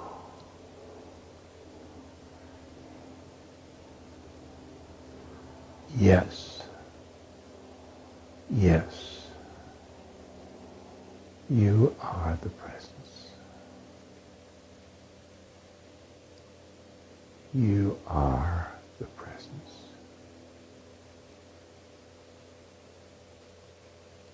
You are the presence.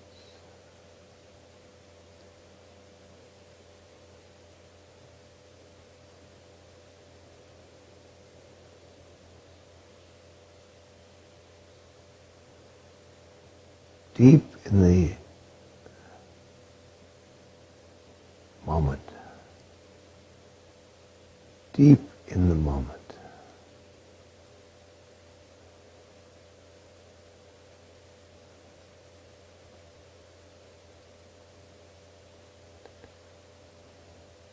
No past, no future, just the present.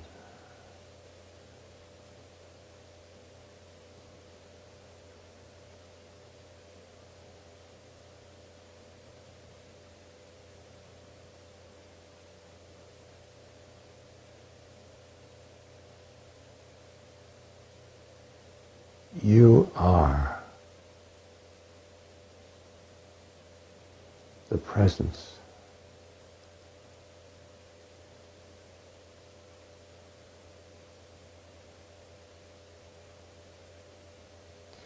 You are infinite.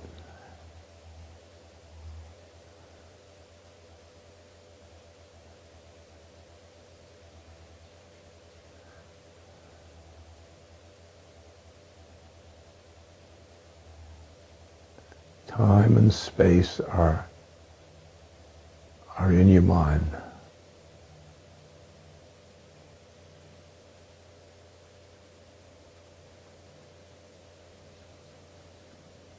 You're infinite.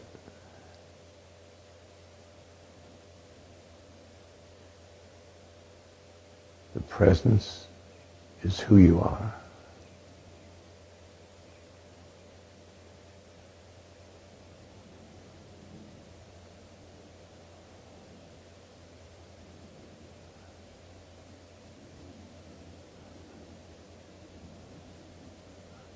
We can meet in the presence.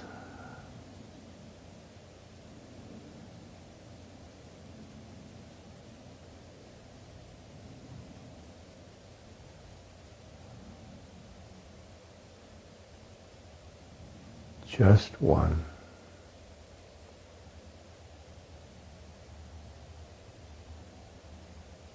Just one.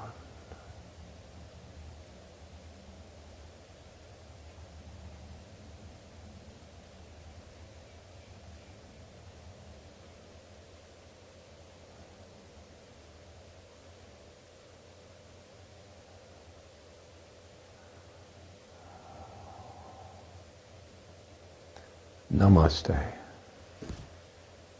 Namaste.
Namaste.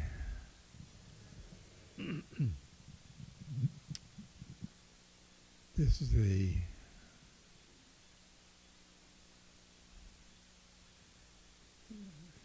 Bhakti evening.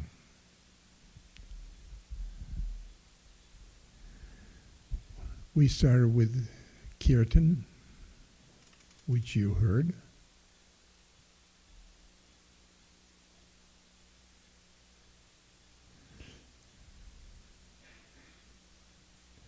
Then we get together, that's Satsang, that's pretty bhakti.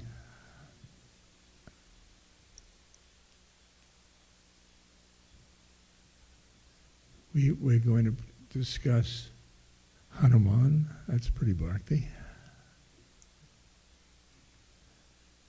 And service, that's very bhakti.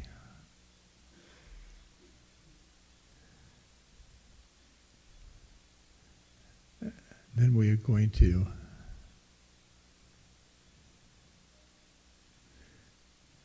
discuss Guru Kripa, which is the grace of the Guru. That is bhakti. Bhakti, for those of you that don't know, is going towards the one with the heart.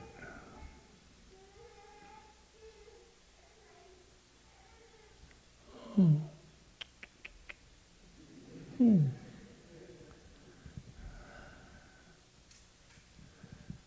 Then we want to discuss love, the path of love.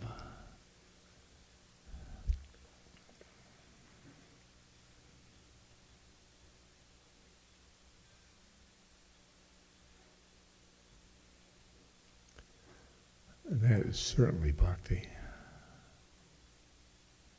So all these components are bhakti. It's a path of the heart. Joining me is my guru brother, Larry Brilliant, and his wife there, Girija, and she's a guru's sister.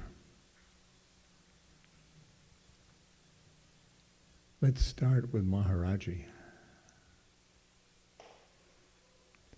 our guru.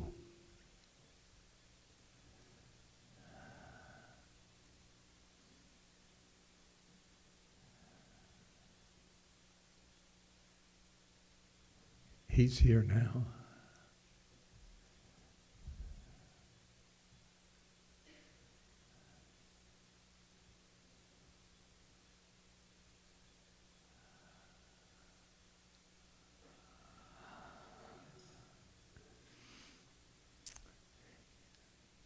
You know, my first meeting with Maharaji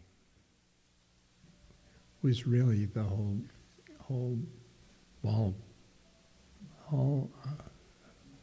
thing.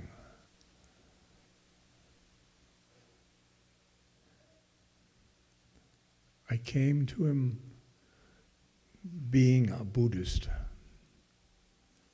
and I didn't believe in gurus and all that crap. The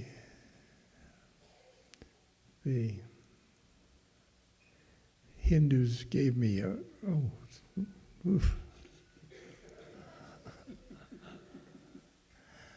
I mean, they poster art and loudspeakers and just all that. So I came to him. I was really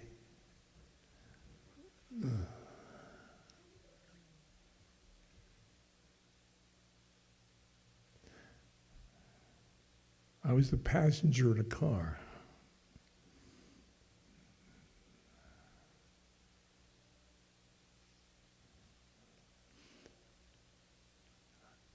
I'll tell you exactly what happened.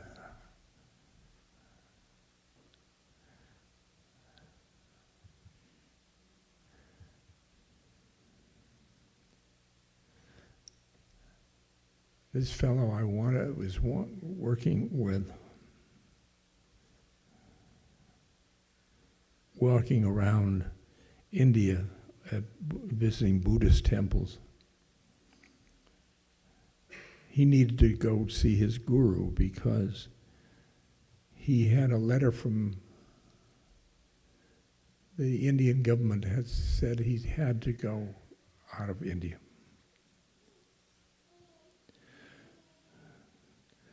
So he took me along because I had control of a Land Rover that belonged to another friend of mine. And we went up to the mountains, and we were about one day before meeting the guru. I was staying in a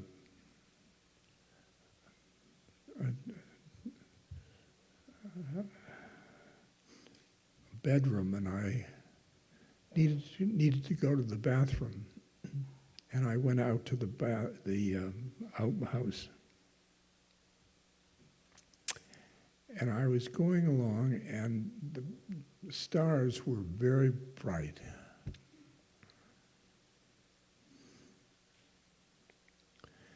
And they were so near and so bright. And I thought about my mother. She had died 6 months earlier. I don't know why I thought about my mother. I used to be a psychologist, so I was a Freudian, which I was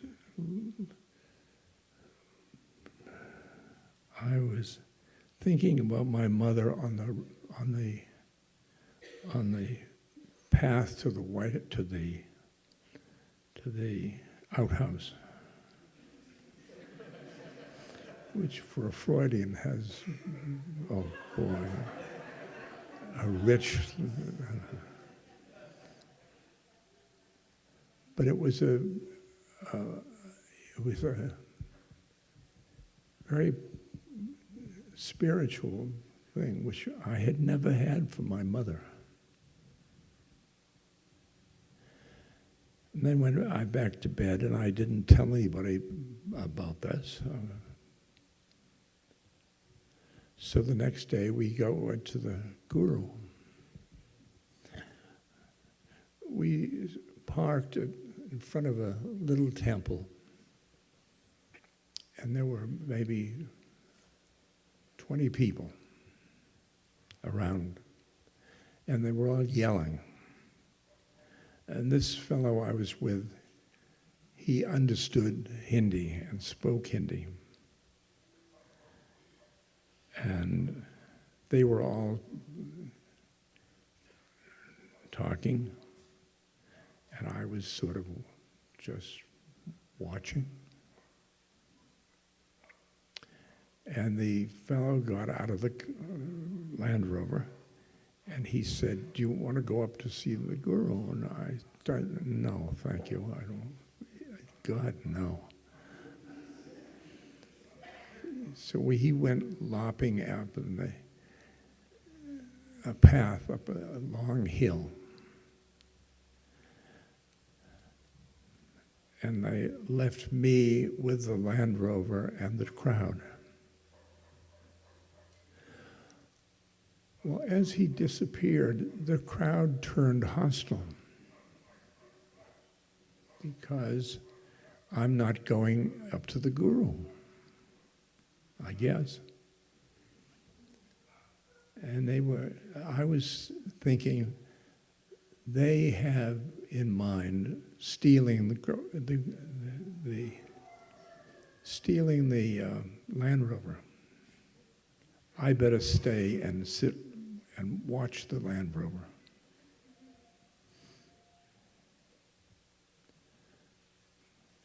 And they yelled and yelled and yelled. So their yelling plus my curiosity got me to get up and start up the hill.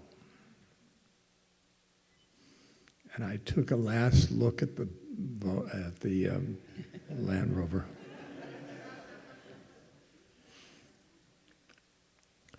And I started up the hill. And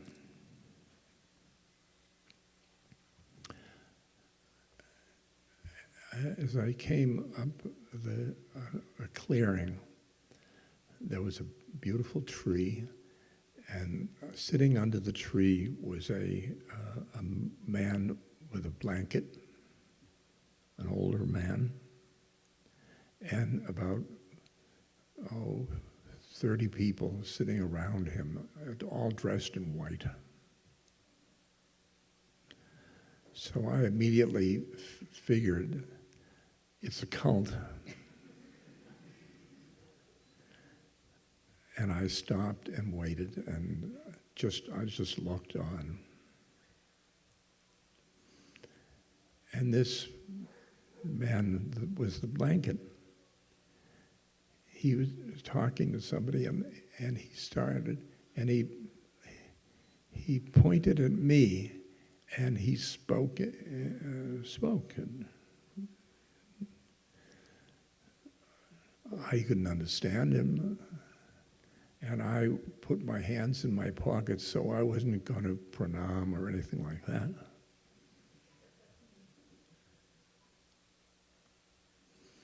And he said, "Did you come in a big car?"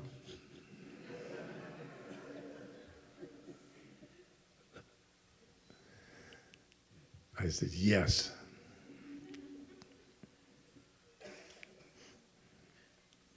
So he said to me, "Tell me, would you give it to me?"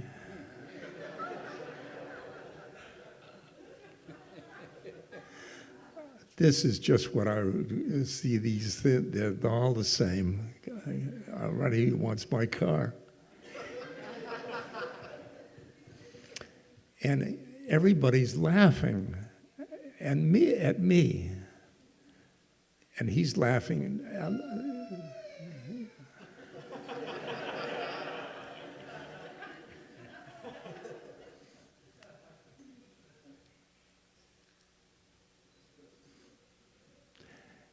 I said, "Well, it's somebody else's owned the Land Rover, but maybe,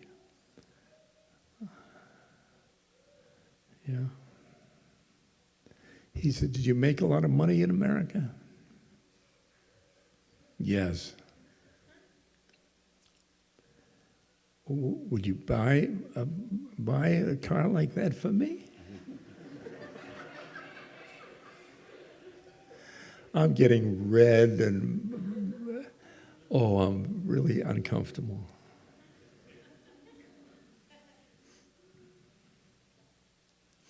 And I said, "Well, maybe."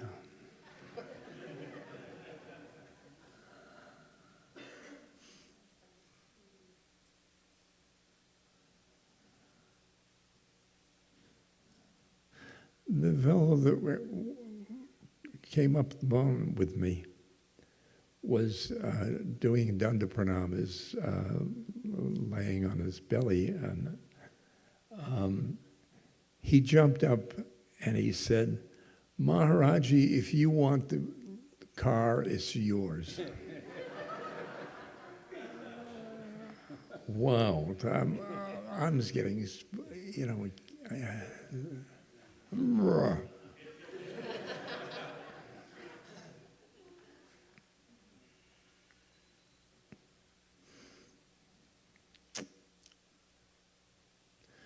So he said, take them down to the temple and give them food.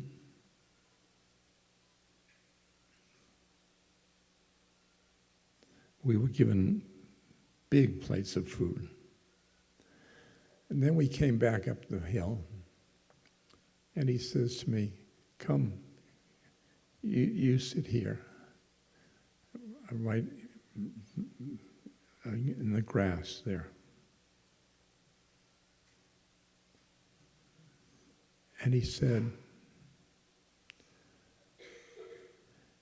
you were thinking about your mother last night. Wow. That's very unusual. I was a psychologist, and I've studied cognitive psychology. We can't do any of that.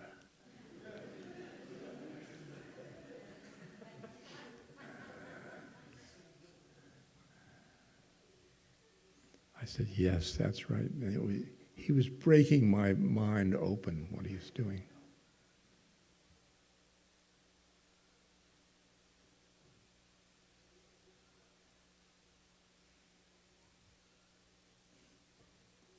And then he said, you sit here, and then he went to talk to other people.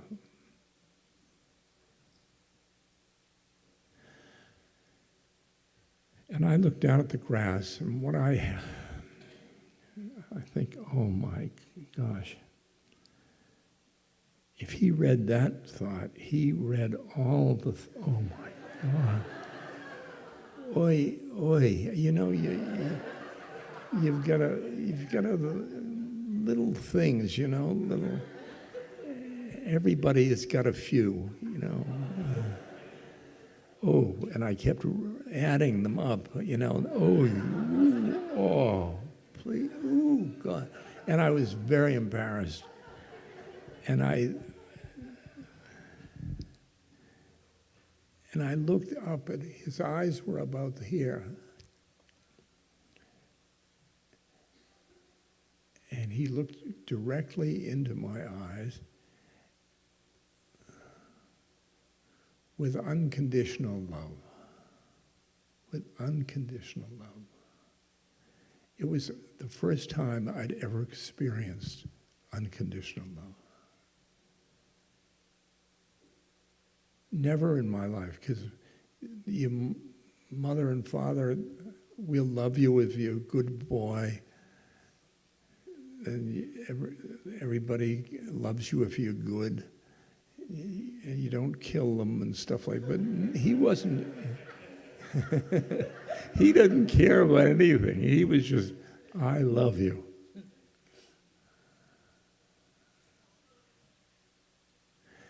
And that opened me to unconditional love.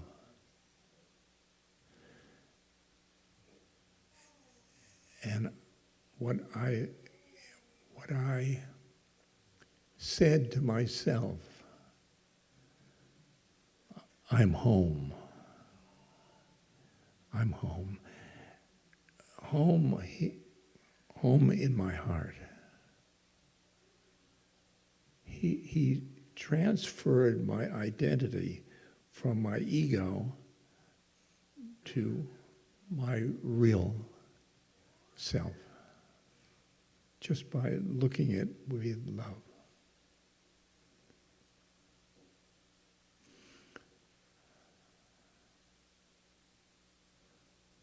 That was my first experience. And of course, I was ripe. I just hadn't come from being a psychologist. I had been experimenting with psychedelic chemicals.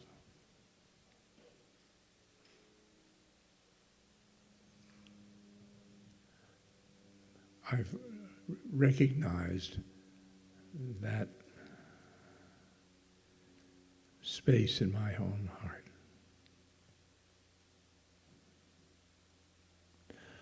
So as I was leaving, he said to me, when I left to come back to America, he said to me, don't tell anybody about me. Can you imagine, don't tell anybody? You've got something, no, I can't tell you about this.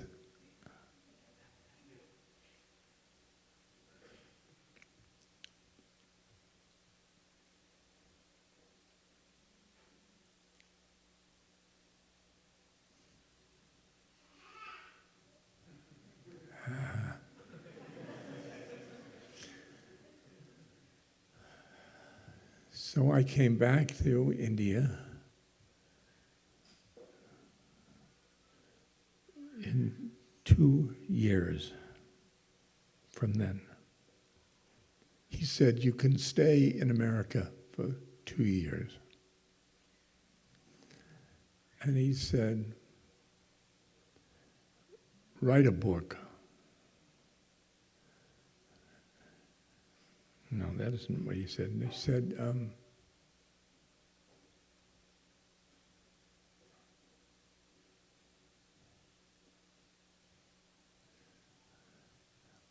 he says, I'll give you blessings for a book. He had never allowed anybody to write about him.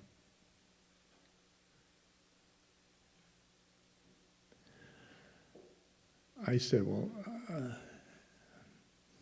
they said his blessing was Ashirvad, meaning blessing. He wanted Ashirvad for your book. So I did 2 questions. What does Ashirvad mean? And what book?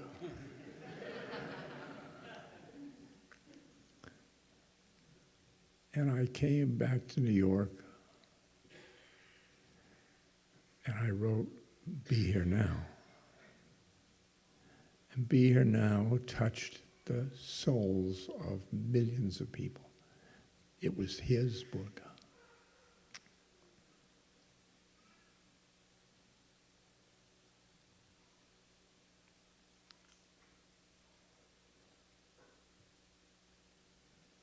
That's my story.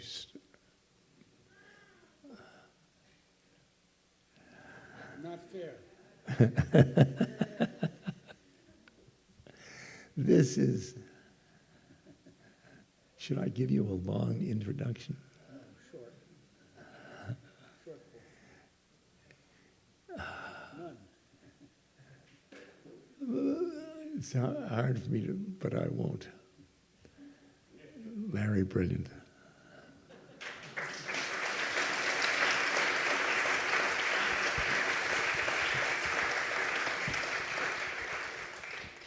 Thank you very much. Thank you for inviting me. Did you have a question? I'd like to have, did you came up upon Maharaji because Girij brought you back. You were been with the hog farm. The hog farm is a, what should I call it? Huh? A commune in the 60s. And you came back and met Maharaji. What happened at that meeting? He told me he was going to ask that question, so I've had some time to prepare. I had exactly the same experience you had, except I had a red Mustang convertible. Otherwise, they're... So, Girij and I were living in San Francisco, and I was an intern. And I only had 1 day off a week, and we worked pretty hard. Girij was a probation officer, and I was an intern. And I had Thursday nights off. And Ramdas, you came back from India, and you hadn't yet written Be Here Now. And one of the things that you did to collect experiences and support for writing Be Here Now was that every Thursday night, for 3 nights, you spoke at the Unitarian Church on Guff in San Francisco. So every Thursday night, George and I went. Is this okay? Can you hear me? Closer? So every Thursday night, we went to hear Ram Dass, and he came back from India, and he had a searchlight in the middle of his forehead. How many of you have experienced that searchlight in the middle of his forehead? It's okay. We're here sort of because we've all experienced that searchlight in the middle of your forehead. And we knew that there was a guru somewhere, but you had been made to pledge that you wouldn't talk about him. But everything that you said seemed to indicate that we should come and find someone. But our life didn't work in that direction. George and I acted in a movie called The Medicine Ball Caravan, and I just saw Kit here. I don't know if he's still here, but Kit was in that movie too. We're just reconnecting after about 40 years. It was a terrible movie. Awful, wasn't it? And that movie took us, we were doing rock and roll shows with a bunch of bands, and I was a rock doc. And it ended with a Pearl Jam concert in Canterbury. And about 40 of us decided that we liked living on buses and making music, and we bought 2 buses, and we drove from Canterbury, England to Kathmandu. And it took us about 2 years, and 40 hippies living together on 2 buses, and there's a story there, or 2.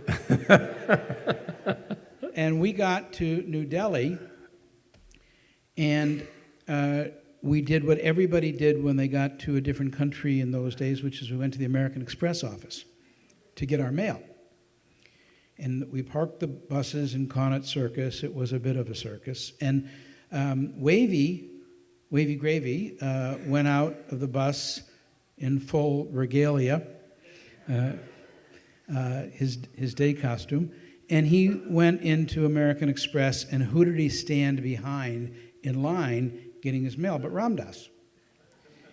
And Ram Dass, everybody got a little closer. Ram Dass knew Wavy, Wavy knew Ram Dass, and they went to get their mail, and Ram Dass got his mail, and it happened to be one of the first copies of Be Here Now.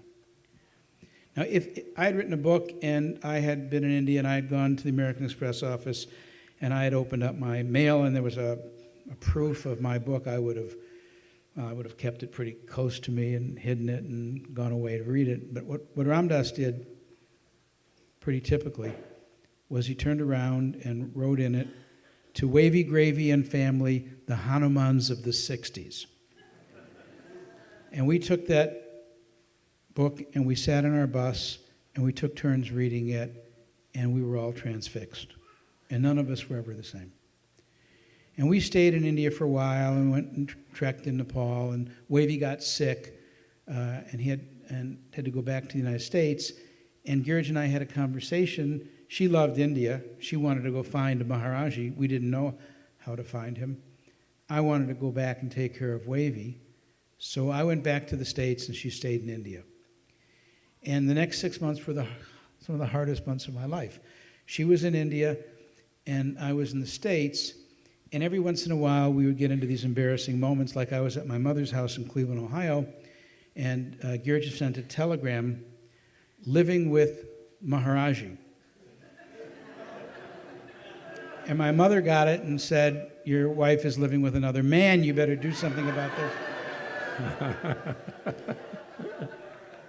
And then just before Christmas, a war broke out between India and Pakistan, and they were bombing, you may know, Agra near the Taj Mahal, and it was not safe. And Maharaji suggested that people go back, and he told Girija to go back and get the doctor. And so she called me and said, "I'll come back on condition you come with me." And that was an interesting conversation. But at the end of it, I agreed to come back. So we came back about 6 months after that, and my experience meeting Maharaji was very different. Maharaji kind of took you where you were. He just accepted you where you were. And RD was a Buddhist and had already been practicing. I was a radical, and I had been fighting for civil rights and against the war in Vietnam, and was honored to get arrested with Martin Luther King fighting, marching. And I came in very angry about the injustices of the world, and I didn't have a spiritual tradition. And we got to Kenshi, where Maharaji was, and immediately Maharaji saw Girija and loved Girija, and he saw me and nothing. And I sort of expected a question like, how's Martin doing? You know, I expected something. I got absolutely nothing, and we went back to the hotel that night and came back the next day, and I got a little less of nothing. He didn't even notice me, didn't say hello. And after a week of nothing, I kind of felt like my wife had been captured by a cult. Everybody was touching his feet. I had some of the same Judeo-Christian aversion to idols, because they are idols that we fell in love with, idols. We touched Maharaji's feet, and we loved it. We didn't think we would. In fact, I was absolutely certain that I would hate touching his feet, and I avoided it until one day I decided that I wasn't going to stay, and Girija and I had a very difficult conversation because she was going to stay. And it meant something much more than just my leaving Maharaji and her staying. And I took the next day off to think about it. And I walked around this lake. There's a lake in Nainital. Nainital means 9 lakes, but there's one lake particularly. And I walked around it, and I asked God what the hell I should do. Because I had zero feeling for this guy in a blanket, nothing. And he obviously reciprocated that feeling to me. And Girija was talking to him at an entirely different level. I couldn't understand the language. I didn't understand the songs. I didn't understand the gesture. And I wanted to get out. And we had a hard night. And the next morning I packed, and Girija said, aren't you going to go say goodbye to him? And I thought, well, you know, I mean, he may be a cult leader, and she may be in a cult, but I'm supposed to be polite, and of course I'm going to go say goodbye to him. And that morning we were lucky. We got a taxi, and it was the first taxi, and we were lucky, and we were the first ones into the ashram. And Maharaji used to sit on a tucket, which is a bed without a mattress, and he would come out of these 2 doors. Now, most of you are too young to remember Loretta Young, who used to come out on a television show by taking these twin doors and go like this. And that's the way Maharaji would come out. And we sat down by his tucket, because you asked me when I met him, and this is really when I met him, because the other stuff, in retrospect, didn't count. And on the tucket, the villagers and devotees had brought flowers and fruit, and they had arranged it in a mandala that said Ram, God's name, Ram. That's it, just simple fruit and flowers spelling Ram. And one of the apples had rolled off of the mandala and fallen on the ground. And I sat there, I kind of rehearsed what I was going to say, my goodbye speech, you know. I'm not, you know, it was awkward. And I saw the apple, and I said, you know, God's name is incomplete. Ram is incomplete. I should at least pick up the damn apple and put it in to fill out the name Ram. You know probably what comes next. I leaned down, and I reached over to pick up the apple, and Maharaji came out. And he stepped on my hand, and he pinned me down, and it was more than awkward. It was painful, and I couldn't get my hand out.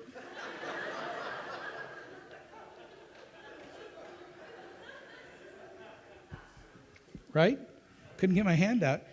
And he looked down at me, none of these nice words, and he said to me, "You weren't here yesterday." We spoke Hindi, Girij and I. And he said, "You weren't here yesterday, where were you?" And this was really awkward. Maybe the thing that I wanted to do least in the world was to touch his feet, and now I'm touching his feet, and there's nothing elegant or spiritual about it. And then he said, "You weren't here yesterday, where were you?" And he said, "Were you in the mountains?" And I said, "No." "No." He said, "Oh," and he used to do this thing sometimes to imitate like a television Swami. He would say, "Oh, I know. Were you at the lake?" And he spoke in Hindi, except that last word he said was in English. He said in Hindi, "lake." And my little antennas perked up, and I looked up at him. And a little bit like your experience, I thought, I don't quite know what comes next. And he said, "Were you horseback riding?" "No." "Were you fishing?" "Nobody would ever fish." "Swimming?" "No, you wouldn't have." He said, "Were you talking to God?"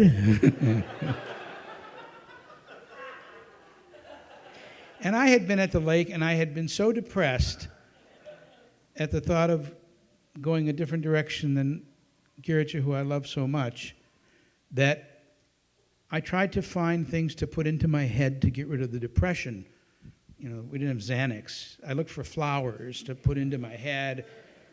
And I said to God, "Could I have a sign, please? Doesn't have to be a big sign. I don't need a big McDonald's. It just doesn't have to be a big rainbow that, you know, just something that I would see and no one else would see." Nothing. He and Maharaji had the same way of communicating. Nothing.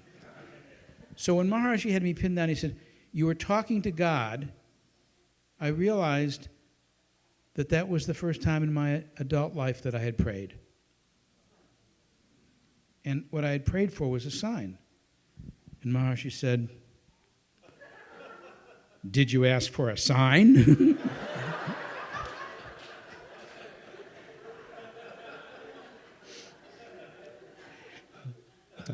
And you know, a microwave oven will cook the brain exactly so much. And I just started to cry. And he started to smack me on the face and grab my beard. And then all the other satsangis who were there, the other devotees, came around and huddled. I don't know where they were during what I thought was just this one-on-one with Maharaji, with Girij there cheering me on. I then realized, and they all hugged me, and we all kissed, and it was obvious that that was the initiation. It wasn't what I had read about. It wasn't that he gave me a name or a mantra, or that the initiation was some kind of a long march. You know, it wasn't Milarepa. Where's Bob Thurman? It wasn't Milarepa building and then rebuilding the house that Marfa told him to do. It was to take myself to such depression, despair, the fear of loss, that I would actually pray. And that was my first meeting with Maharaji. Then immediately he said to me, "Will you write a book?" He said, "I tried it with Ram." No, he didn't.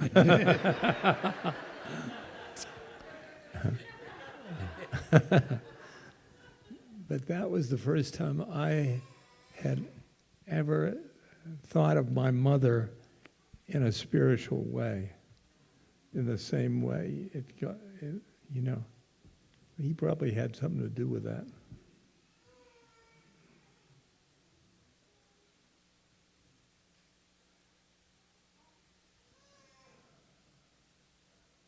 So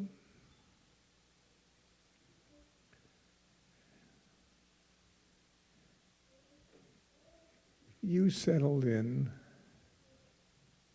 And Gary just settled in. When did he notice you?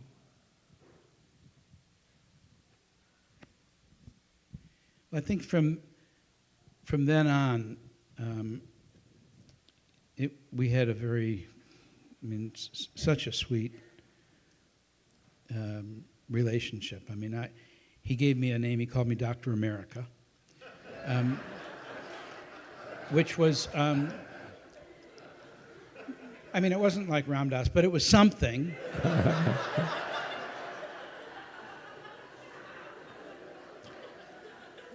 And it was usually spoken like, Dr. America. And we would just play. It was always fun. Once he said, I have a headache, Dr. America, go get me some medicine. And I brought him some aspirins, and he put it on the top of his head, and he balanced, and he said, boy, this Western medicine is really wonderful. I feel better already. We had this, we had these leftover medicines that we had brought on the bus when we came across from England that we were going to take to Bangladesh because there had been this, when it was then East Pakistan, there was this terrible cyclone that killed 1 million people. And we couldn't get there because war broke out. And so I opened up a little clinic with Ravi Das, Mike Jeffrey, and Girija and I, and we were treating villagers. And Maharaji used to tease me all the time about healing. And we talked a lot about healing as a pathway to God. And we talked about service all the time, about seva. And mostly we talked about Nishkam Karma Yoga, the yoga of working without attachment and dedicating that work to God and dedicating the results of that work to God. But it wasn't quite like, didactic. It wasn't that there was a course book and you'd read chapter 3 each day. It was, he would teach by anecdotes and by example. Yeah. Are you getting the feeling that Gurudism, the Guru Kripa, isn't quite like they write in the books? We're two examples.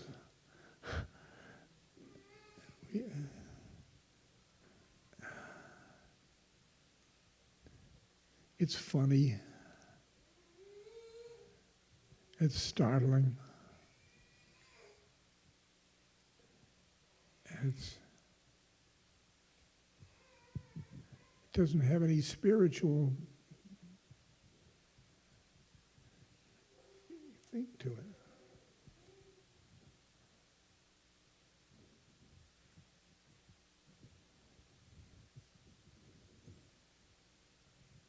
And yet I got so taken, I don't know, that when I came back to America,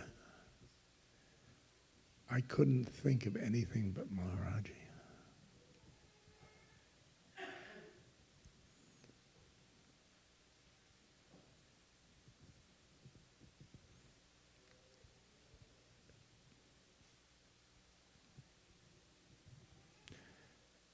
It was so deep in my heart.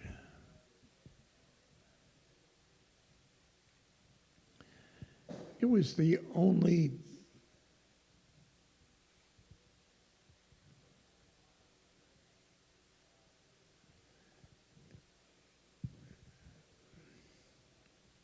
spiritual thing that had happened to me, although I didn't call it spiritual.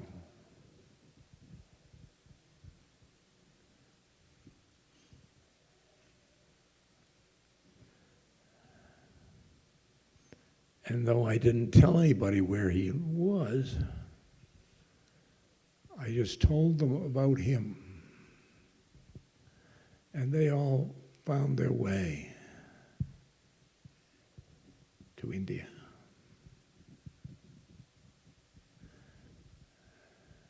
And hundreds of people have been with him, Westerners.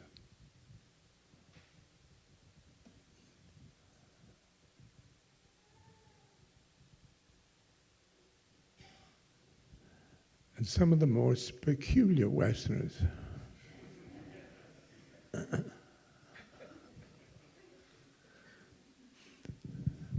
One jumped on Maharaji's back, naked.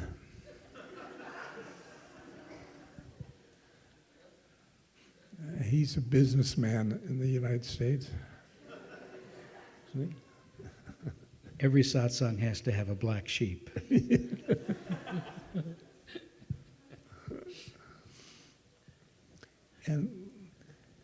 and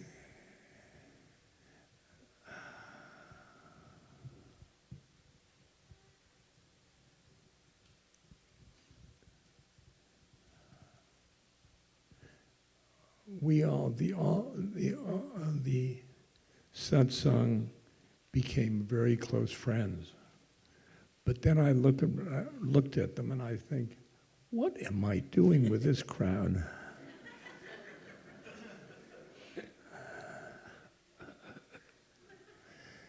They were the most, I mean, I didn't know why he dragged them over, you know.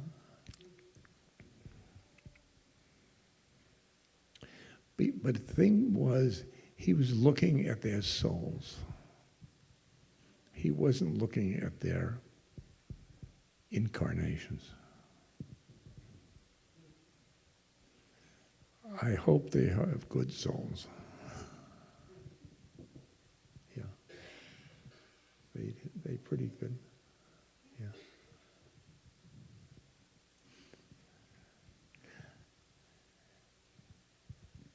So, Doctor, tell us about, he started to aim you.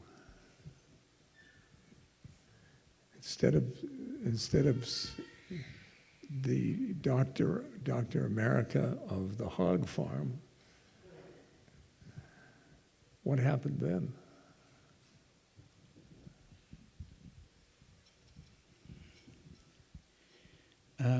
Well, Girj and I had taken some Goenka courses, and we were, all balancing Hinduism and Buddhism, a little Islam, some Judaism, and a lot of Christianity for dessert. We were trying to figure all that stuff out, and every time I would sit in front of him and try to meditate, he would find a way to disturb that meditation.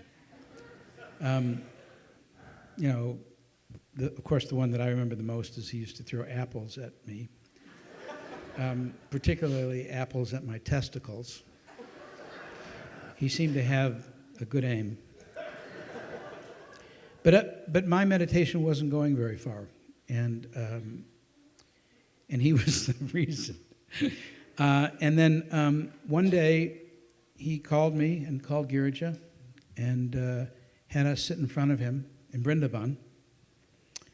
And he said, how much money do you have? And I said, I have $500. He said, no, not here. Not what you brought to India. How much money do you have hidden away in America? And I thought about it, and I thought, probably another $500. He said, is that all you have? And that was all I had. And then he said, this is all in Hindi, he said, 500 here, 500 there. You are no doctor. Which is what my mother used to say to me. And then everything was in Hindi, and then he began chanting, you are no doctor, you are no doctor, you are no doctor, you are no doctor, UNO doctor, UNO doctor, UNO doctor ho jayega. You will become a United Nations organization doctor. And it all happened so quickly and adroitly that I didn't get it. And then he said, you will go to villages and you will give vaccinations. He took out his arm. And I didn't get it. He said, you're going to leave the ashram, told Girija, you're going to go with the doctor. You're going to go to villages and give vaccinations against smallpox, which in Hindi is chechik. And he said, chechik unmulin ho jayega. Smallpox will be pulled out from the roots. Smallpox will be eradicated. This is God's gift to humanity, to lift this one form of suffering because of the hard work of dedicated health workers. And he didn't give me any other instructions. He didn't say, and you'll go on Thursday, and you'll meet this person. He just said, go, jiao, jiao, jiao. And we went to the World Health Organization. I mean, I had never seen a case of smallpox. I didn't know what smallpox was. I probably saw it in a book in medical school, but it wasn't important to American doctors. And I went to the World Health Organization, and I showed up at the front door, and I was wearing a white dress, ashram white gown, and I had hair down to the middle of my back and a beard to here, and they said, what are you here for? And I said, well, I'm here to work for the smallpox eradication program. My guru who lives in the Himalayas said that smallpox is going to be eradicated. This is God's gift to humanity. It's true. It's true. As my friend Wavy Grave would say, why make shit up? I mean, this was true. So they kicked me out. Girija and I went back to the ashram, which was, you had to take a rickshaw and a taxi and a bus and 17 hours. And we went to see Maharaj. He said, did you get your job yet? And I said, no. I probably said something like, no, Maharaji, He said, go back. Then I did feel like Marfa talking to Milarepa, and he sent me back, 12, 13, 14 times. Each one was 17 hours. Each time I got kicked out. Now, I did get a little smarter. I did lose the long beard, trimmed it, and somebody lent me a suit jacket, and I got rid of the dress. And, one day I walked in, and I walked into the big seating area, the waiting area, and by then I knew everybody. I knew the receptionist, Mrs. Boyer. She was an Anglo-Indian. I knew the HR person. He was very sympathetic, but they'd never hired a Westerner in India, and I was the youngest person that had ever applied for a job. And besides that, there was no smallpox program because Mrs. Gandhi didn't think it was a priority. But other than that, they were very nice. And this one time I walked in, and I sat in the waiting hall, and there was a big, tall American, looked like a football coach, and he said, hi, are you American? I said, yes. He said, what are you doing here? I said, oh, I'm going to go. He said, are you a doctor? I said, yes, I am a doctor. He said, what are you doing here? I said, oh, well, my guru who lives in the Himalayas told me to come here because I'm supposed to work for the smallpox program because it's God's gift that smallpox will be eradicated because of the hard work of dedicated health workers. What do you do? He said, oh, I'm the head of the smallpox program in Geneva, and I'm in charge of India, but we don't have a program yet. But if we ever do, maybe we'll call you. I'll just give you an interview right now. And he did, and he interviewed me. And months later, as these things happen, I got a telegram. Girija and I were in Kenshi, and the telegram was, you've been hired by WHO to go work in the smallpox program. Now, there was a lot of stuff in between about minor things like security checks and all those marches that I did before against the war in Vietnam, and, the fact that this was my first job out of medical school, and they'd never hire anybody so young, all those things. But I got to show Maharaji the telegram that I'd been hired by WHO, and, it was no big surprise to him, but it was a real big surprise to me. So I went to go work for the smallpox program, and Girija and I both worked in the program, and I'd never seen a case of smallpox. And I think they had to create a job category low enough so they could hire me. And I think they really hired me because I could type and I spoke Hindi. And after a while, you know, the real docs who knew what they were doing, some didn't show up and they needed a substitute, and they gave me a district and then a division and then a state, and then I wound up running India. Giraj and I lived in India for 10 years. And for 2 of those years, or a year and a half, we got the greatest gig you could ever get in the world, which is during the week, we got to work to try to eradicate the worst disease in history. And on the weekends, we got to drive up to Kenshi and talk to Maharaji about it. And he would give us the best management advice I think anybody's ever had. And when I would have a problem with a corrupt Indian official, he would tell me what to do. When we didn't know what to do on getting people like the government interested, he would literally write a letter to the governor of Uttar Pradesh, Ali Akbar Khan, not the musician, and who happened to be his disciple, and write to him and say, I'm sending Larry to you, Dr. America, and help him with the smallpox program. And until 1974, Maharaji was my coach, mentor, besides being my guru. And it was the best time, I think, of our lives. The work was really hard. It was the hardest. But I've never been as good in my life doing anything as I was then, because I was doing it for him. And that was pretty cool. Yeah.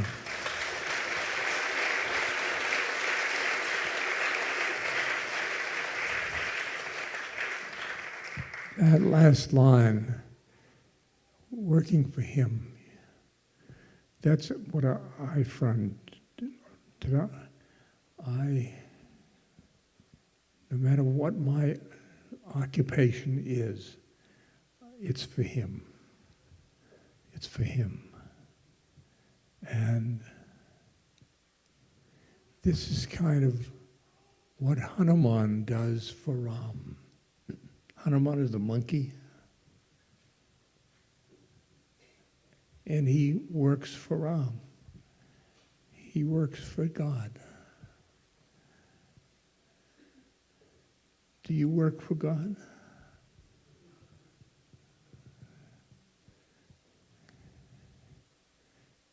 It's really not bad. The working conditions are very slow.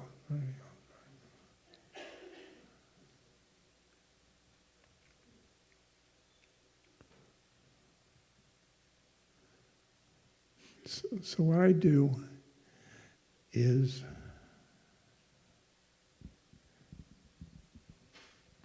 look for souls that don't know that they are God.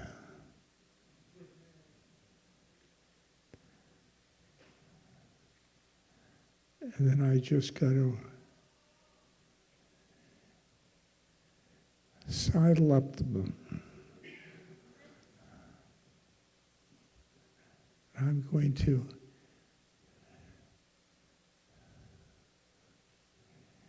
communicate what I know to them, soul to soul.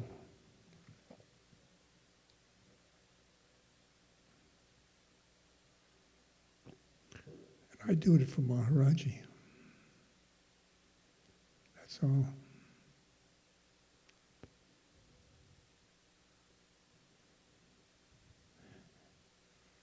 And sometimes somebody comes towards me, and I can see out of the corner of my eye that Maharaji's attracting this person.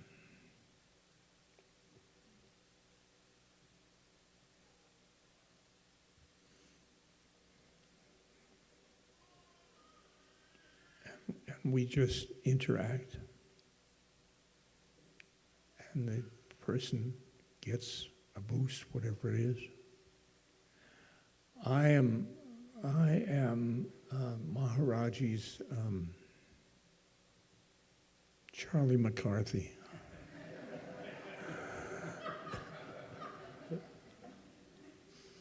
I mean, Maharaji's working on them, and I just.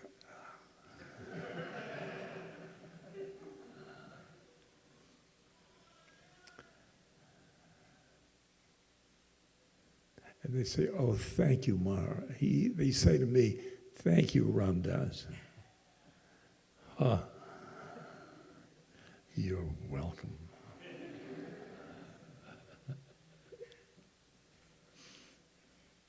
I don't mind being the middleman.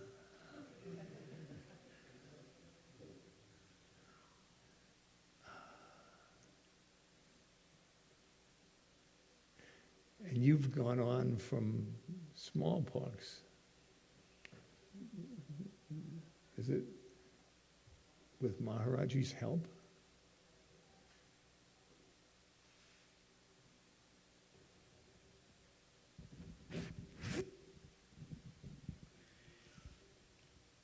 Seva? Yeah. Seva. So when smallpox was eradicated, everybody went back to their own former jobs. Most of the people there had been delegated to work on smallpox from governments. They were professors, and I'd been delegated from Kenshi. And Maharaji wasn't anymore in his physical body. So Girij and I decided that we would go back to the United States and maybe learn something about public health, since we've been doing it, but had never had a course in it. And we wound up at the University of Michigan, and Girij got her PhD in public health, and I became a professor. And we were teaching public health. And we wrote an article in a magazine, and the article was called "Death for a Killer Disease," about how smallpox was eradicated. But we wanted to write about how we had experienced it, which meant we wrote about a pretty unusual cast of characters, not just regular doctors. We wrote about Ram Dass and Wavy and Nicole Grasset, who had been my boss, and all the people that we had met who in the smallpox program, particularly the Indian, wonderful, wonderful Indians who had worked in the program and dedicated so much of their life to helping eradicate smallpox. So we wrote this article, and it was published, and some people sent us money. Steve Jobs was one of them. He sent us $5,000. He had come to visit Maharaji, as some of you know, but he got there late after Maharaji had left his body. And Steve sent us a computer, and I didn't know what to do with this money. Girija didn't know what to do with this money. So we decided we would call together all the people that we had written about in this article and ask them what to do about this money, and it was about $40,000. And so we had this meeting in near Ann Arbor in Walden Woods, and Ram Dass was the straight man. He really wrote about it as, like taking the minutes of a meeting, and the head of WHO communications who was there, who was the straight man, wrote poetry. We all played different roles. It was quite extraordinary. And I wanted us to, we all decided we were going to start an organization, a nonprofit, and that we were going to go after another disease after smallpox. And I wanted to go after childhood diarrhea because it was the major killer at that time. Wavy immediately said, "I'll put on a concert, a rock and roll benefit to get rid of diarrhea, and we'll call the concert No Shit."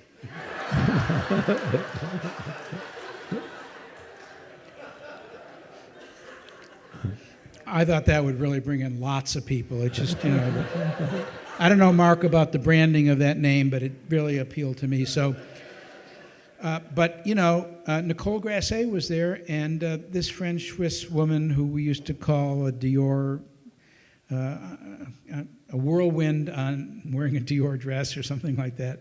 She was extraordinary. And if you ask me later, I'll tell you some of the legendary fights between Ram Dass and Nicole Grasset. We used to call them the doobie, doobie, doobie. You know, the be and the do. But at this meeting, the founding meeting of Seva, Seva is now almost 35 years old, and Seva's projects have given back sight to more than 3 million blind people.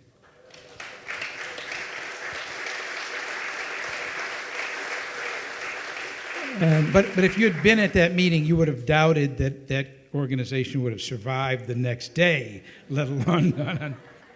I was sitting at the table, and this man came in with a dispatch case and tie and jacket, and he looked around, and right across from him was Wavy, who was dressed in a clown. And the guy immediately figured he must be at the wrong something. And it was all a mixed bag, all those doctors and hog farmers and us spiritual people. Well, they were spiritual too, but they didn't know it. And we had a go at it. This Nicole, this woman, French doctor, and she wanted to just go ahead. And I said, it's matter how we do it is how we do it, not that we do it. She said,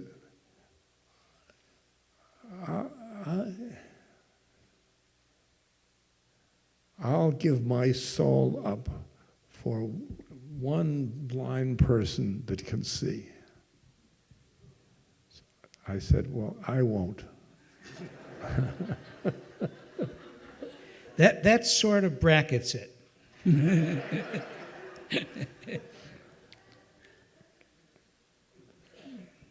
Ram Dass said, essentially, and I'm paraphrasing, what profiteth ye if you gain the world and lose your soul? What difference does it make if you get rid of blindness in the world but lose your soul? And Nicole shot back instantly and said, what difference does it make if I lose my soul and burn in hell if I haven't done anything for the blind in the world? And that encompassed the debate that went on for about 20 years. But I found myself lecturing about blindness. Every time we would run out of money, which was often, I don't know how many of you read Animal Farm. Remember Boxer? Remember the horse who said, I must work harder, I must work harder. Every time we ran out of money, we didn't say it exactly like, let's send Ram Dass on the road again, but it was something like that. And he would go out on the road and he would give all those lectures. I don't know if you remember, those of you who are of a certain age, all those lectures that he did, sometimes a 20 or a 30 city lecture for Seva. All that money that was raised, he didn't take a penny. It all went for Seva. And Wavy would put on these rock and roll concerts. Grateful Dead was our house band. And we would put on all these rock and roll concerts, and all that money went to Seva. And we made a huge mistake in branding. Now I know we never should have called Seva a foundation, because when you say that, it makes it sound like you have money. But we were, and Seva's doing really well, folks, so it's doing really well. Yeah.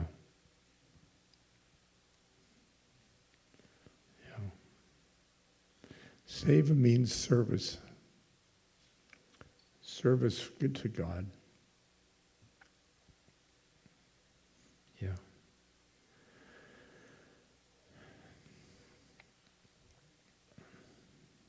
You want to on from the Seva?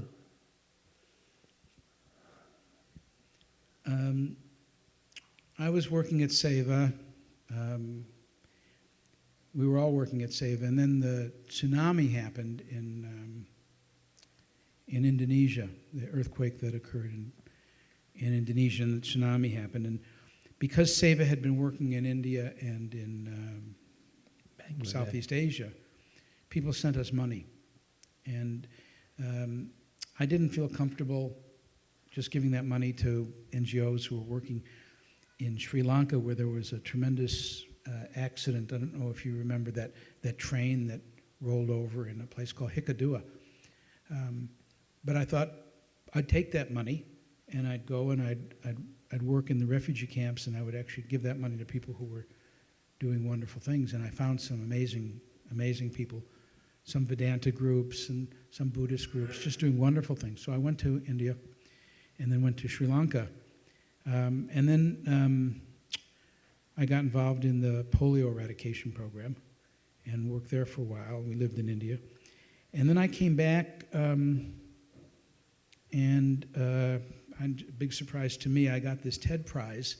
And the fellow who started TED told me to go and talk in Silicon Valley at different computer companies who were supporters of TED and see if they would support my wish. When you get a TED Prize, you have a wish, and my wish was to help prevent pandemics. And I gave a talk at Google, and I didn't know it, but Larry and Sergey and Eric Schmidt, the founders of Google and the CEO, were in the audience. And after I gave the talk, I got a phone call from Sheryl Sandberg, who's now the chief operating officer at Facebook, and she said, "Would you like to come work for Google?" And I thought, no. I mean, no. I didn't go work for a company. But then I found out about Google, and I took that job, and I started Google's nonprofit stuff, google.org and the Google Foundation. And then I was there for a number of years, and then this fellow, Jeff Skoll, who was the founder of eBay, asked me if I would like to come and help him start a foundation working on pandemics and global threats and water and nuclear proliferation and the Middle East crisis. And I thought we could fix all those in 2-3 months.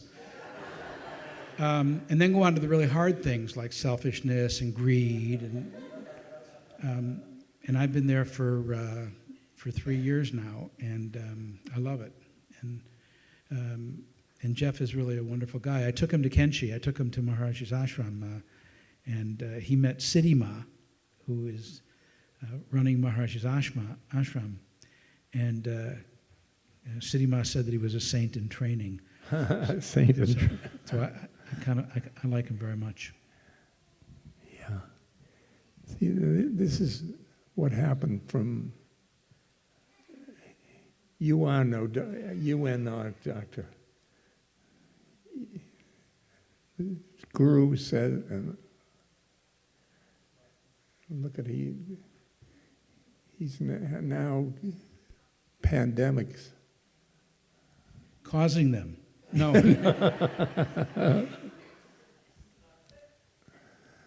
God.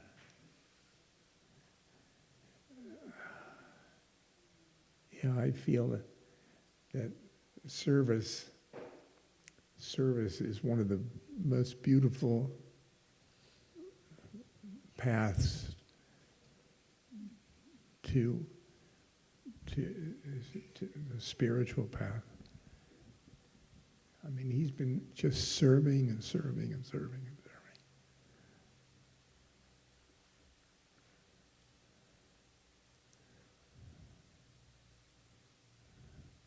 See, so we had the music and kirtan.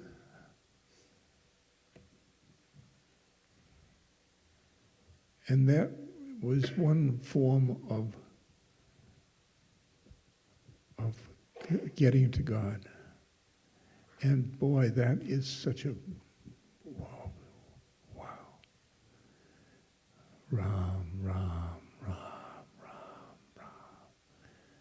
just, oh God, you bathe in it. You bathe in it. And here's one which is service.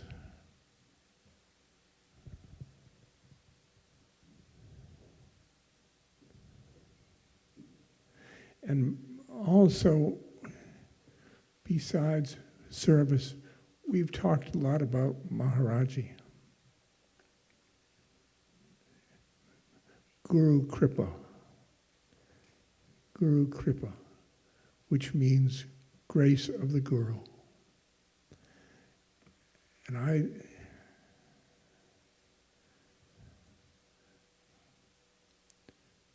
my stroke is just, my body's stroke is just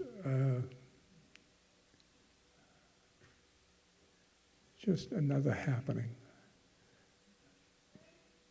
because I have Maharaji.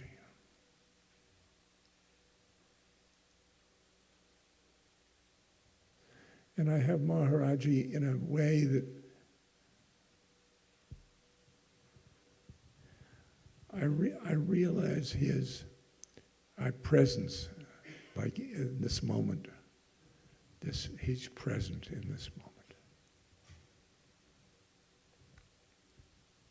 But then I know he's present. Then I can sit down and talk to him.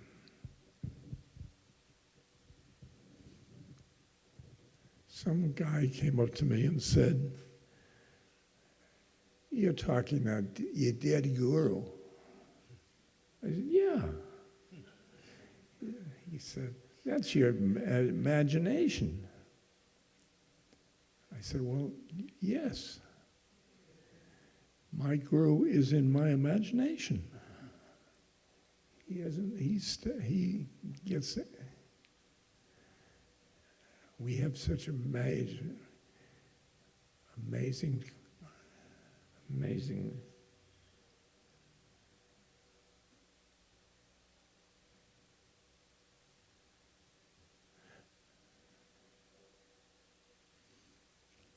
And I think everybody that I've met who's heard about Maharaji, just heard about him, that every time they think about him, they get his kripa, his grace.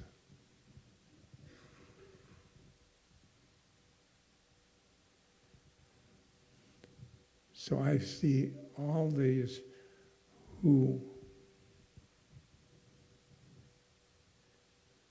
say Maharaji in a dream or a vision or in a book,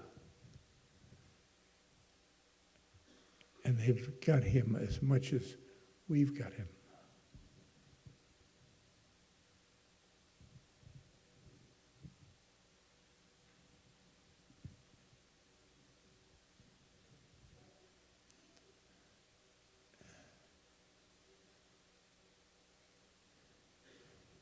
It's extraordinary when you see that your whole incarnation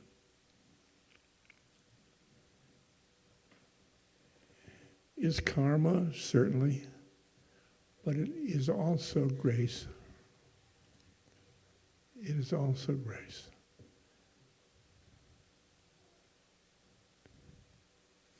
I said to Maharaji,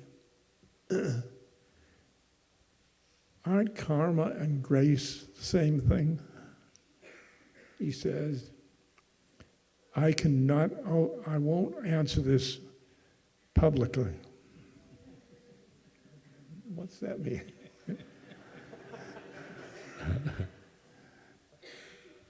So he said to an Indian man, Ramdas and I understand each other perfectly. Karma and grace are the same. The karma you're going through is the grace. Is the grace.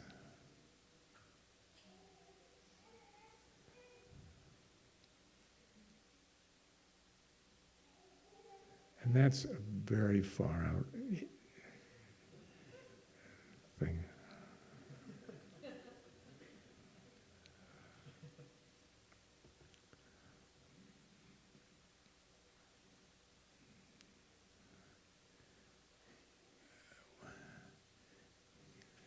And we, in this culture and this moment in history, experience the grace.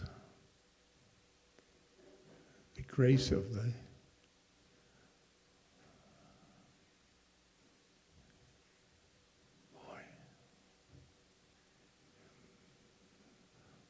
everybody's saying war, but I've got to say that suffering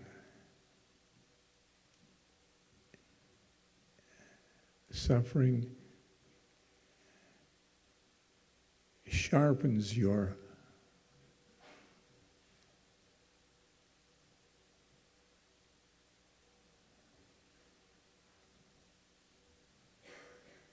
shovel in digging down deep, looking for the oversoul, the one inside of us. Every single one of you has the one inside of you. It's the guiding principle that's guiding your life. And it's the same one in all of us. And so we're like fingers for the one, fingers of consciousness. All of us. We are almost always, for the culture that we are in, there is the ego here. It's who we think we are, right here. That's what you think I is. And from that to this is a major thing. This is identification from this to this.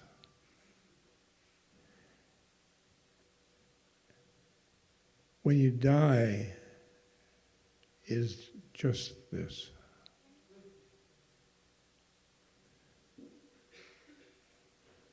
And doing sadhana is just this.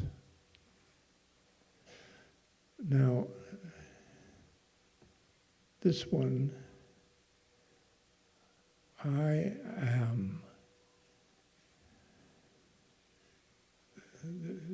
repeat, I am loving awareness. Living awareness is the spiritual heart. Loving awareness.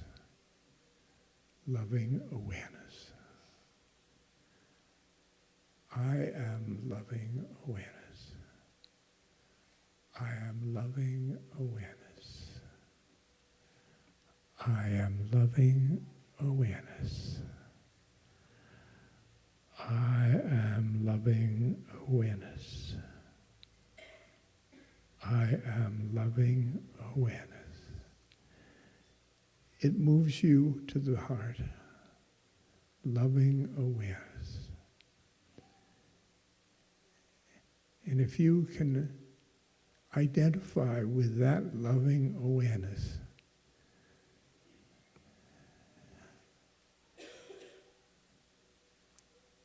the whole world opens up. Because this is This is all that psychological ugh. And this is only love. It's only love. The first time the identification, I looked around. See, Maharaji had set me up. He said, Ramdas, I want you to love everybody. I said, Maharaji, I can't do that. Ramdas, I want you to love everybody. But Maharaji, there are things that I can't love George Bush.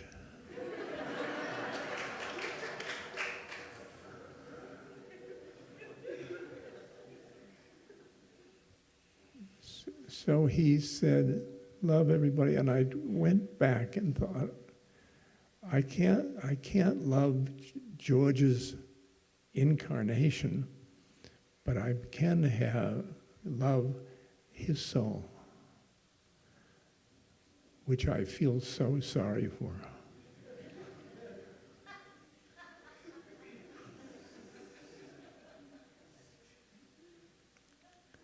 And therefore, I love everybody. Everybody has a pure soul. Down here. Now, the word soul, it's misunderstood. You think of it as a thing. It's another plane of consciousness.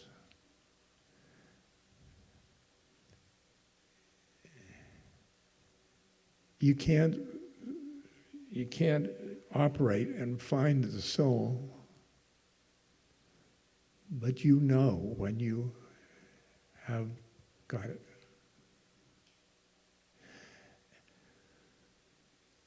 There's the way I think of it,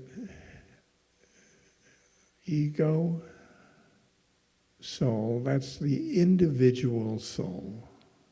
That's something Buddhists don't buy.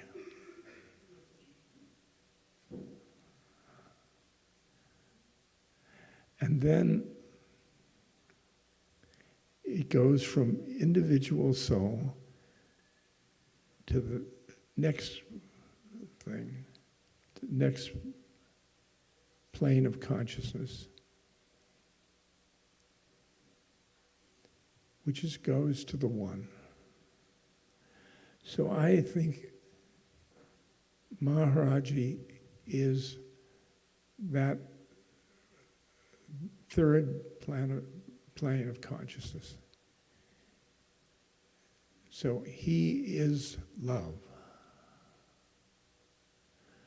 I'm the second plane of consciousness. The individual, I'm still looking at the love. I'm yet haven't identified.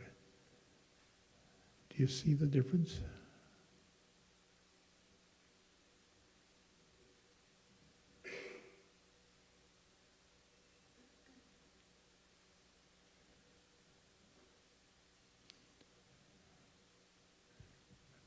Do you remember, Larry?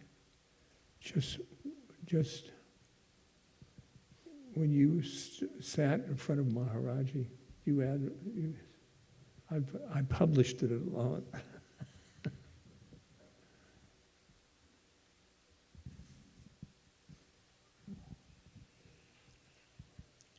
It wasn't such a surprise to me that sitting in front of Maharaji that he loved everybody in the world. That was his job. The surprise to me is that when I sat in front of him, I loved everybody in the world. And that was the transformation. They say that the guru is like a philosopher's stone, which takes lead and changes it into gold, changes the leaden soul into a golden soul. But the guru is more than the philosopher's stone because it can change your lead into another philosopher's stone. Yeah. Good. Yeah, pretty good.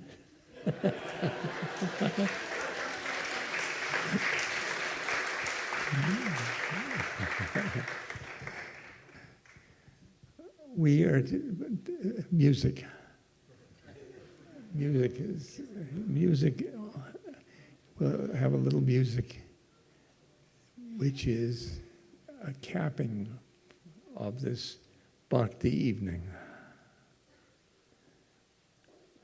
I wish for you grace. Grace in your lives.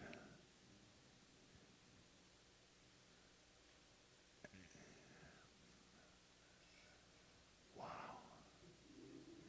Yeah.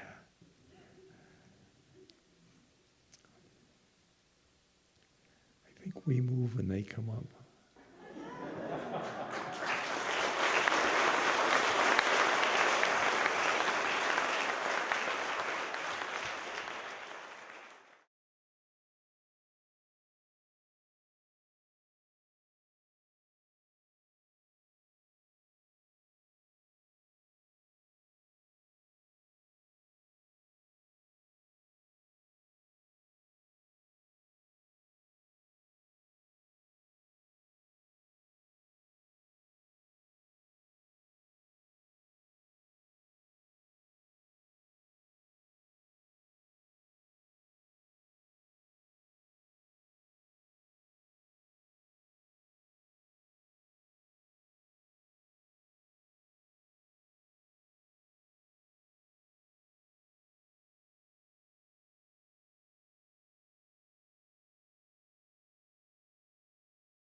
silence.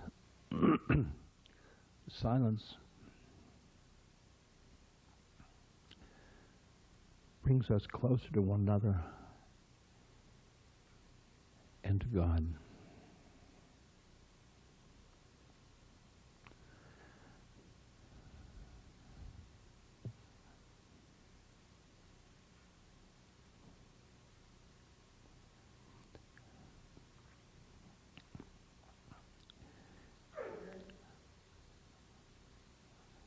I've incorporated it into speeches. Silence. But now I'm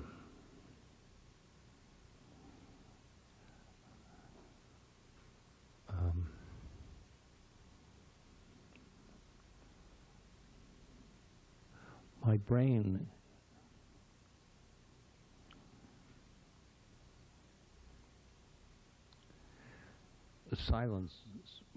put silences in my speech.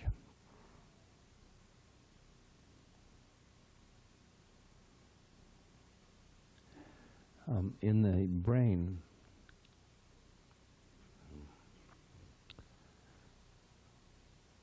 I get a concept, and for the concept to go out, it goes through a dressing room. And the dressing room is dressed with, the clothes are speech. And that is right there where the brain is damaged. So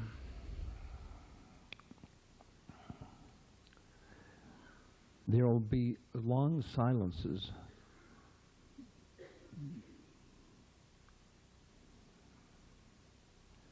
in my speech, but only about 5 minutes are in my mind are looking for word, and the rest is the surfing the silence. Just the you'll find it good. So this infraction is for benefit for all of us.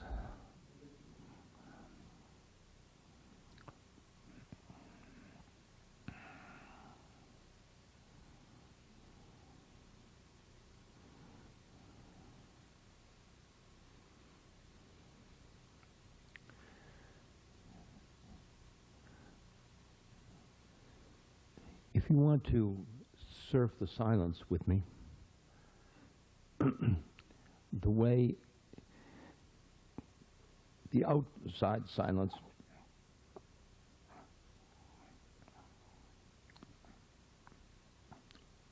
like that.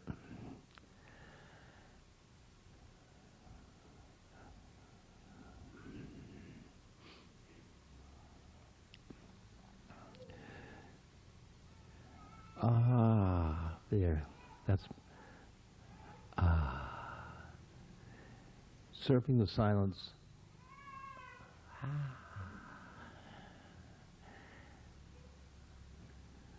When you surf the silence out here,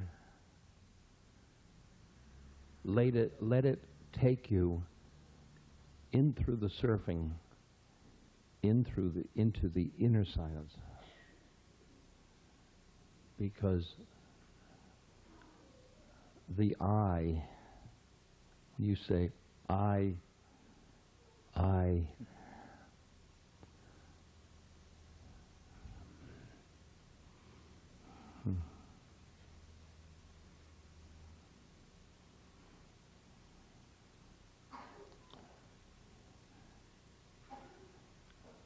that is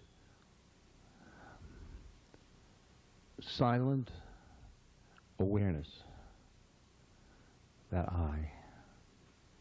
Like, I hear. The hearing goes on, and I aware what my ears are registering.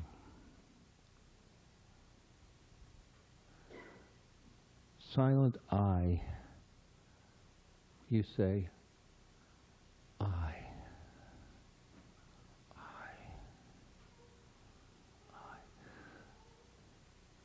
We all have the I ego.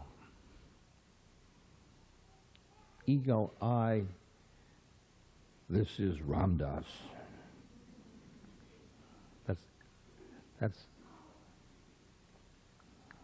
That's ego. Speaker, audience. These are our roles.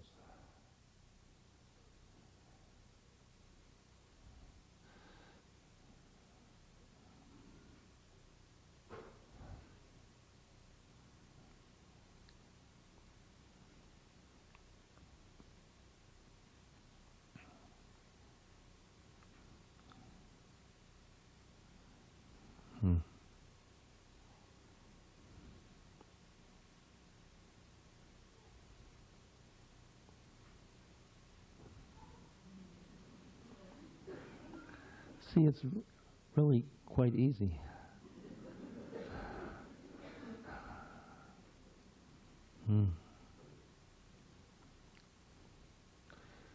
And when we're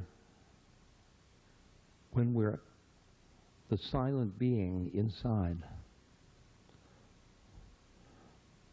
we witness roles,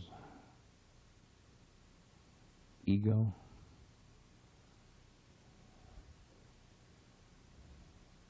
when I was a psychologist,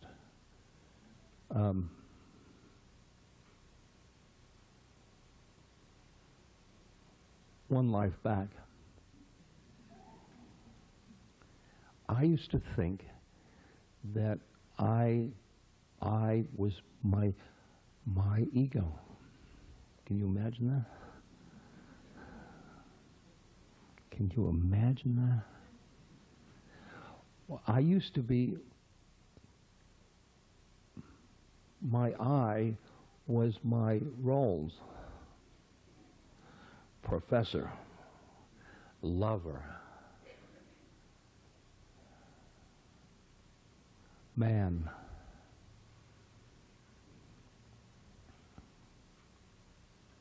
Jew, American.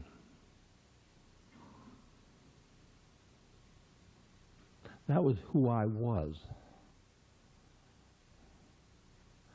And those were, they were like clothing.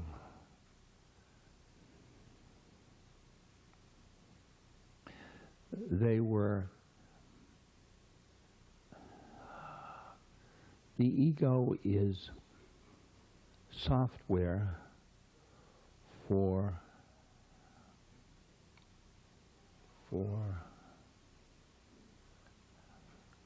running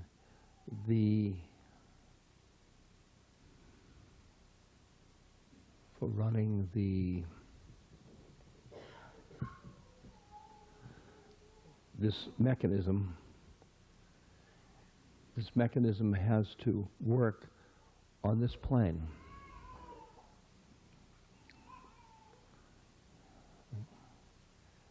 Ah, I smile. That's that one.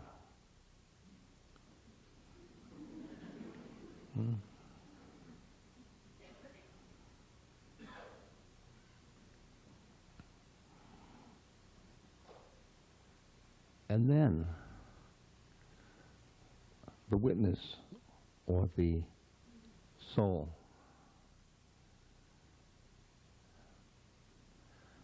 See, I am and you are. We are souls. Now, let's see. I'm a soul, and I came into this incarnation.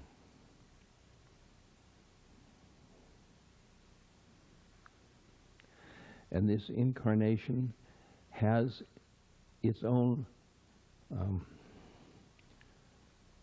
program.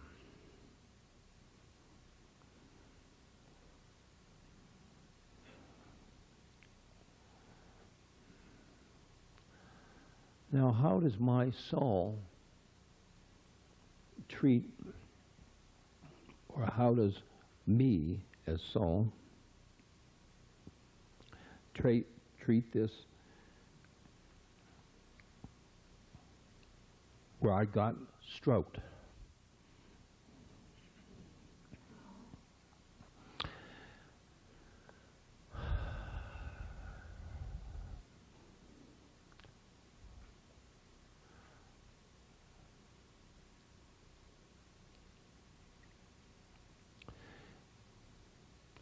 My guru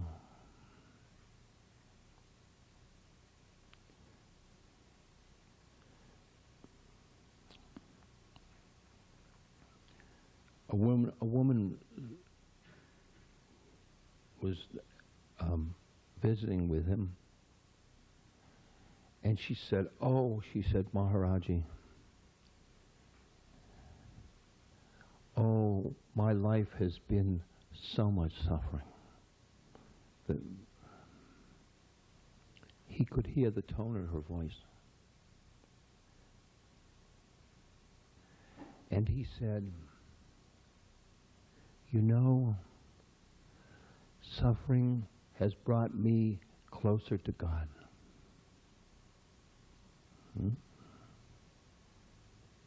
That's a little thump.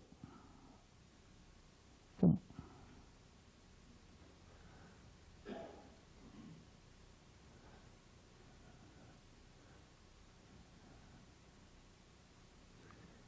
Here's my guru, and I have a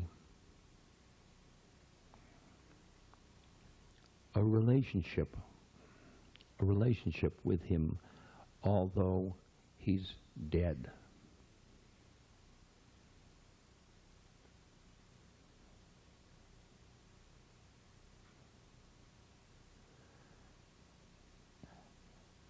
And from him, I receive grace.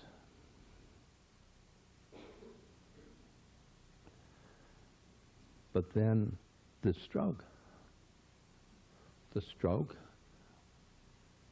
my guru giving grace. Stroke, grace. Stroke, grace. Stroke, grace. Stroke, grace. Stroke, grace. Stroke.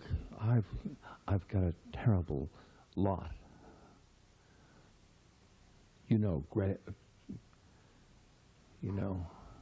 Stroke.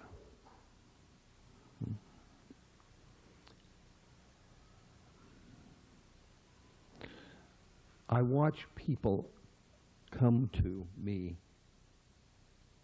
in a wheelchair. They come in wheelchair and all. I'm in the wheelchair.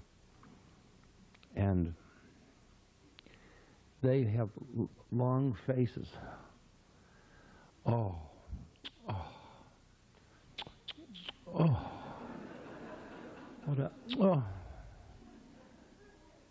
Can you imagine being that stimulus that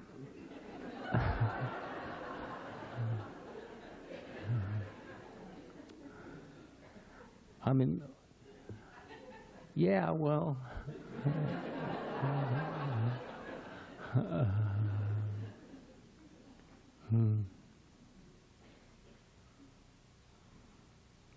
and I look through their minds and me, and I am a poor, pathetic soul.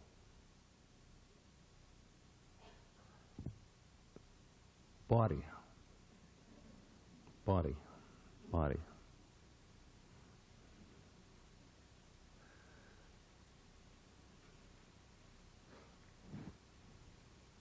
I used to, I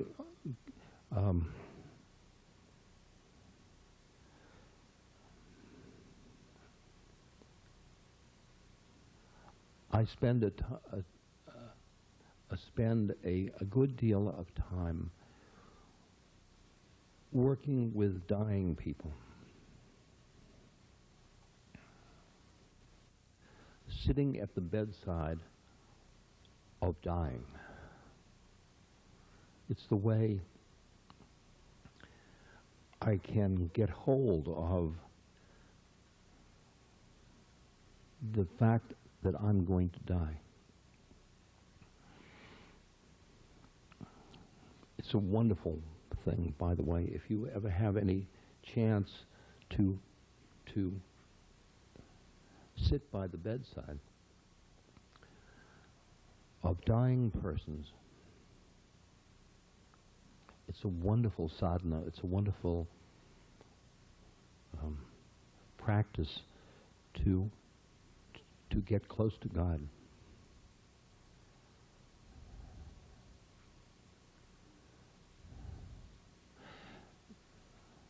So I would come, say,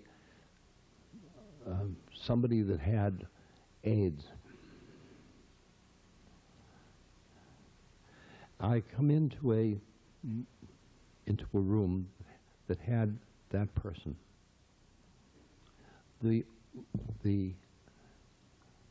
surrounding this person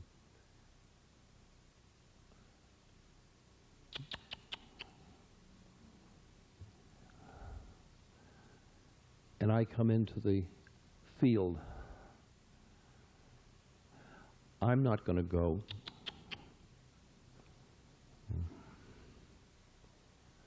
I'm not going to respond to the AIDS. This person has stigma in our society, an opportune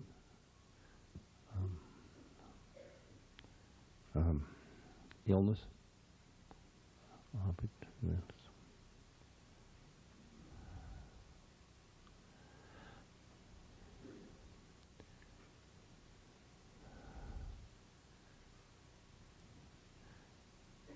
I can see all her, I can see their roles in the society.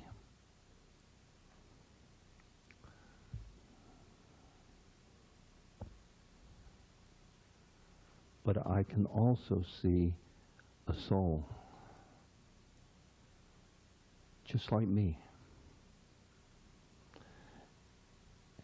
And he has, I say to them, you picked a hard incarnation.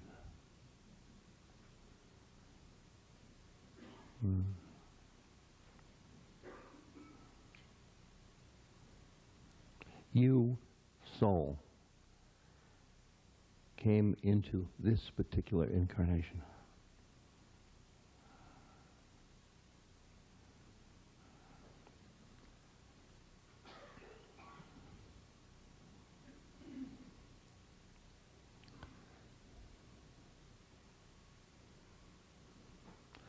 So I said to my guru,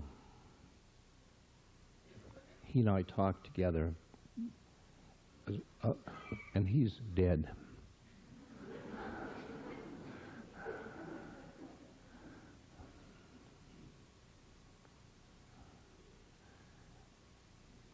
So this is your grace.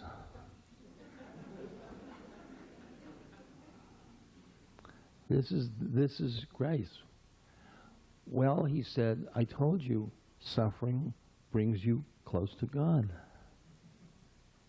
Oh.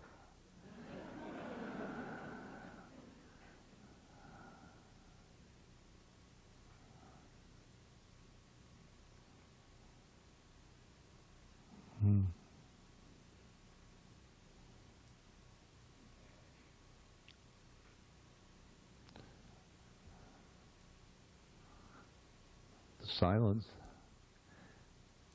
brings you close. So that's from the sickness. There,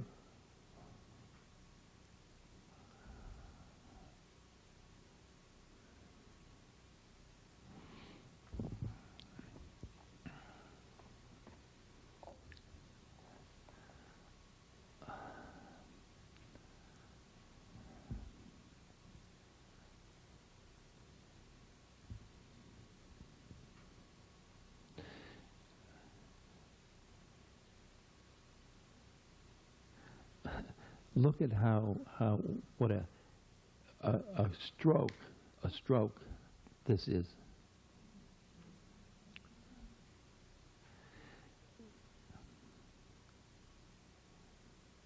In the past, the pre-stroke,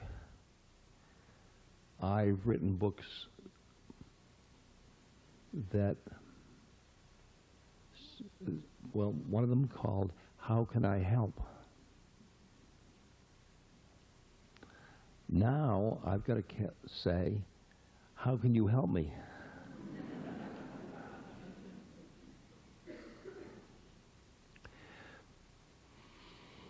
Because the one I was before the stroke got a lot of power gratification from helping. I bet some of you have that. Let me help you.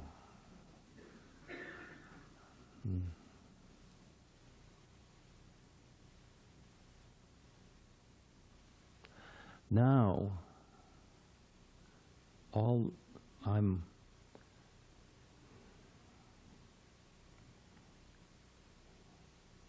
I can't get up to bed without help, to the toilet without help.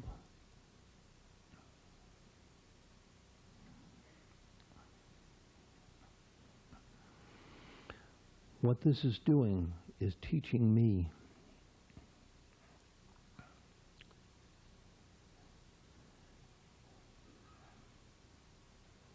what it is to be helpless.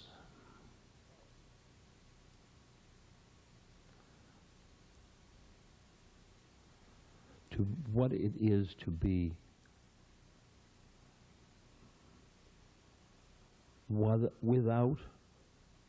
without power in this powerful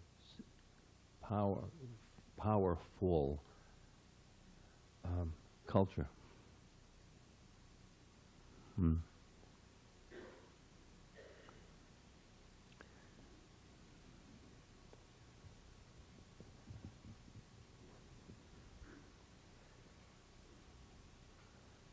There's another one I'm going through. I'm getting old. Some of you, I notice. Yeah.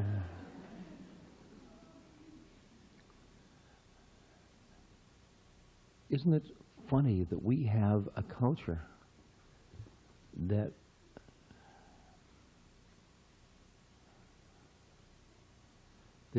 respects youth?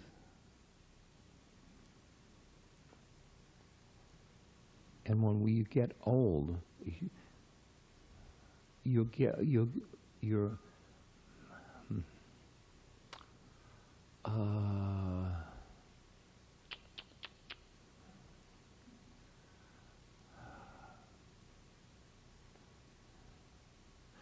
well, if you get old in our culture, you're blamed for the economics.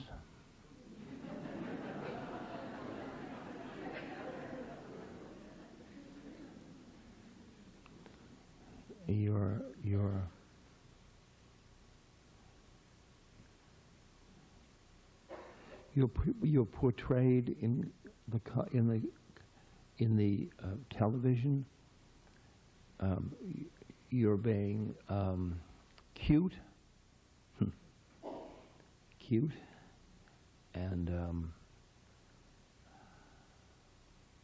ineffective.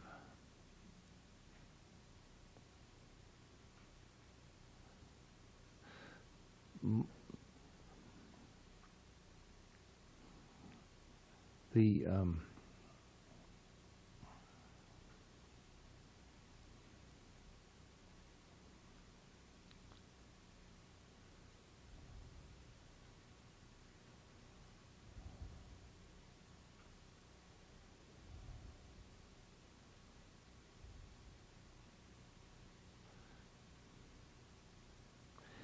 it's it's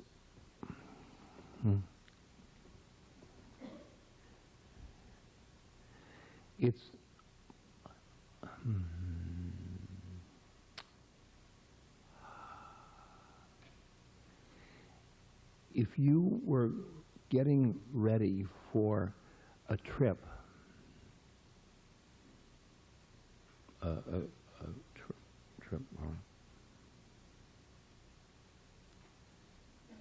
and you,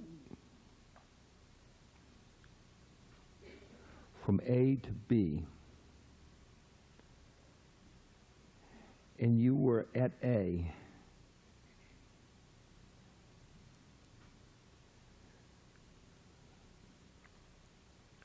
you would want to get experiences which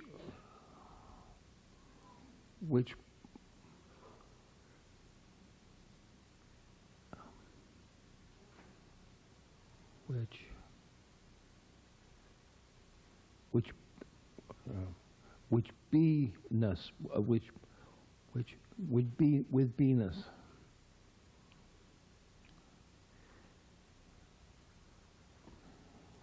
When we get old, we are getting ready for B, which is dying. By goodbye, culture. Goodbye. I'm leaving there. I'm going to leave that power, that youth, all that, and I'm going to turn my eyes to the next place.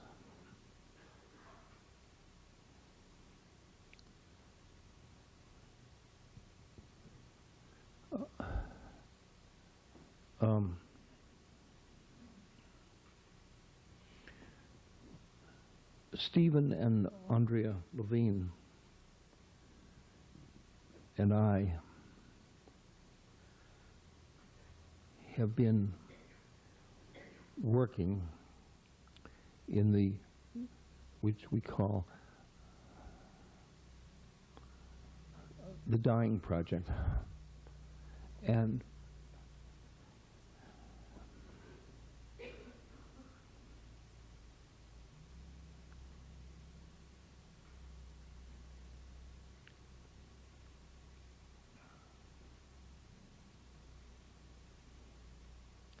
I'll tell you a story.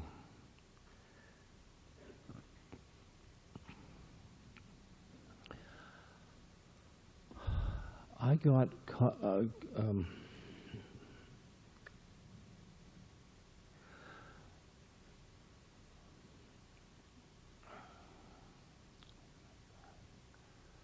about 12 of us got together in Cambridge, outside of Boston, and we were going to have a hospice for AIDS patients.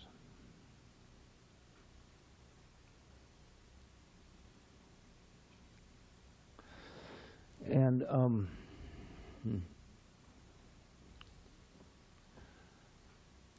we had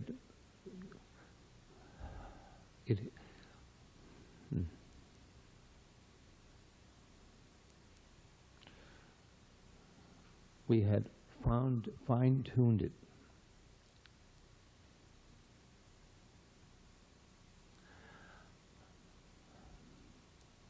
I wanted to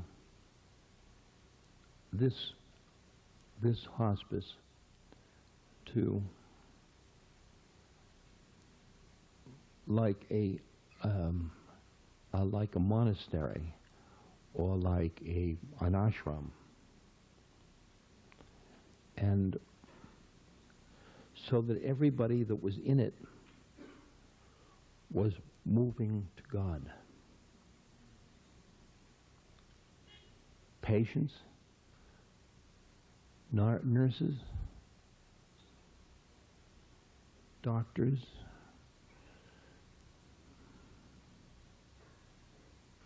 sweepers,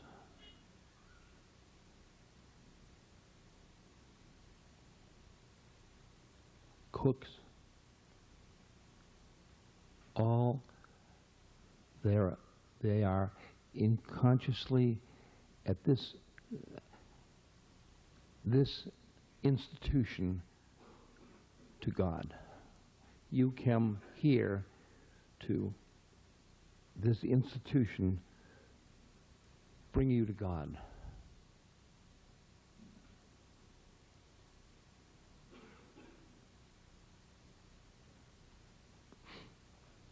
So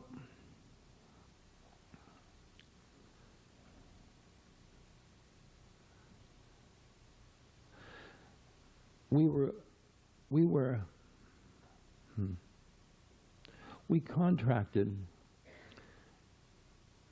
that the state of Massachusetts would give us $1 million for this project.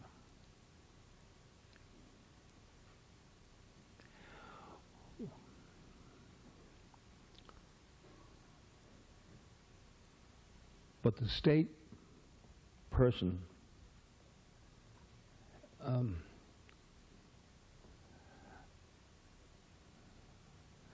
I said, we've got a lot of patients, pool of patients. Some of them are ready to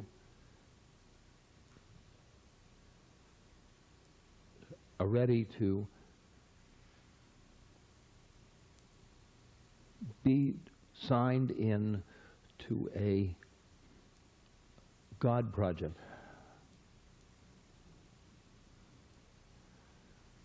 So let's pick them. So the state said, sorry, you have to pick the first serve. Well,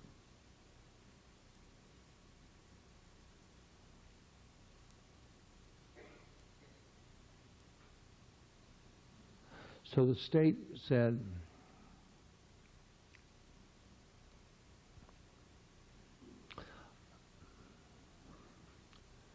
now you say you want doctors that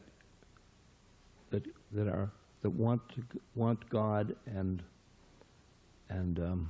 want this institution for God. Well, we want the best doctors. So it turned out that it was a regular hospice with competent doctors and the first come, first serve.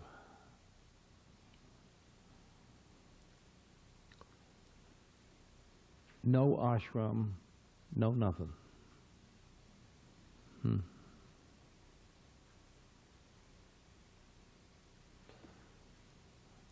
friend of mine,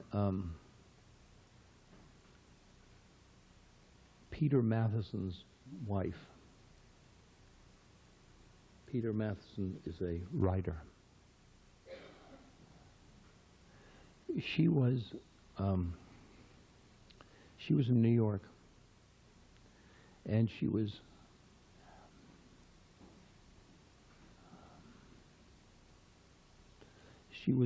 a very, very fancy hospital. She had cancer.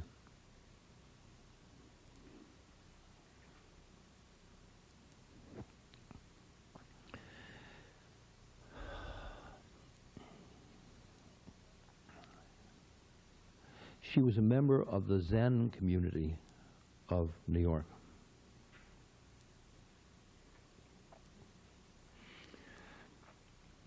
Her room in the hospital,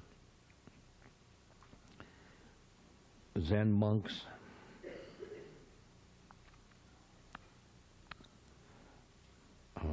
their robes, bells,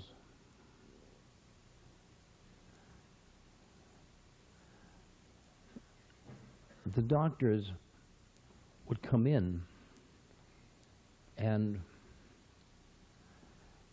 how are you doing? And they'd stop cold for the disingenuous way in which they were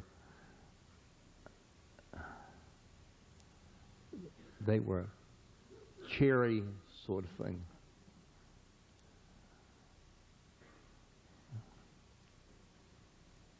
And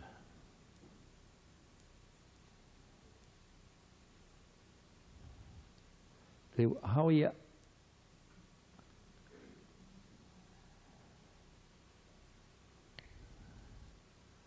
And her environment was strong, like this one is, like this one is.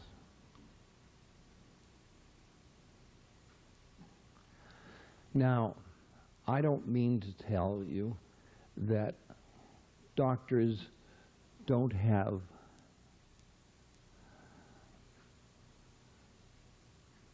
the hands of God.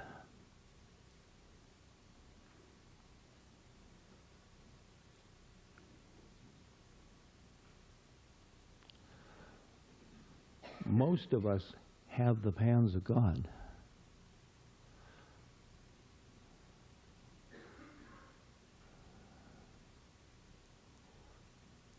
Most of us are not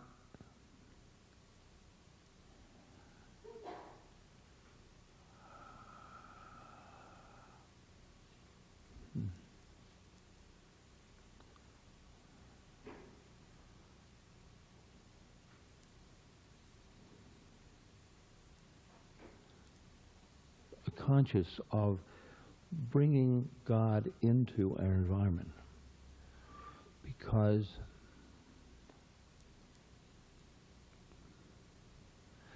there's another game played. Like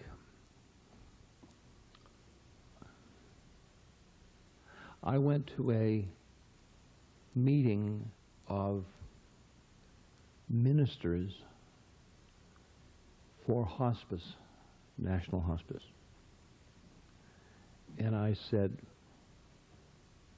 I bet you are like the doctors on the football team. And you leave you're leaving the running of the game to the coach. Are you leaving the game to the doctors?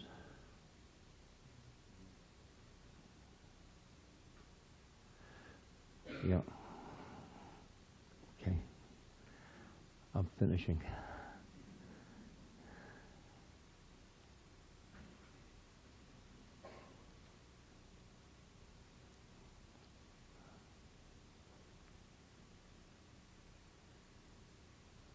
And they knew they had done that.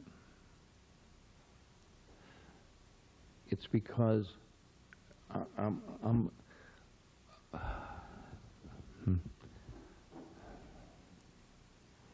when you're dealing with dying, you're dealing with A and B. When you deal with dying,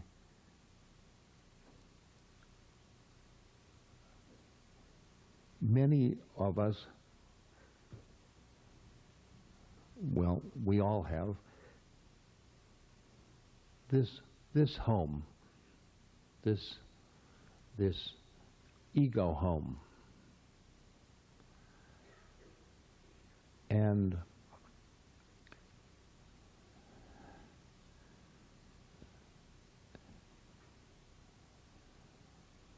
then there's the home we're going to be going to.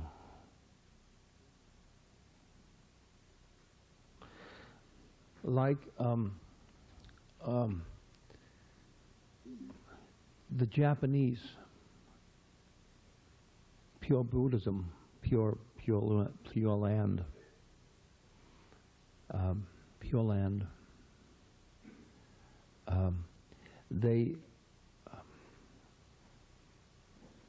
They put the dying person in a bed, but at the far end, they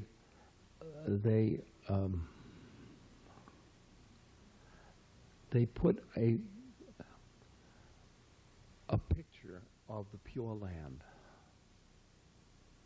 That's they're going to. We do pictures of our families, or of our dog. We've got where we're coming from.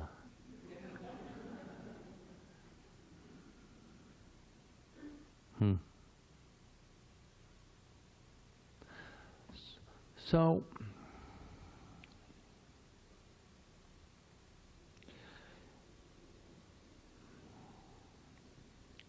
sickness, age,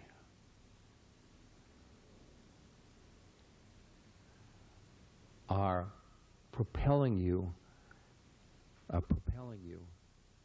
heavenward.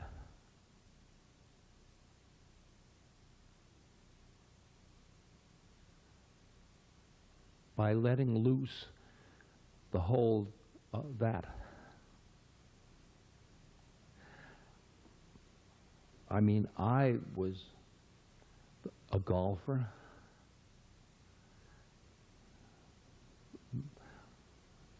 A holy person being a golfer, but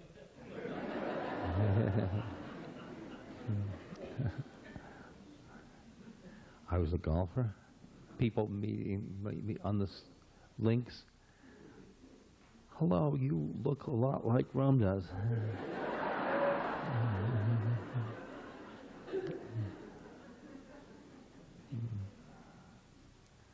And then I had my MG, my stick shift.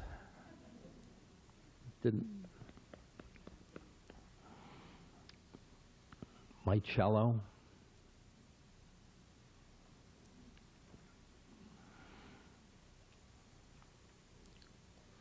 My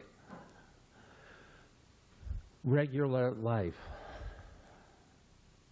And I got stroked. And stroked led me to free time,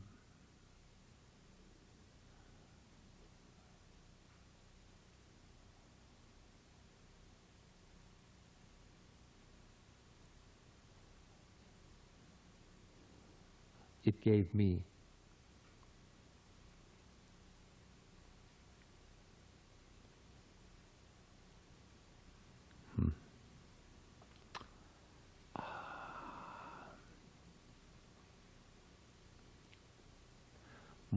an appreciation of my body.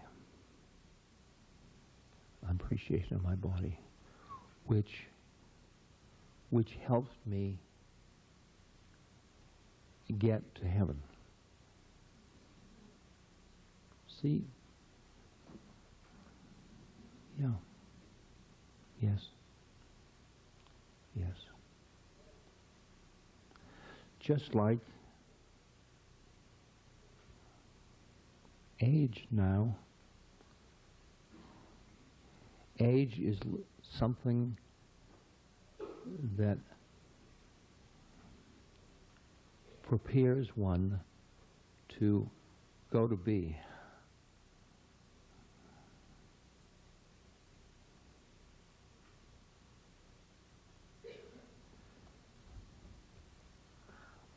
I'm not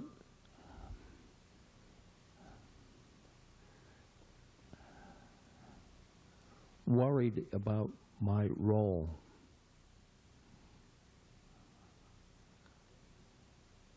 Which is most people are. That bye-bye, that bye-bye, I'm old.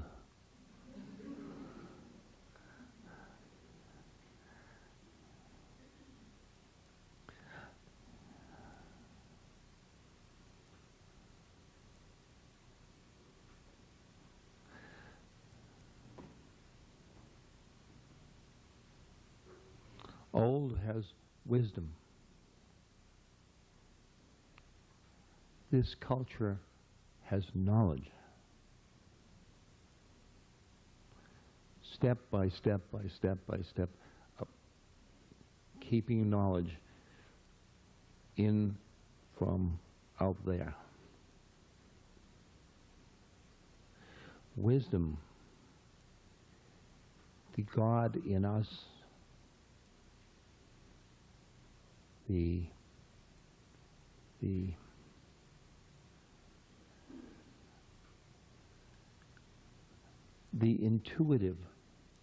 intuitive wisdom.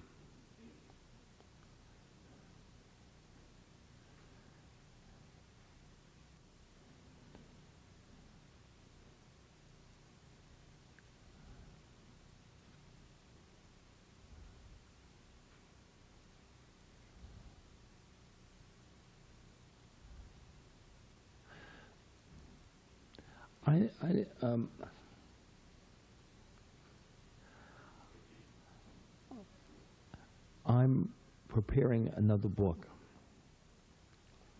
which is a joke, because no, I can't write and I can't read, so it's interesting to prepare a book.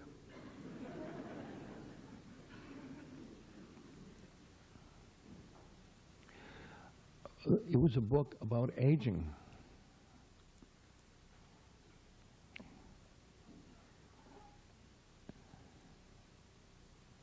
And I started the book when I was,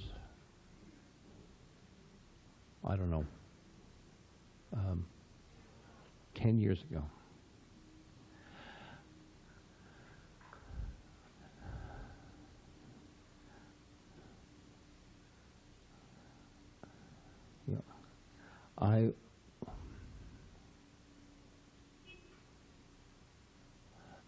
That book was my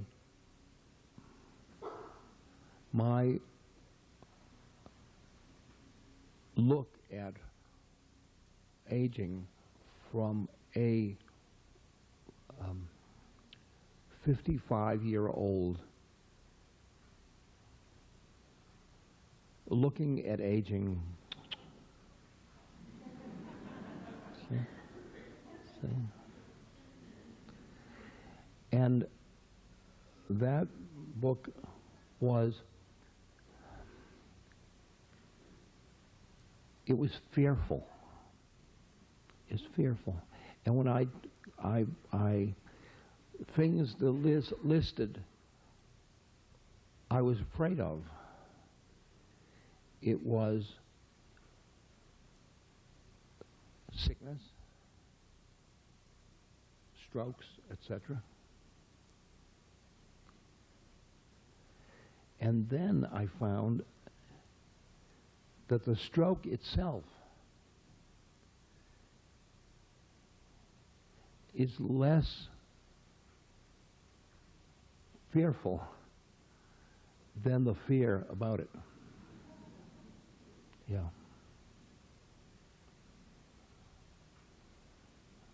Oh, it's good. I'm gonna get sick before I die. Oh.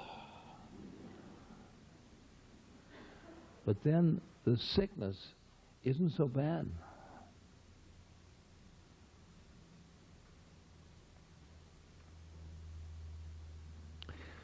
When I was in the hospital. I was numerous hospitals, but one of them, the head of the hospitals came to visit. He said, "I'm around this hospital. I've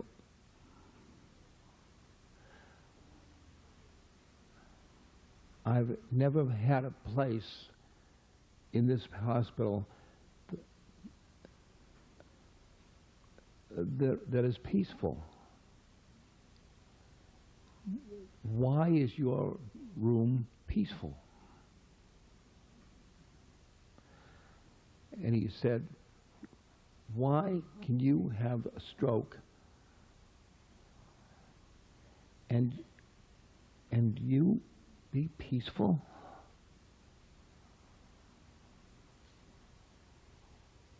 Yeah. And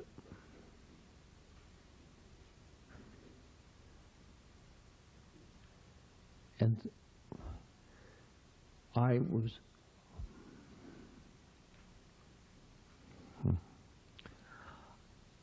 was lodging in my soul, and then this brain and this stuff was it's like my MG.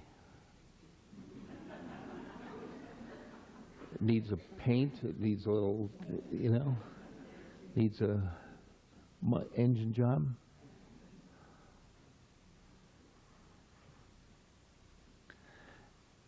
I said, "Well, I'm peaceful because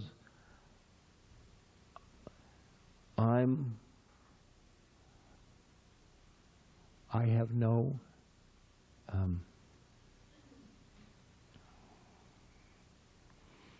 I don't have any physical component. Me.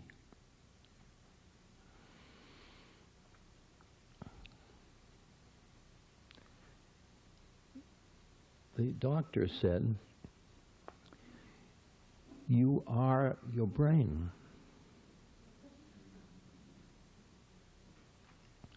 I said, "My brain? That's part of the mechanism that keeps me, is the software, the robot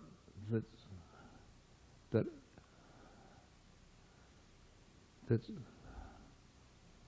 this time and space thing."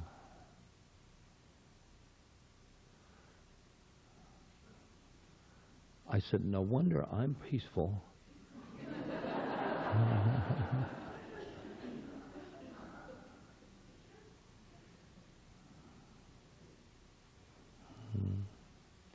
See, he was busy talking to a man who has stroke, and I couldn't find one. I couldn't find one. Yeah. Yeah. I will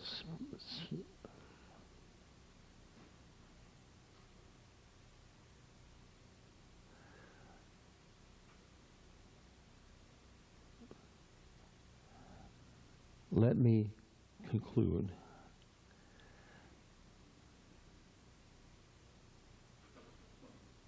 You have, and I have, we all have roles in society.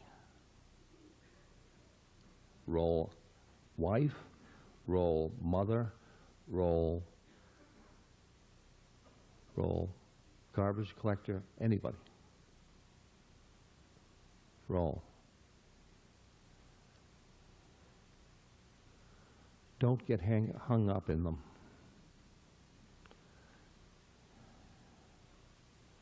You have an MG.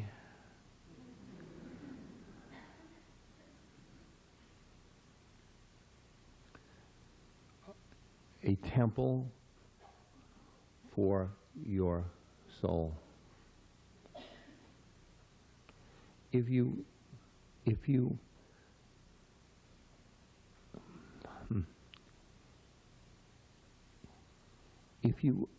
are sweeper of the temple,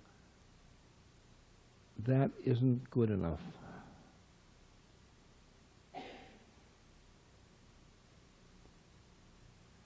You're also the temple deity. Deity.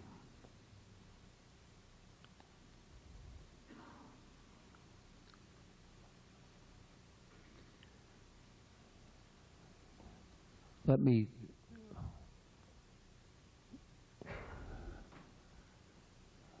we're all going to, we aren't all. We are going to age.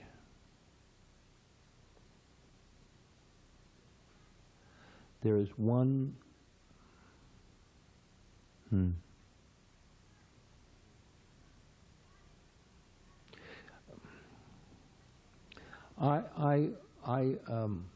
he's a very compassionate being, and he said it, you look old.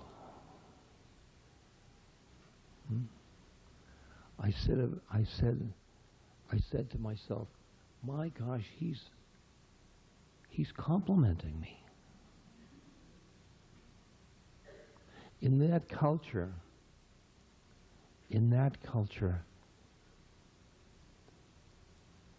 old is respectable. In our culture, it is not. Because we are collecting things from the outside, and it takes good youth to that.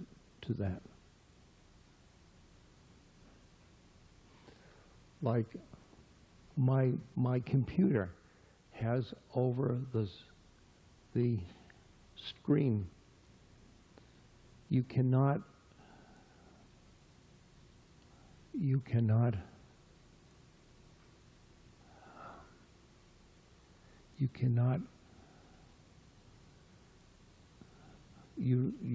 I'll give you the gist of it.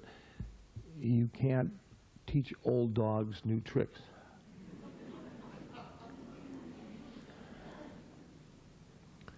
I'm computer literate like that.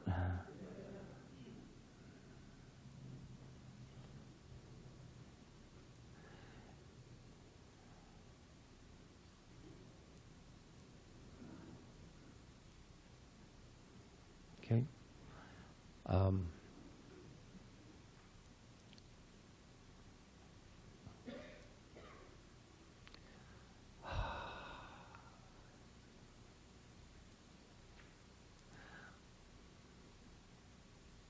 My father had an interesting line. I've developed it. I'm taking over my father's age. So he said, he's a chair. He'll sit down in a chair and there we are.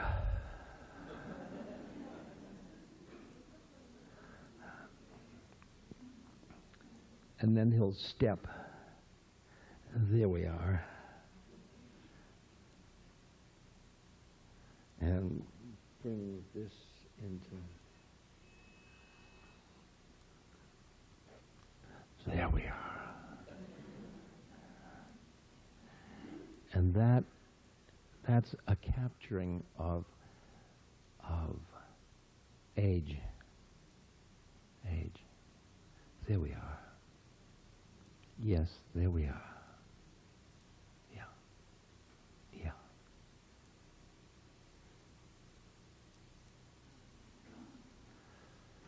So there we are.